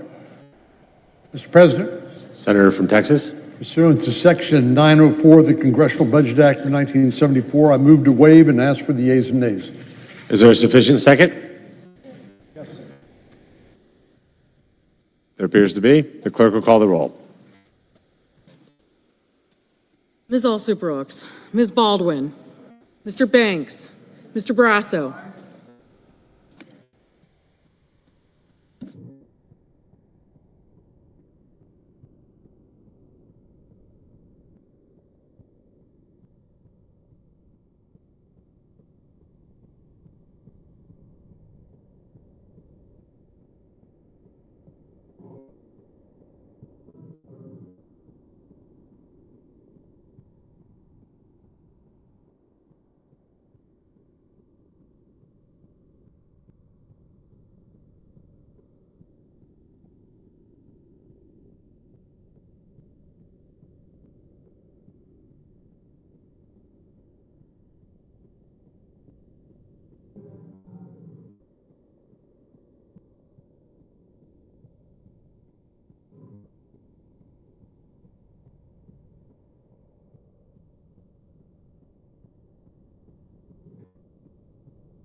Mr. Bennett, Mrs. Blackburn, Mr. Blumenthal,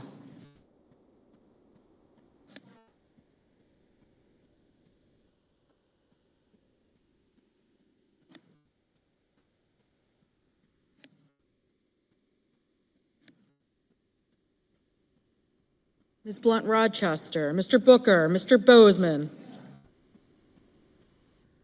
Mrs. Britt, Mr. Budd,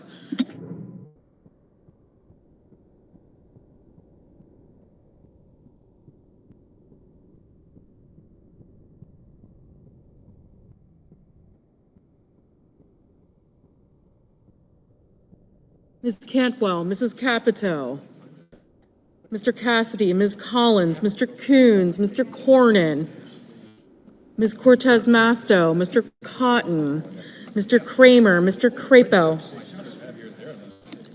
Mr. Cruz, Mr. Curtis, Mr. Daines, Ms. Duckworth,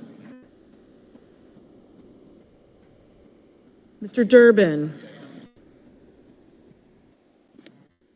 Ms. Ernst, Mr. Fetterman,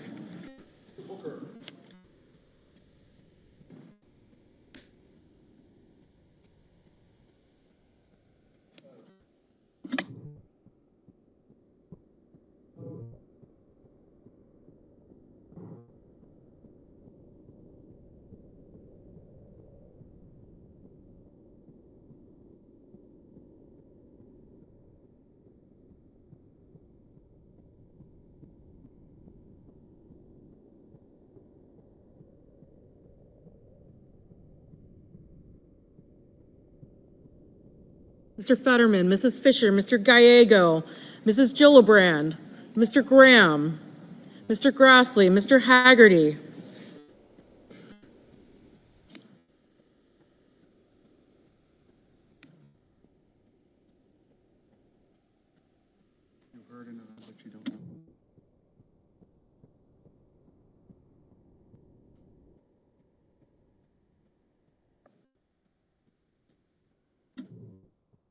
Mrs. Gillibrand, Mr. Graham, Mr. Grassley, Mr. Haggerty, Ms. Hassan, Mr. Hawley, Mr. Heinrich, Ms. Hirono, Mr. Hoven, Mr. Husted, Mrs. Hyde-Smith, Mr. Johnson, Mr. Justice, Mr. Kane, Mr. Kelly, Mr. Kennedy, Mr. Kim, Mr. King, Ms. Klobuchar, Mr. Langford, Mr. Lee, Mr. Lujan, Ms. Lummis, Mr. Markey, Mr. Marshall, Mr. McConnell, Mr. McCormick, Mr. Merkley, Mrs. Moody, Mr. Moran, Mr. Marino, Mr. Mullen, Ms. Murkowski, Mr. Murphy, Mrs. Murray, Mr. Ossoff, Mr. Padilla, Mr. Paul, Mr. Peters, Mr. Reed, Mr. Ricketts, Mr. Risch, Ms. Rosen, Mr. Rounds, Mr. Sanders, Mr. Schatz, Mr. Schiff, Mr. Schmidt, Mr. Schumer, Mr. Scott of Florida, Mr. Scott of South Carolina, Mrs. Shaheen, Mr. Sheehy, Ms. Slotkin, Ms. Smith, Mr. Sullivan, Mr. Thune, Mr. Tillis, Mr. Tuberville, Mr. Van Hollen, Mr. Warner, Mr. Warnock, Ms. Warren, Mr. Welch, Mr. Whitehouse, Mr. Wicker, Mr. Wyden, Mr. Young.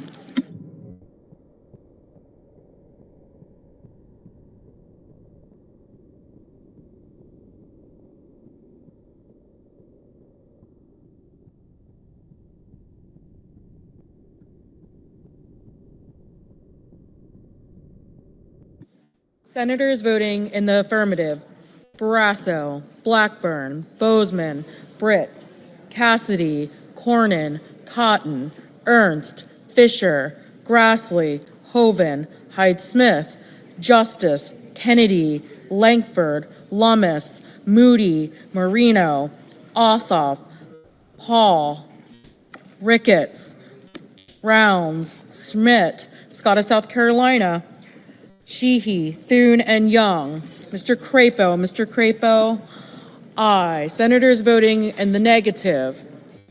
Also Brooks, Blunt Rochester, Booker, Collins, Coons, Duckworth, Gallego, Heinrich, Hickenlooper, Hirono, Kane, Kim, Merkley, Murray, Padilla, Reed, Rosen, Schatz, Schiff, Schumer, Shaheen, Smith, Welch, and Whitehouse.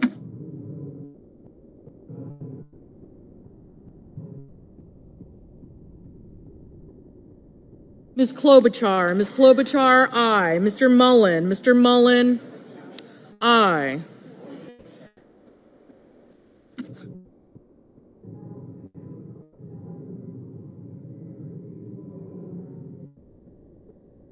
Ms. Klobuchar, no.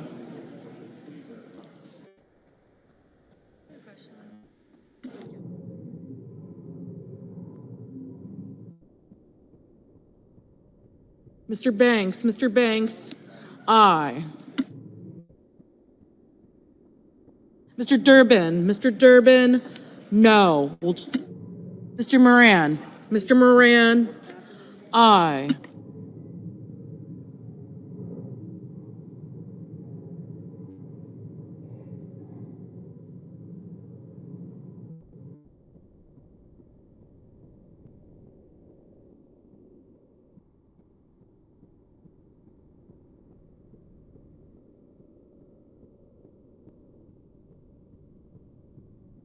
Mr. Kramer, aye. Mr. Sullivan, aye.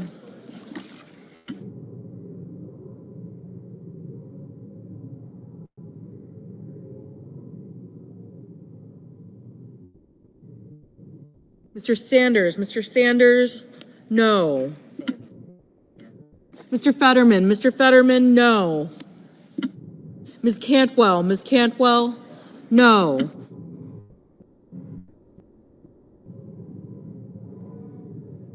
Mr. Wyden, no. Mr. Hawley, aye.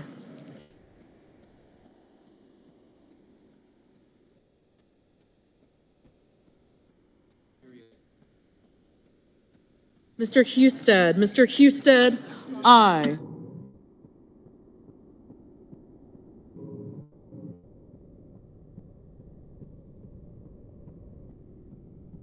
Ms. Cortez Masto, aye. Mr. King, no. Mr. Murphy, no.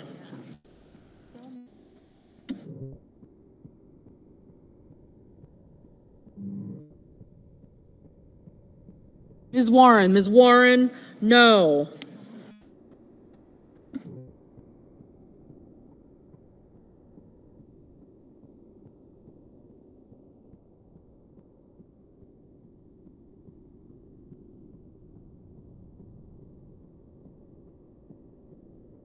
Mr. Marshall, aye.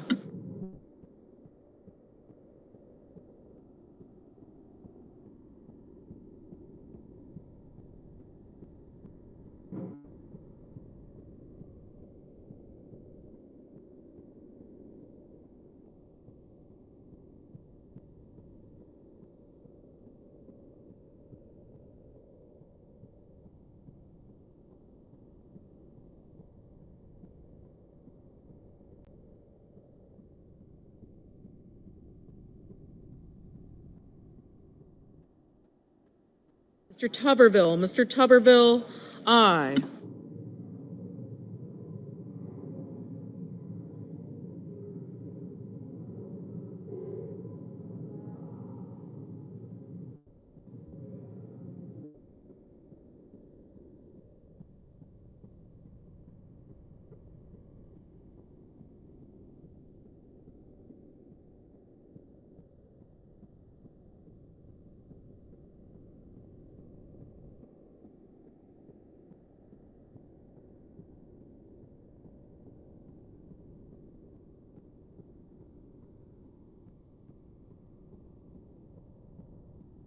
Mr. Blumenthal, Mr. Blumenthal, no.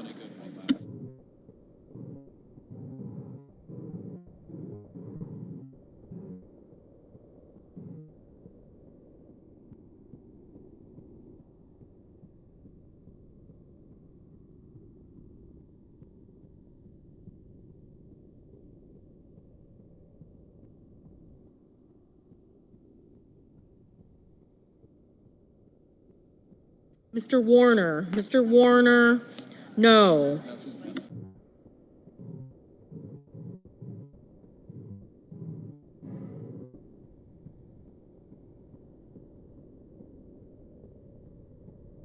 Mr. Lee, aye. Mr. Lujan, no. Mr. Van Hollen, no.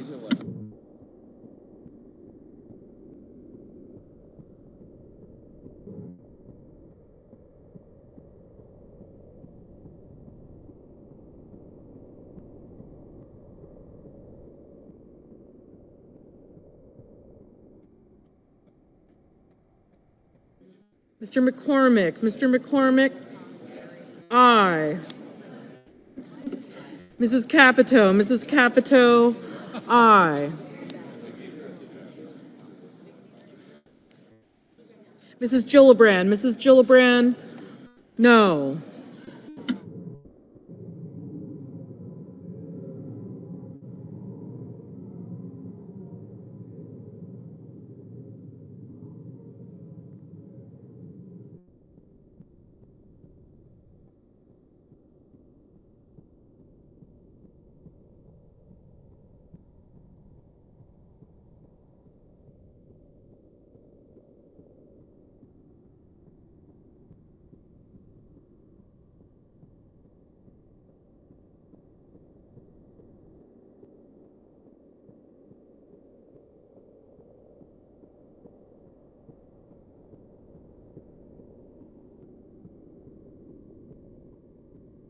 Mr. Peters, no.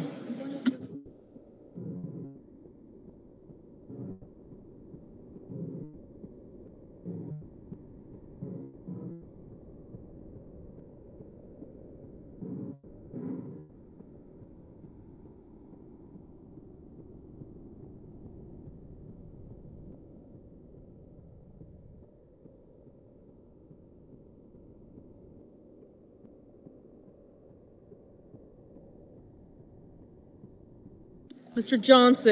Johnson, aye.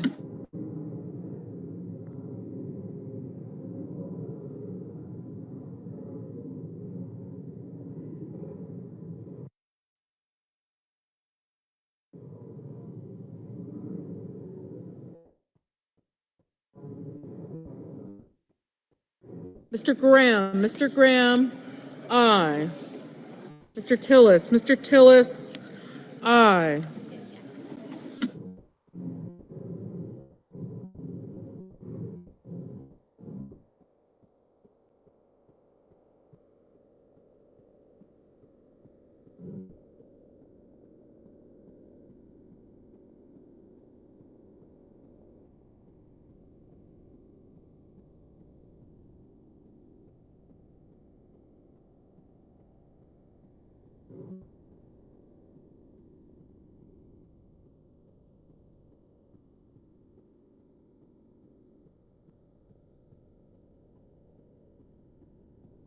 Ms. Baldwin, no.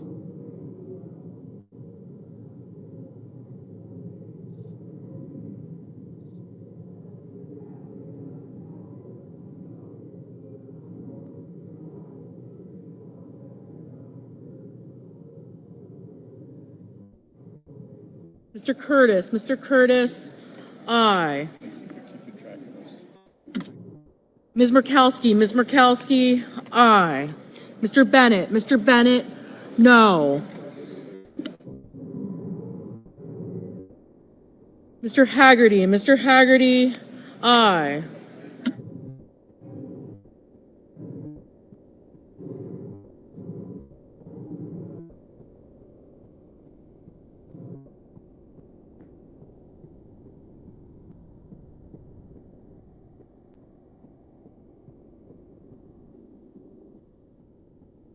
Mr. Daines, aye.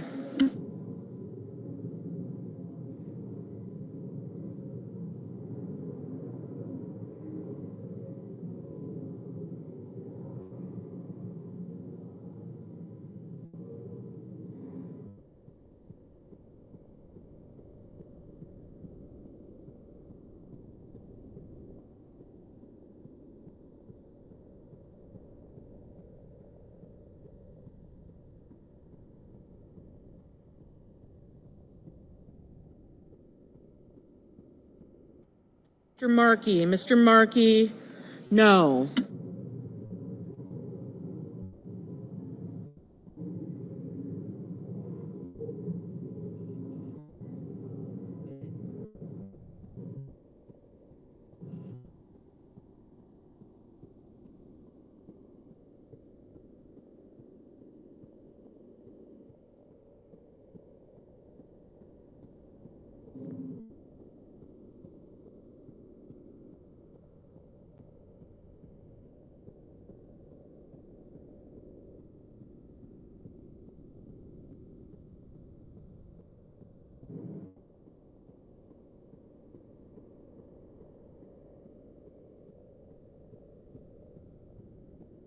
Mr. Cruz, aye.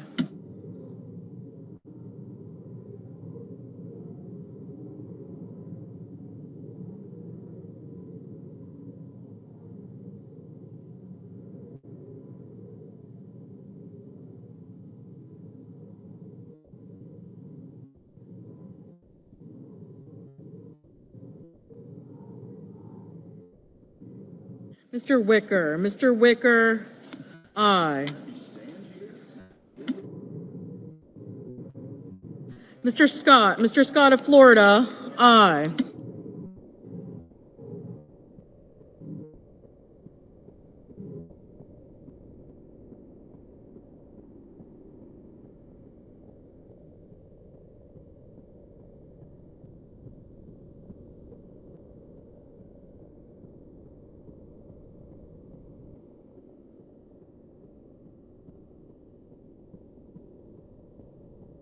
Mr. Budd, aye.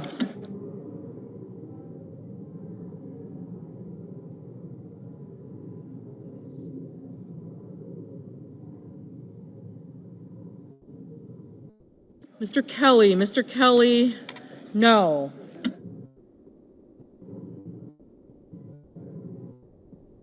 Mr. Warnock, aye. Ms. Hassan, aye.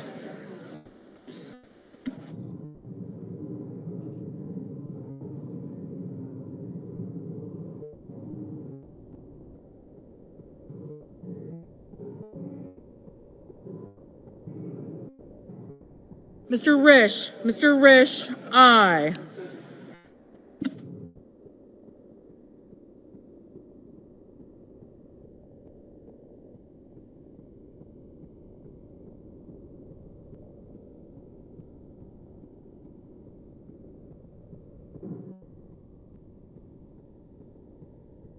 Mr.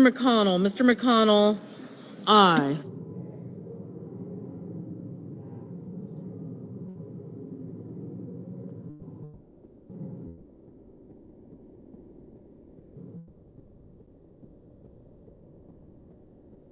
Ms. Slotkin, no.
Okay.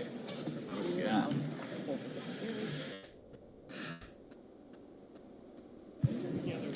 On this vote, the yeas are 56, the nays are 44. 3/5 of the senators duly chosen and sworn not having voted in the affirmative. The motion is not agreed to. The point of order is sustained and the amendment falls. Thank you. Mr. President. Senator from Oregon. Mr. President, I call up my amendment number 2446 and ask that it be reported by number. The clerk will report. The senator from Oregon, Mr. Merkley, proposed an amendment number for himself and others, number 2446 to amendment number 2360. Mr. President, this amendment is about defending the integrity of our legislative process. Every now and then, a new strategy creates either the appearance of conflict of interest or a real conflict of interest. And that is the case with elected officials promoting or selling crypto coins in which they have a personal financial stake. The coins cost little to make, so the buyers know they're enriching. Order on the floor, please.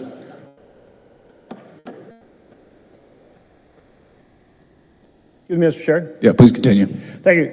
These digital coins cost little to make, so buyers know they're enriching the elected officials selling them.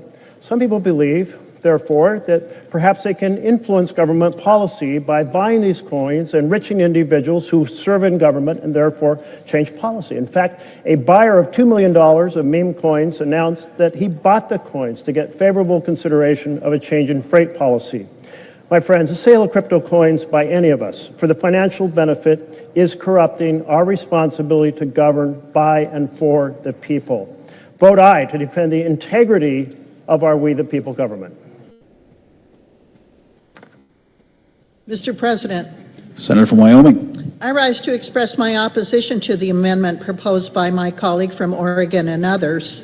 I appreciate their concerns about ethics and transparency in government, but this amendment would inflict serious harm on American innovation and competitiveness.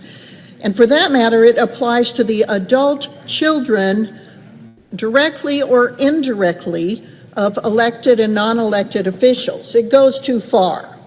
If we had passed something like this in the early days of the internet, we would have sent a clear message that America is closed for business when it comes to digital innovation. And that's what we risk doing now. That's the last thing we want to be doing. The irony is this amendment would actually harm our government's ability to understand and regulate digital assets effectively. If we're serious about ethics in financial products, let's focus on real solutions and all financial products, not just digital. I urge my colleagues to reject this amendment.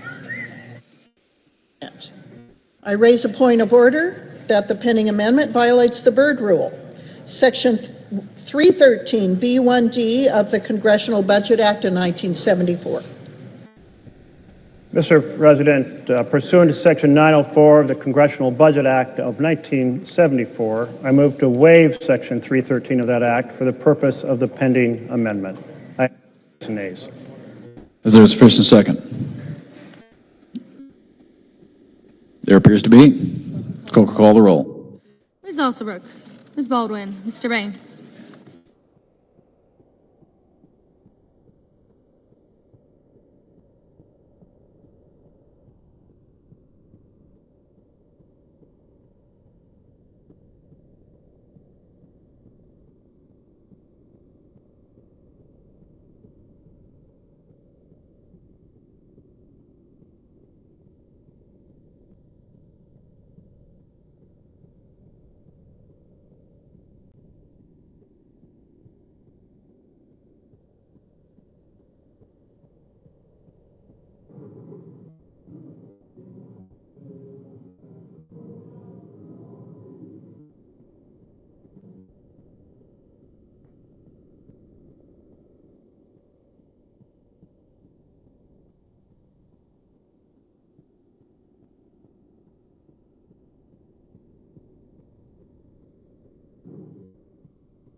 Mr. Banks, Mr. Barrasso, Mr. Bennett, Mrs. Blackburn, Mr. Blumenthal, Ms. Blood Rochester, Mr. Booker, Mr. Bozeman, Mrs. Britt,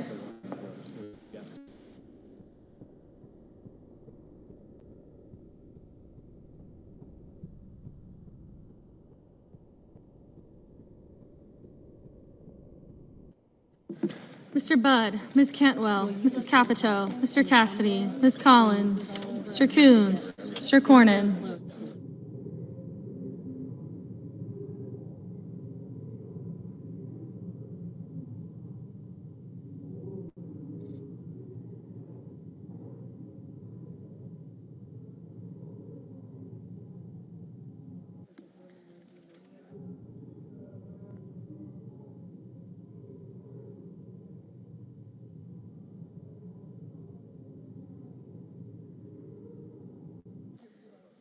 Ms. Cortez Masto, Mr. Cotton, Mr. Kramer, Mr. Crapo, Mr. Cruz.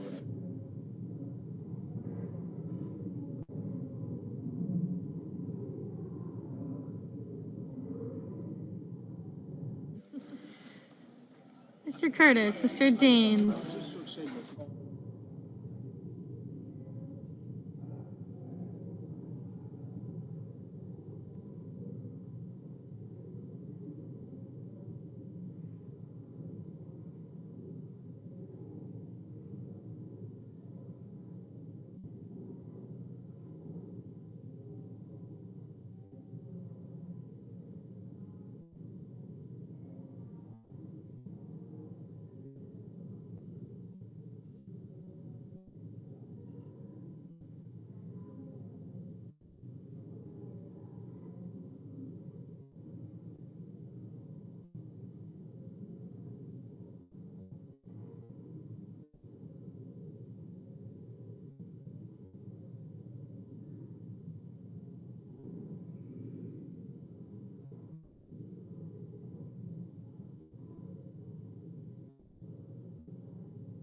Ms. Duckworth, Mr. Durbin, Ms. Ernst, Mr. Fetterman, Mrs. Fisher, Mr. Gallego, Mrs. Gillibrand, Mr. Graham, Mr. Grassley, Mr. Haggerty, Ms. Hassan, Mr. Hawley, Mr. Heinrich, Mr. Hickenlooper, Ms. Hirono, Mr. Hoven, Mr. Husted, Mrs. Hyde-Smith.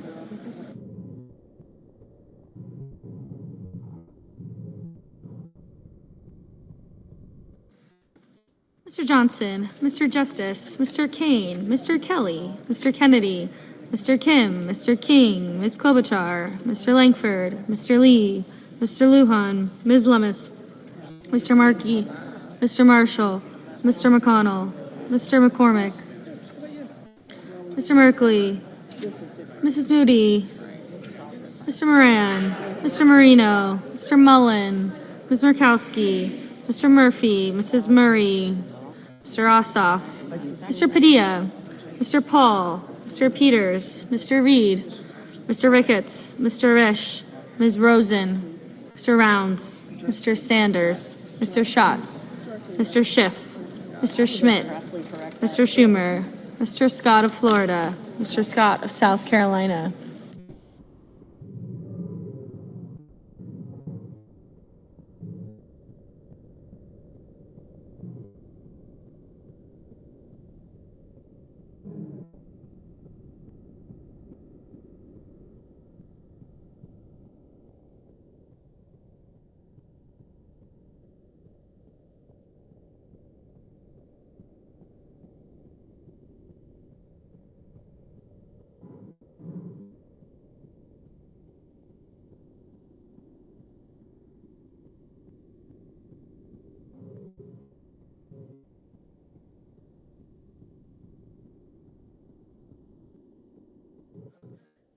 Mr. Scott of South Carolina, Mrs. Shaheen, Mr. Sheehy, Ms. Slotkin, Ms. Smith, Mr. Sullivan, Mr. Thune,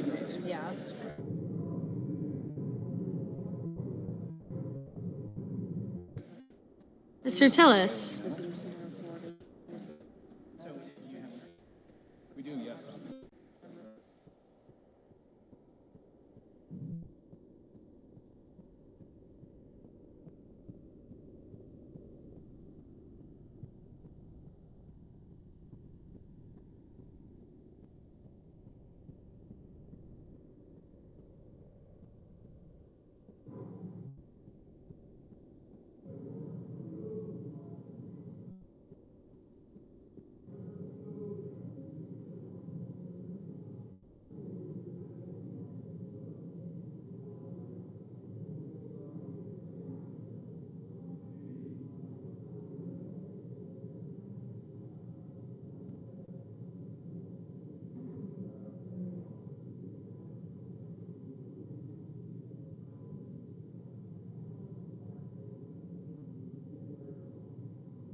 Mr. Tuberville, Mr. Van Hollen, Mr. Warner, Mr. Warnock, Ms. Warren, Mr. Welch, Mr. Whitehouse, Mr. Wicker, Mr. Wyden, Mr. Young.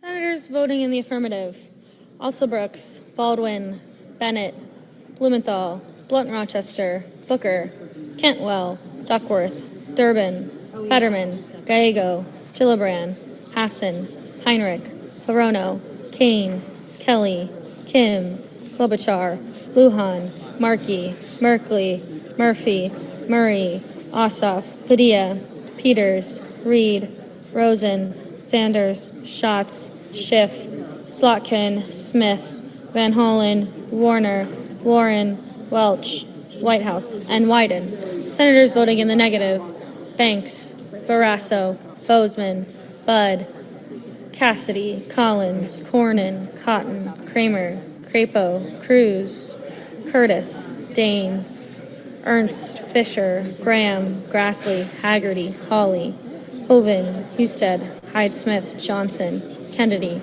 Langford, Lummis, Marshall, McConnell, McCormick, Moody, Moran, Mullen, Paul, Ricketts, Risch, Rounds, Schmidt, Scott of Florida, Scott of South Carolina, Thune, Tillis, Tuberville, Wicker, and Young.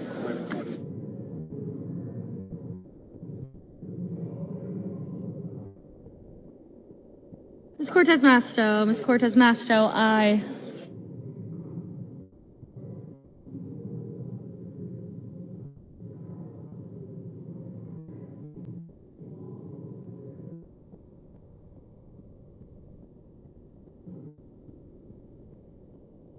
Mr.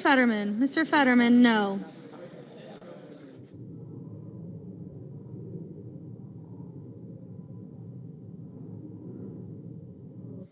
Ms. Murkowski, no.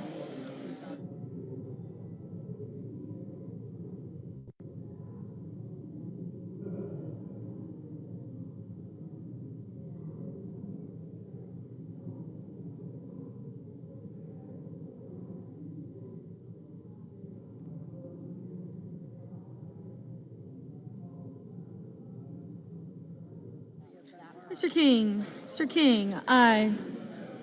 Mrs. Shaheen, aye.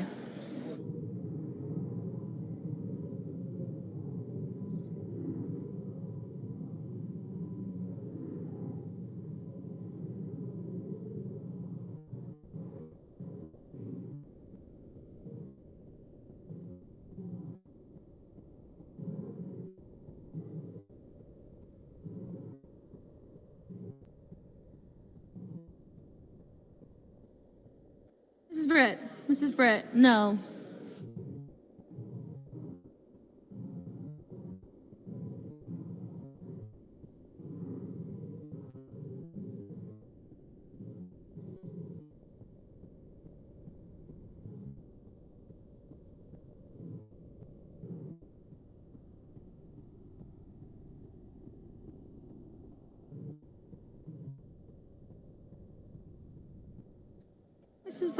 Mrs. Blackburn, no.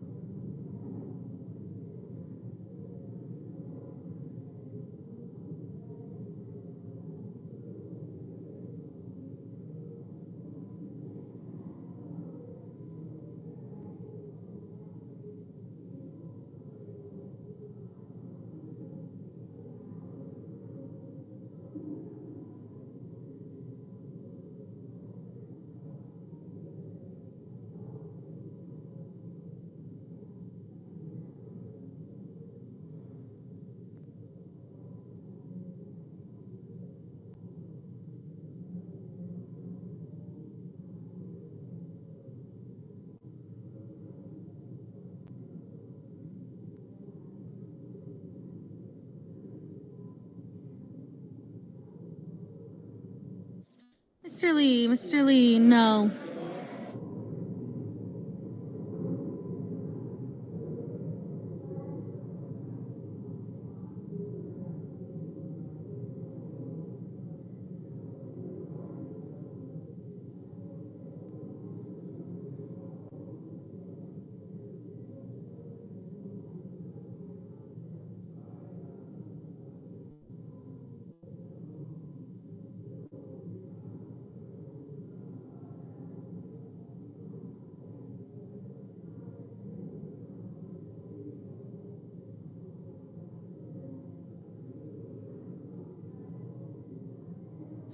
Mr. Sullivan, no.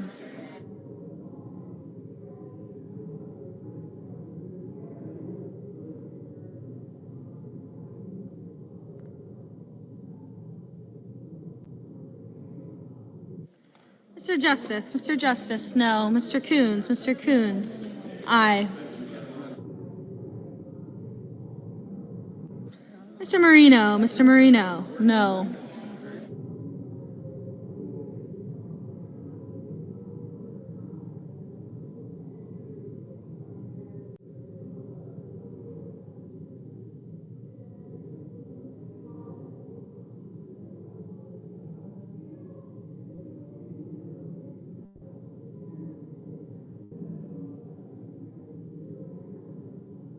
Mrs. Gillibrand,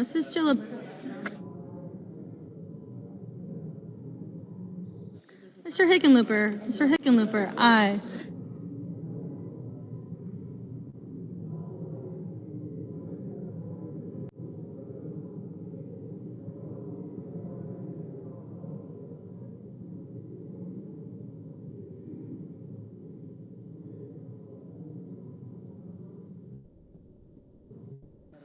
Mr. Fetterman, aye.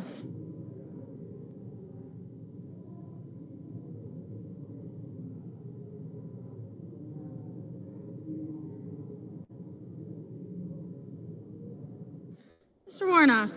Warnock, aye.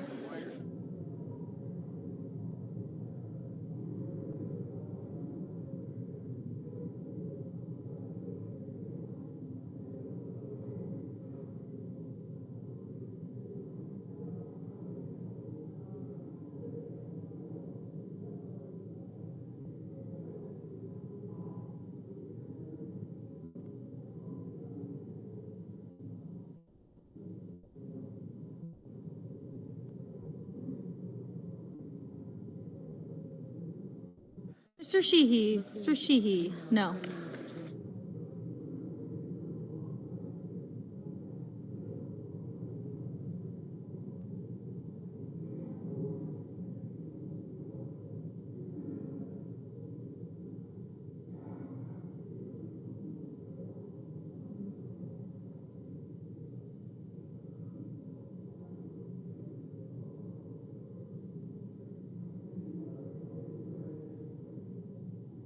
Mr. Schumer.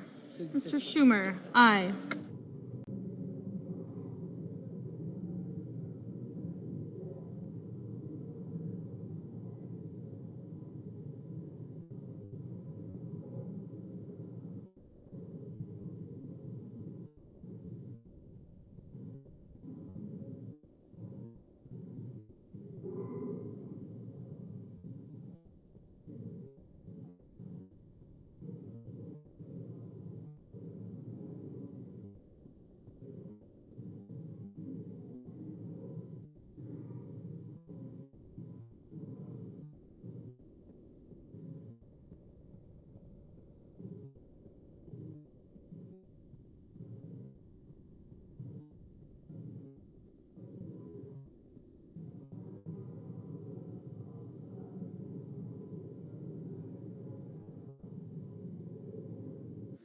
Mrs. Capito. Mrs. Capito, no.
can do that. We good? On this vote, the yeas are 47 and the nays are 53. 3/5 of the senators duly chosen and sworn in not having voted in the affirmative, the motion is not agreed to. The point of order is sustained and the amendment fails. Mr. President, I ask unanimous consent that it be in order for the following senators to be recognized to offer amendments, motions, or points of order, that the amendments be reported by number with no amendments in order prior to a vote in relation to the amendments or motions. Murray, number 2771. Without objection. Mr. President. The senator from Washington. Mr. President, I call it my amendment number 2771, ask that it be reported by number. The clerk will report. The senator from Washington, Mrs. Murray, proposes an amendment number 2771 to amendment number 2360. Mr. President. Senator from Washington. Mr. President, my amendment is about a really important issue that has not gotten near enough attention for how devastating it will be for women in our country. Republicans' bill will cut millions of women off from birth control, cancer screenings, essential preventive health care that they will not be able to afford anywhere else. And it will shutter some 200 healthcare clinics in our country. And it will take another step towards enacting Republicans' plan for a backdoor nationwide abortion ban. How does it do this? By defunding Planned Parenthood. This is a long-sought goal of anti-choice extremists. No surprise, it is overwhelmingly unpopular with the American people. But Republicans are bent on ripping away any access to abortion care and happy to cut off this life-saving care. No matter that, women may not have another place to get the care that they can afford or another place they can get any care at all. This amendment that I'm offering will strip this awful provision to defund Planned Parenthood from this bill and protect health care access for the millions of patients who rely on Planned Parenthood health centers. Senator's Thank time. you, Mr. President. I urge a yes vote. Mr. President, The senator from Mississippi. I object to the senator's motion to strike the provision establishing a common sense protection of taxpayers' dollars by prohibiting abortion providers from receiving Medicaid funds for 1 year. There was a time when protecting American tax dollars from supporting the abortion industry was an uncontroversial, nonpartisan effort that we could all get behind. Even if we had opposing views on protecting the dignity of human life, this provision does not target any one entity. If a medical provider wishes to stay within the Medicaid program, it should simply cut elective abortion procedures from its services. Mr. President, the pending amendment number 2771 would cause the underlying legislation to exceed the Finance Committee's Section 302A allocations of the new budget authority and outlays. Therefore, I raise a point of order against this measure pursuant to Section 302F of the Congressional Budget Act of 1974. Mr. President. The senator from Washington. Mr. President, pursuant to Section 904 of the Congressional Budget Act of 1974, I move to waive Section 302F of that act for the purposes of the pending amendment, and I ask for the ayes and nays. Is there a sufficient second? There appears to be. The clerk will call the roll. Ms. Oslerbrooks, Ms. Baldwin, Mr. Banks, Mr. Barrasso, Mr. Bennett,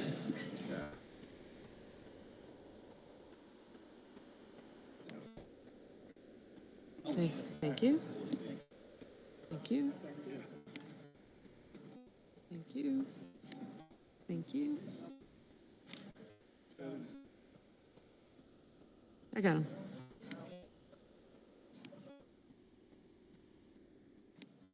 Thank you. Thank you.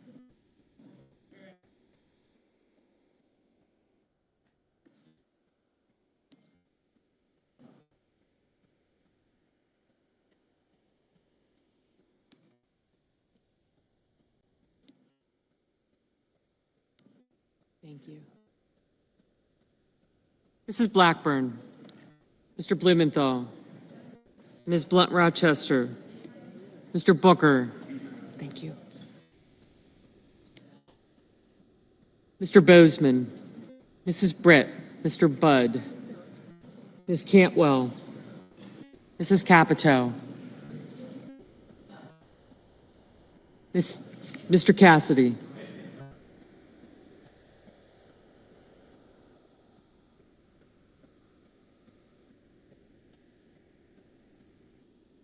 Ms. Collins.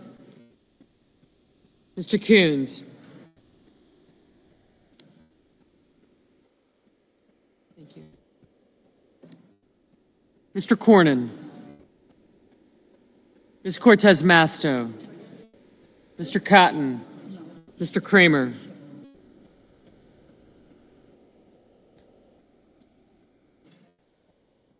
Mr. Cruz.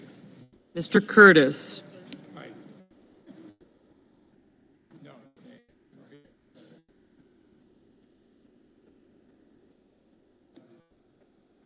Mr. Daines, Ms. Duckworth, Mr. Durbin,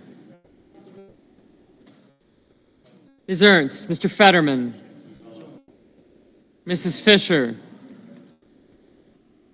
Mr. Gallego, Mrs. Gillibrand, Mr. Graham, Mr. Grassley, Mr. Haggerty, Ms. Hassan, Mr. Hawley, Mr. Heinrich, Mr. Hickenlooper, Ms. Hirono, Mr. Hoven, Mr. Husted, Mrs. Hyde-Smith, Mr. Johnson, Mr. Justice,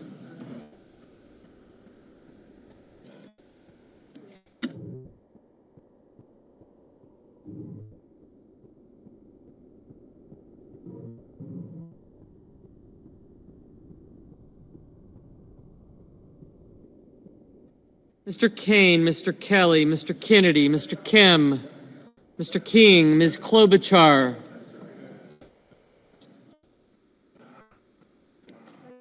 gotcha, Mr. Langford, Mr. Lee, Mr. Lujan, Ms. Lummis, Mr. Markey, Mr. Marshall, Mr. McConnell,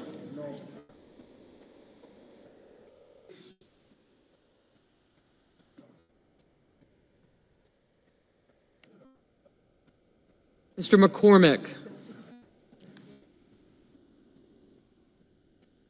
Mr. Merkley, I did, Mrs. Moody, Mr. Moran, Mr. Marino, Mr. Mullen, Ms. Burkowski, Mr. Murphy, Mrs. Murray, Mr. Ossoff, Mr. Padilla, Mr. Paul, Mr. Peters, Mr. Reed, Mr. Ricketts, Mr. Risch, thank you.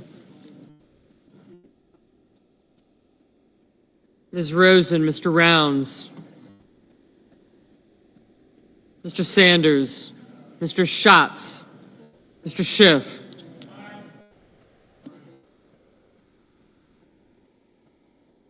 Mr. Schmidt, Mr. Schumer, Mr. Scott of Florida, Mr. Scott of South Carolina, Mrs. Shaheen, Mr. Sheehy, Ms. Slotkin, Ms. Smith, Mr. Sullivan, Mr. Thune, Mr. Tillis, Mr. Tuberville, Mr. Van Hollen, Mr. Warner, Mr. Warnock, Ms. Warren, Mr. Welch,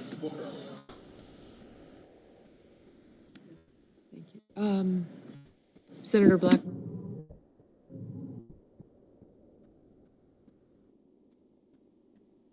Mr. Wicker, Mr. Wyden, Mr. Young. Senators voting in the affirmative: Baldwin, Bennett, Blunt Rochester, Booker, Cantwell, Coons, Durbin, Gallego, Heinrich, Hirono, Kane, King, Murkowski, Murray, Ossoff, Padilla, Peters, Rosen, Sanders, Smith, Warren, Welch, and Wyden. Senators voting in the negative: Barrasso, Blackburn, Bozeman, Budd, Capito, Hornan, Cotton, Kramer, Crapo, Curtis, Daines, Ernst, Fisher, Haggerty, Husted, Hyde-Smith, Justice, Kennedy, Lummis, Marshall, Moody, Moran, Marino, Mullen, Rounds, Scott of Florida, Thune, Tillis, and Tuberville. Ms. Collins. Aye. Mr. Kim. Aye. Ms. Alsobrooks. Aye. Mr. Johnson. No. Mr. Blumenthal. Aye. Mr. Schiff. Aye. Mrs. Britt, no. Mr. Murphy, aye.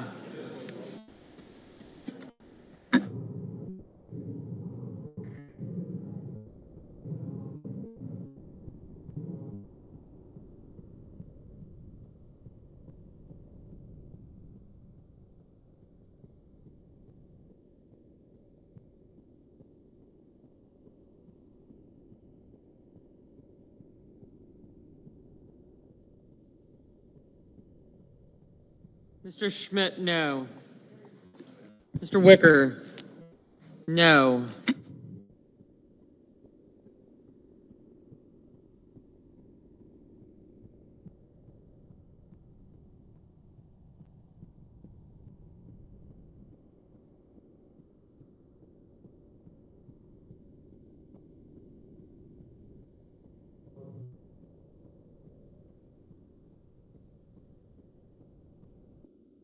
Mr. Grassley, no. Ms. Cortez Masto, aye.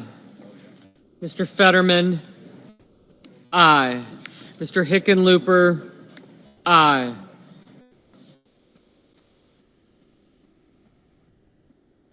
Mr. Paul, no.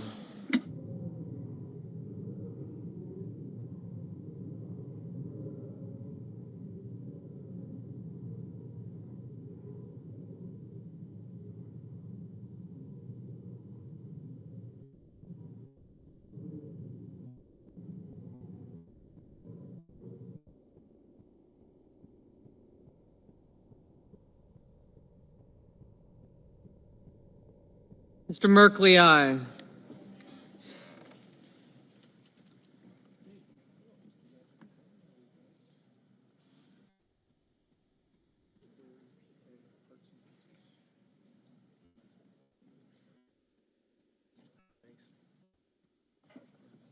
Mr. Banks, no.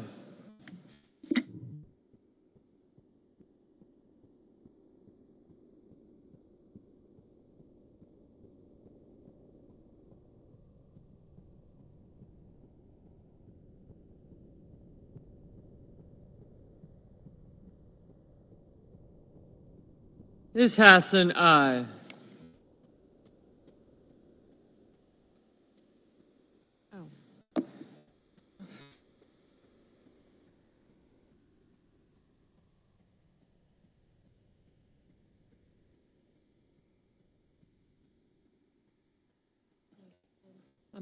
No. Could I have a?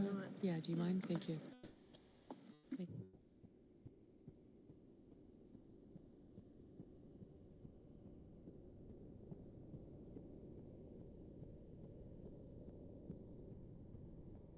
Ms. Slotkin, aye. Mr. Lujan, aye.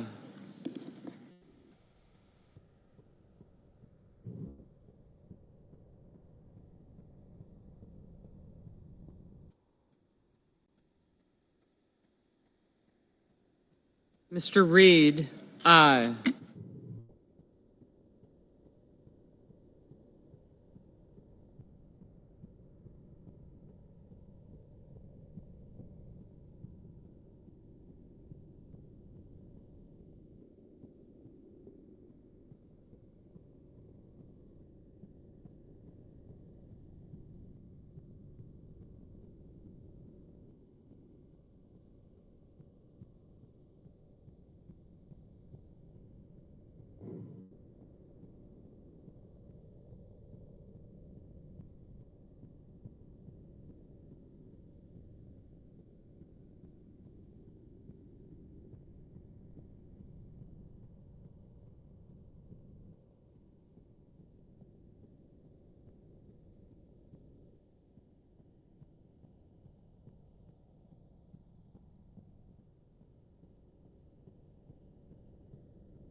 Ms. Duckworth, aye.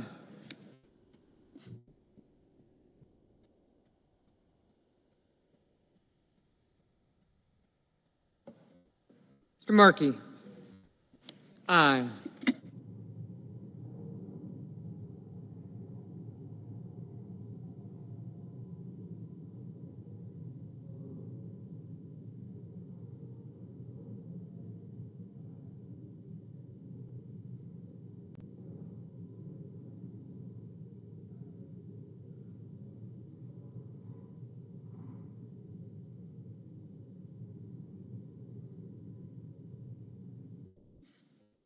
Mrs. Gillibrand, aye.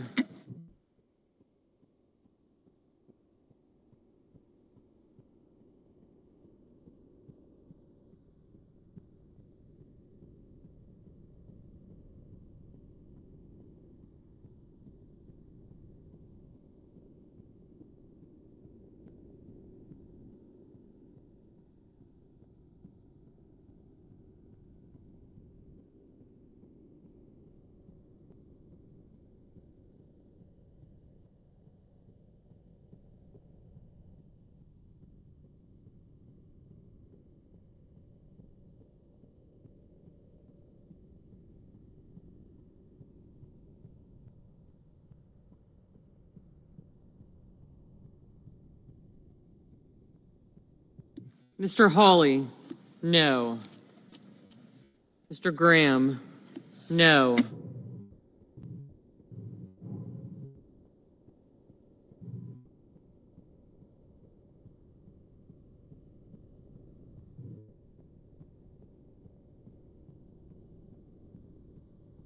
Mr. Risch, aye. Mr. Risch, no.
Mr. Schatz, aye. Mr. Warnock? Aye. Mr. Warner? Aye.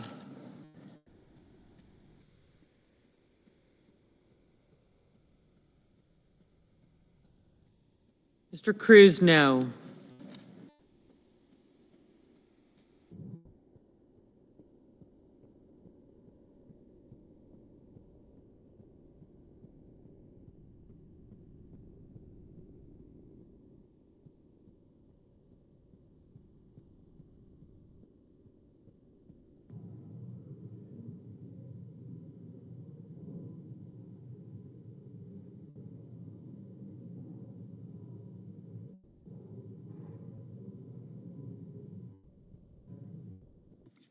Mr. Van Hollen?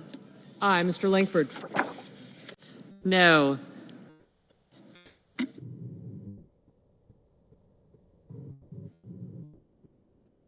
Mr. Cassidy, no.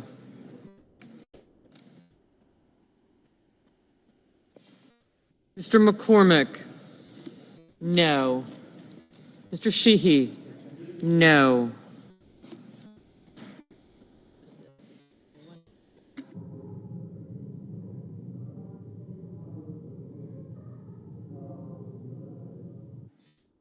Mr. Lee? No.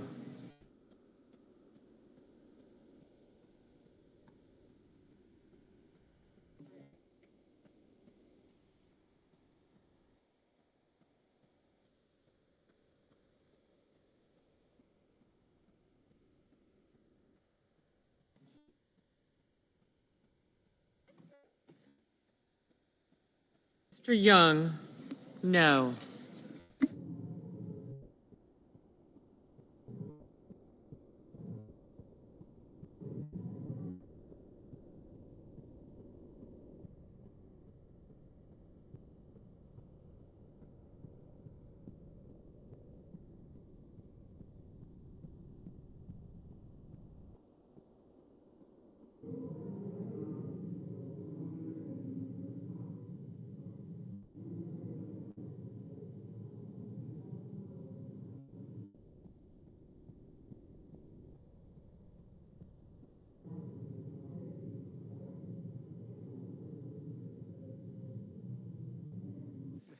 Mrs. Shaheen, aye.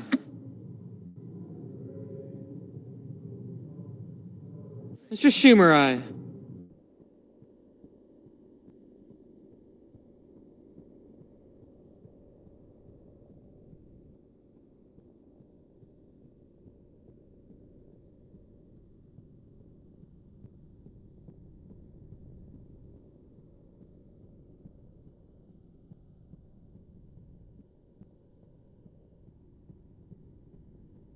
Mr. McConnell, no.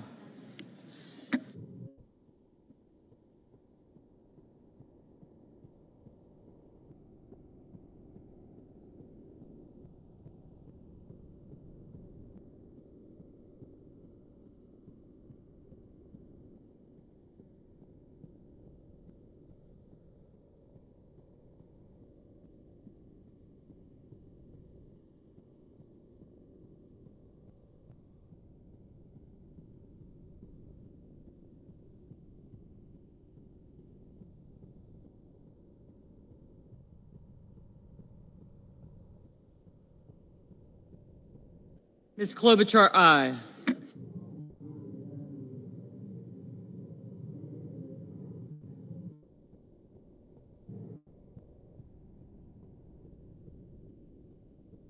Mr. Scott of South Carolina, no.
Mr. Kelly, aye.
Mr. Ricketts, no.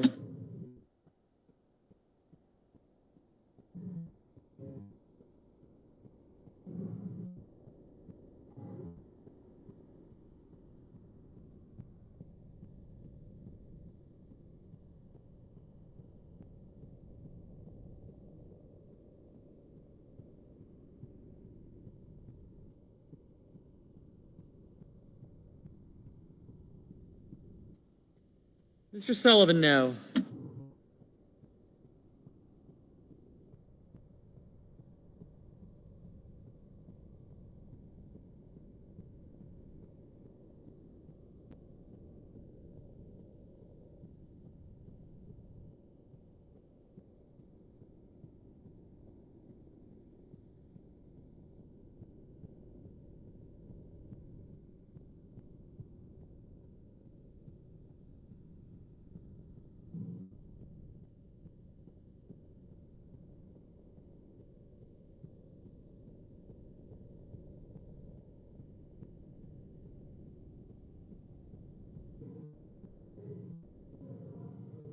Mr. Hoven, no.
Mr. Whitehouse, aye.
On this vote, the yeas are 49, the nays are 51. 3/5 of the senators duly chosen and sworn not having voted in the affirmative, the motion is not agreed to. The point of order is sustained and the amendment fails. Mr. President, I ask unanimous consent that it be in order for the following senators to be recognized to offer amendments, motions, or points of order, that the amendments be reported by number with no amendments in order prior to a vote in relation to the amendments or motions. Blackburn, number 2401. Is there an objection? Without objection. Mr. President, I call up my amendment. Senator from Tennessee.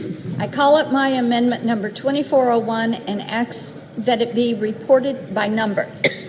The clerk will report. The senator from Tennessee, Mrs. Blackburn, proposes an amendment number 2401 to amendment number 2360.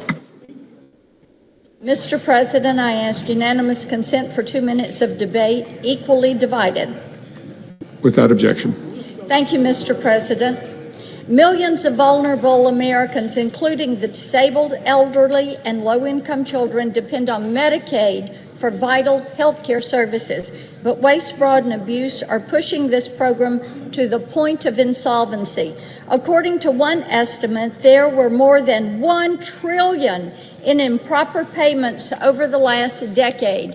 To protect Medicaid for those who truly need it, this corruption must end, including by removing the 1.4 million illegal aliens who are currently exploiting the program.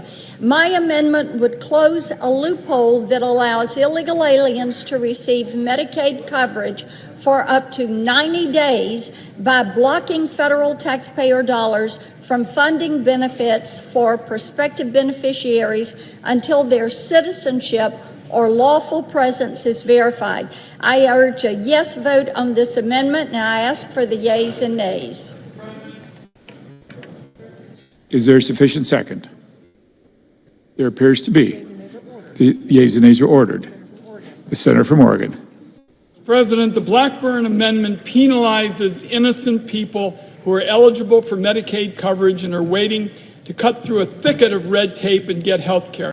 This can go on for months and months and defies basic fairness and common sense. The parliamentarian has already ruled that the federal government, if it does this, it would be coercive and not acceptable under the reconciliation rules. This is a distraction from Republican attempts to decimate the Medicaid benefit, and I therefore raise a point of order that the pending amendment violates the Byrd Rule, Section 313B1D of the Congressional Budget Act of 1974, and I ask for the yeas and nays.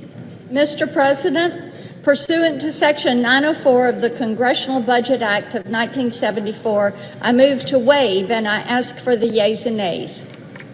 Is there sufficient second? There appears to be. The question is on the motion to waive. Ms. Asa Brooks, Ms. Baldwin.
Mr. Banks.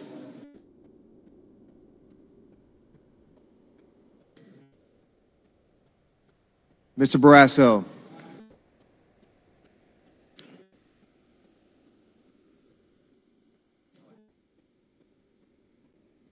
Mr. Bennett. Mrs. Blackburn.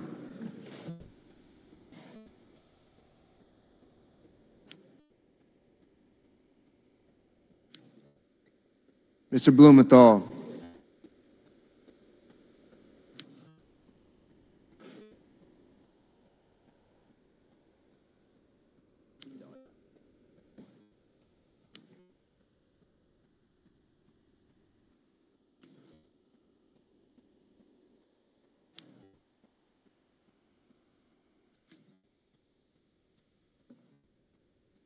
Mr. Booker.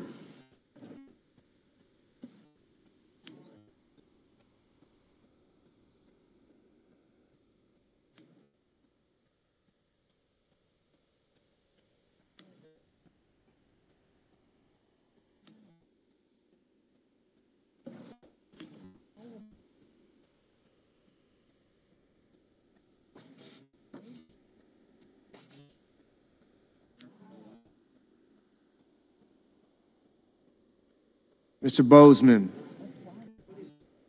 Mrs. Britt. Mr. Budd.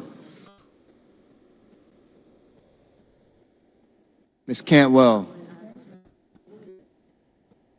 Mrs. Capito. Mr. Cassidy. Ms. Collins. Mr. Coons. Mr. Cornyn. Ms. Cortez Masto. Mr. Cotton.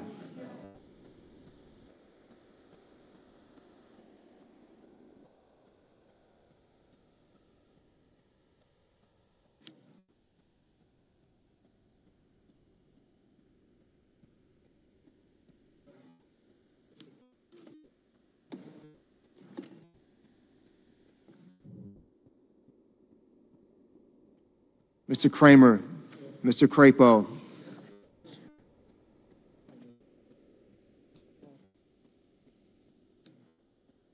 Mr. Cruz. Mr. Curtis.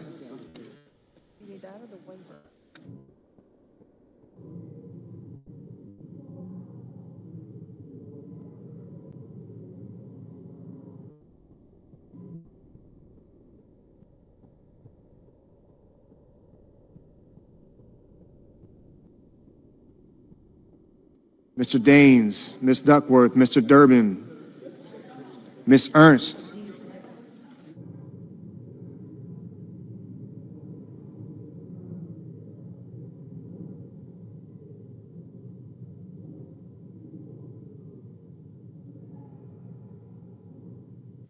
Mr. Fetterman, Mrs. Fisher,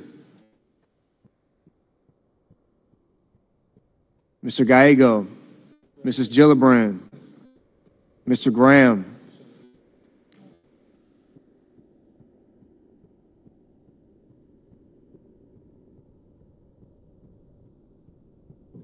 Mr. Grassley,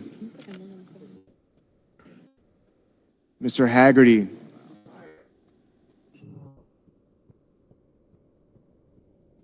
Ms. Hassan,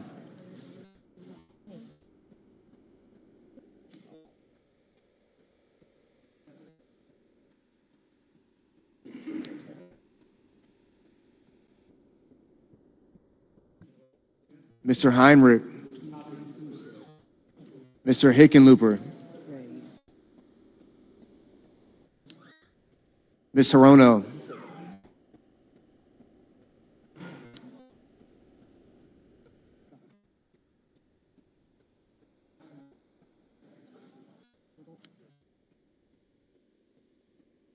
Mr. Hoven, Mr. Husted,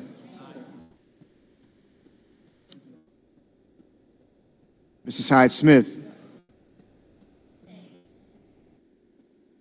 Mr. Johnson, Mr. Justice,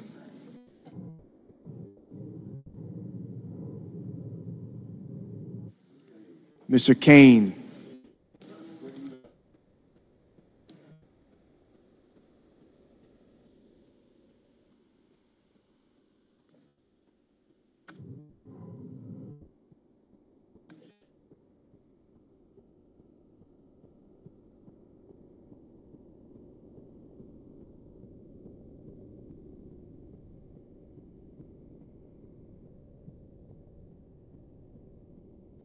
Mr. Kelly, Mr. Kennedy, Mr. Kim,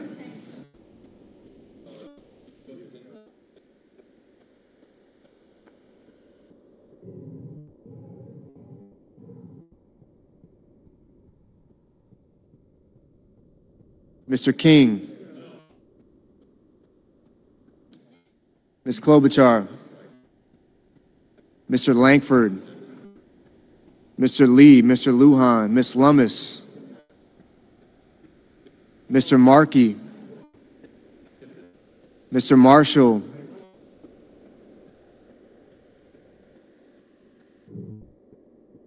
Mr. McConnell, Mr. McCormick, Mr. Merkley,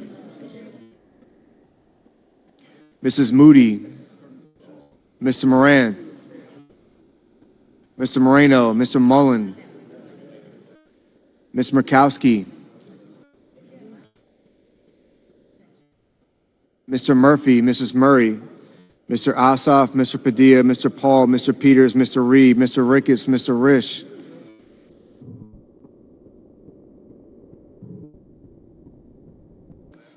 Ms. Rosen, Mr. Rounds, Mr. Sanders, Mr. Schatz, Mr. Schiff, Mr. Schmidt, Mr. Schumer, Mr. Scott of Florida, Mr. Scott of South Carolina,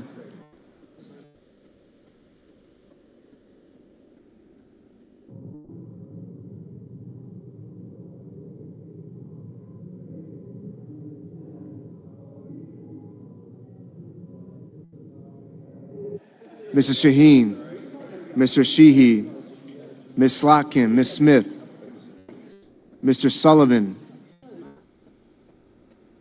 Mr. Thune, Mr. Tillis, Mr. Tuberville,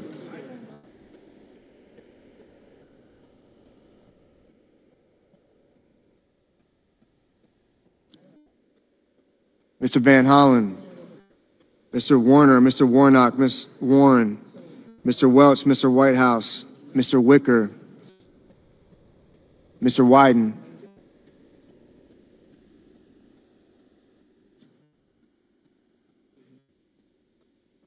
Mr. Young.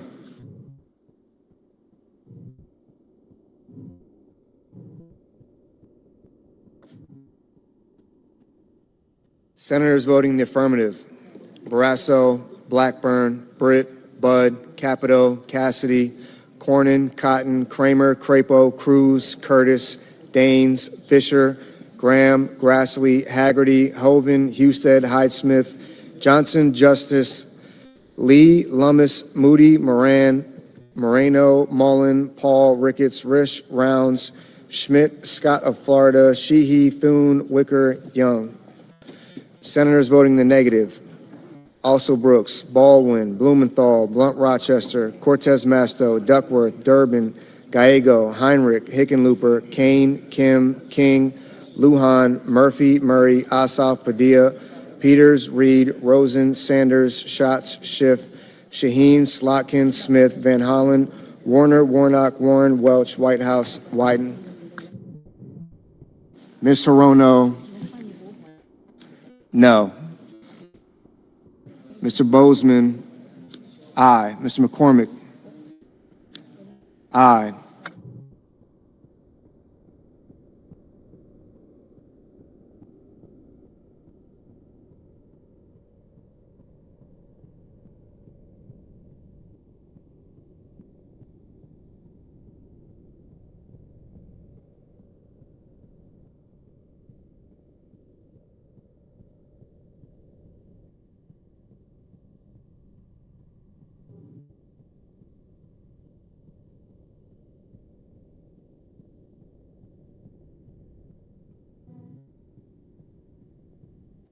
Mrs. Gillibrand, Mrs. Gillibrand, no.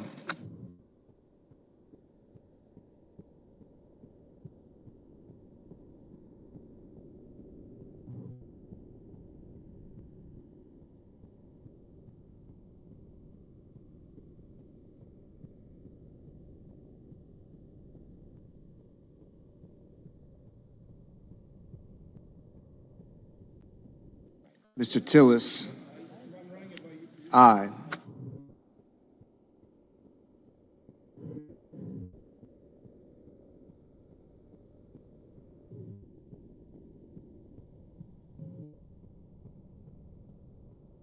Mr. Bennett. Mr. Bennett. No.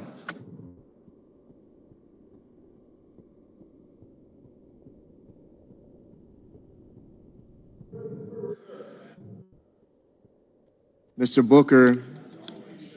No. Mr. Langford. Aye. Mrs. Capito. Aye.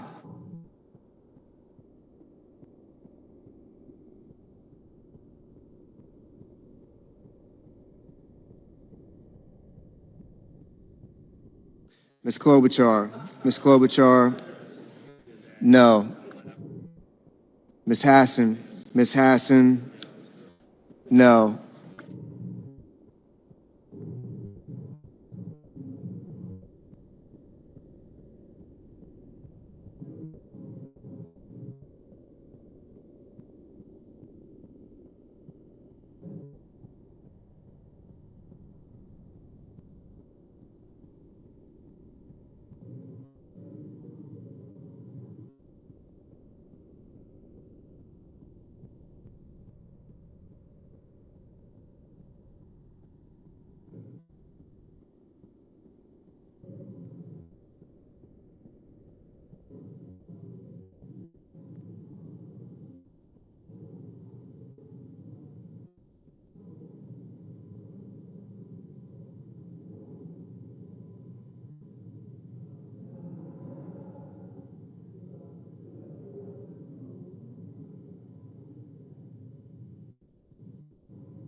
Mr. Marshall. Mr. Marshall. Aye.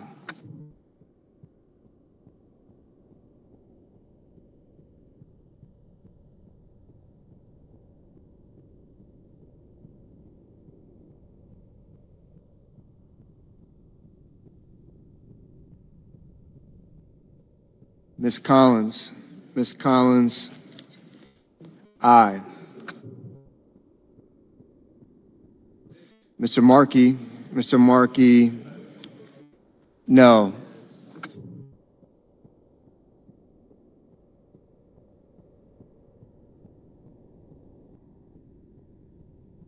Mr. Banks. Mr. Banks.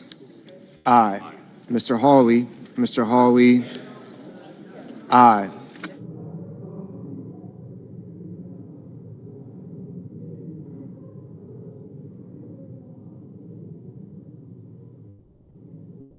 Mr. Merkley.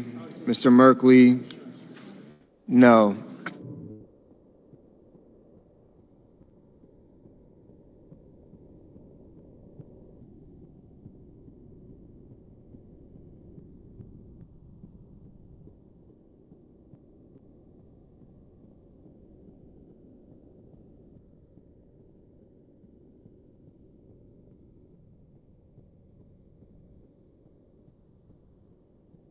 Mr. Scott. Mr. Scott of South Carolina. Aye.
Mr. Tuberville.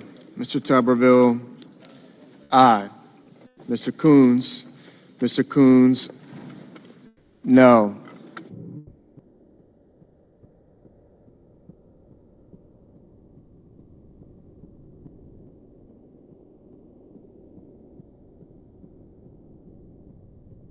Mr. Fetterman. Mr. Fetterman, no.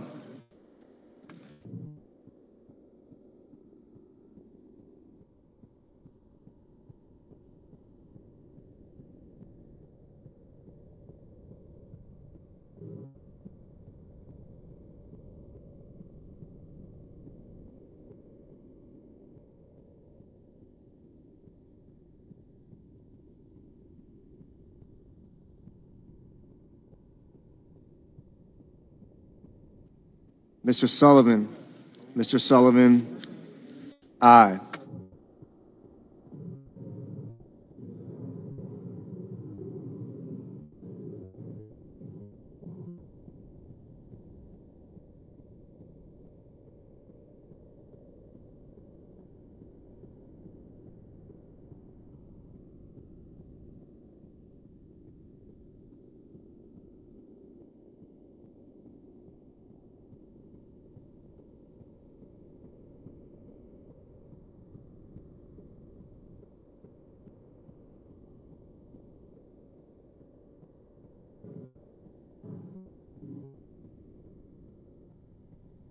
Mr. Kennedy, aye.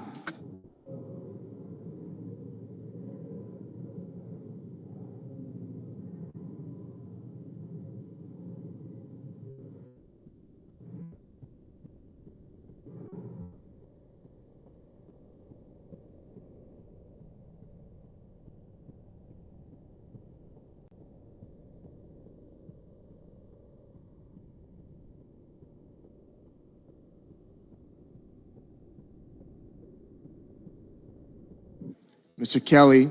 Mr. Kelly, no.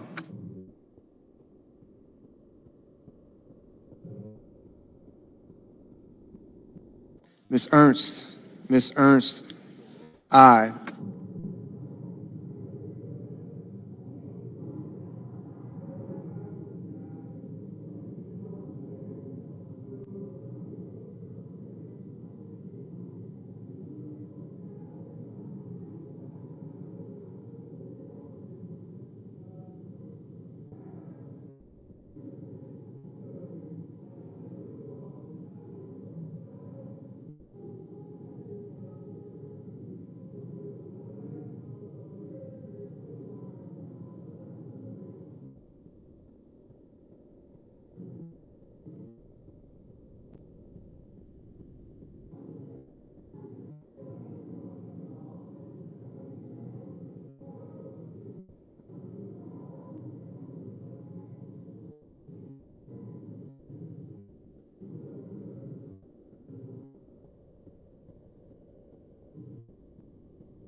Mr. McConnell.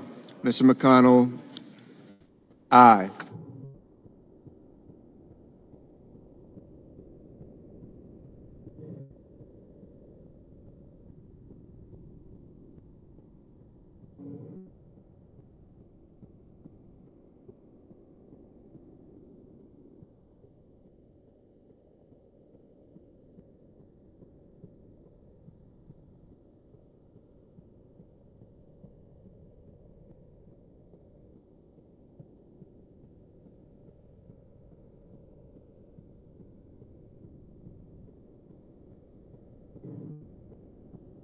Mr. Schumer. Mr. Schumer, no.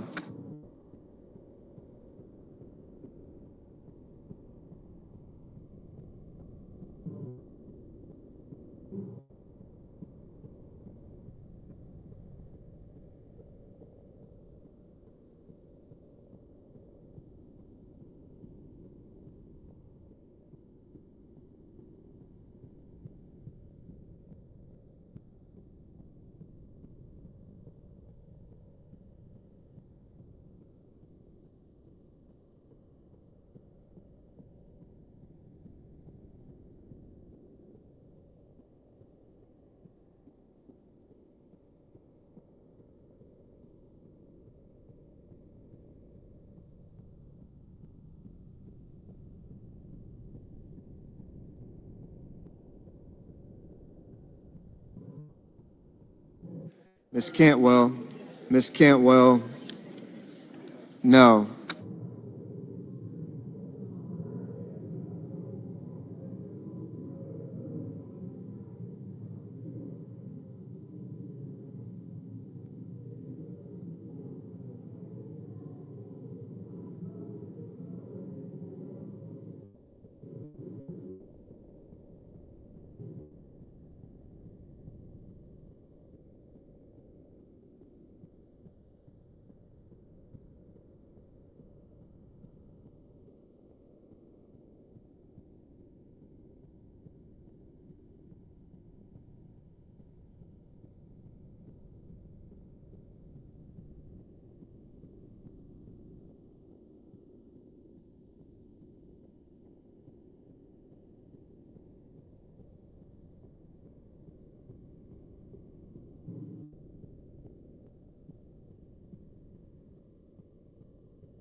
Ms. Murkowski.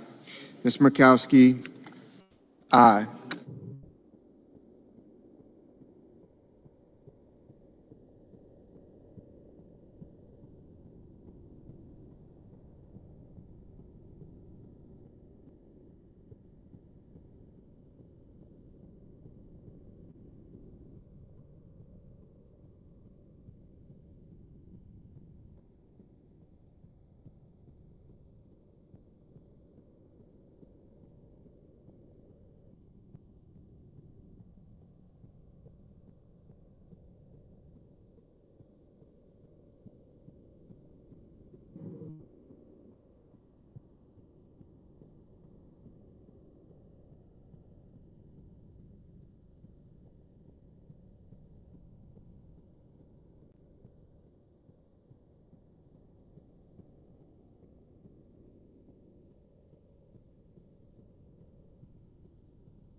All right, hurry everybody, all you troopers that stayed for all this time and went through the Votorama, it'll continue late into the evening. So what we're going to do is I'm going to shut it down right now. Everybody can go to dinner, do what you need to do, kiss the husband, kiss the wife, feed the dogs, all that kind of stuff. And then we'll meet back here probably, I'd say, about 8:30. And I got some editing to do to put the night show together so I can have something to talk to you about. And we'll track the progress of the final vote. So we're moving through the Votorama, and hopefully tonight we will see the final approval vote. Now, I just wanted to say something. I have a prediction. I'm going to give you my prediction, and I'll restate it tonight when we get together. My prediction is this. Everybody saw that it got voted down because of the parliamentarian that we have to continue providing Medicaid to newcomers, right? You guys saw that. Everybody's pissed off all over X. I think there's something coming. If you remember what seems like yesterday at this point, 5 hours ago, President Trump was supposed to come out when I introduced the show. They were supposed to do the press conference, and then they also had scheduled the executive orders for 2:30. I've been looking all around. I have not seen anybody post anything really about the executive orders. Then, when Karoline Leavitt signed off, she said, we'll see you guys tomorrow. Meaning, on a trip to Alligator Alcatraz. So it's almost like she knew that they weren't going to do the executive orders, that President Trump wasn't going to come out. I haven't seen anything that says he's coming back out. So I don't know. My prediction is this was a movie. What you just saw was, I think President Trump wanted to be able to see whether or not John Thune could get this done. He failed. He didn't fire the parliamentarian. She had her way, made them require 60 votes, and it failed.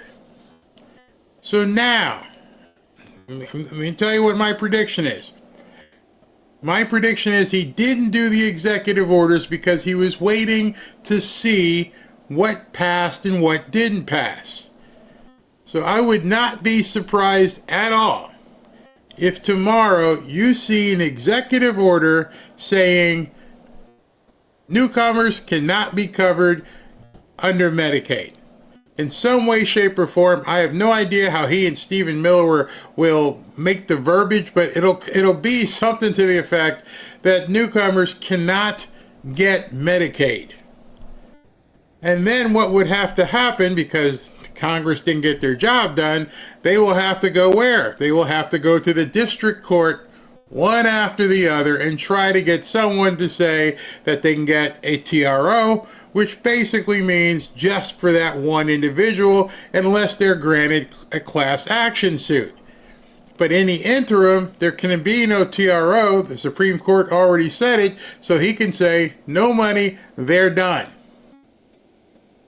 You're going to be watching an ultimate game of chess over the next 24 hours.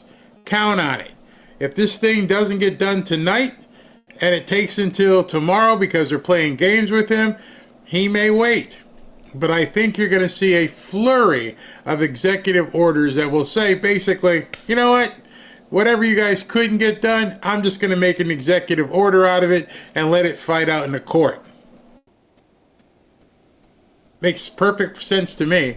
But then in that regard, when he shuts down the Medicaid to the newcomers, it'll be off the books, and let him fight it out. He doesn't care.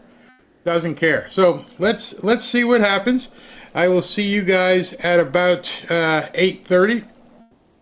But watch for that. Watch for that illegal.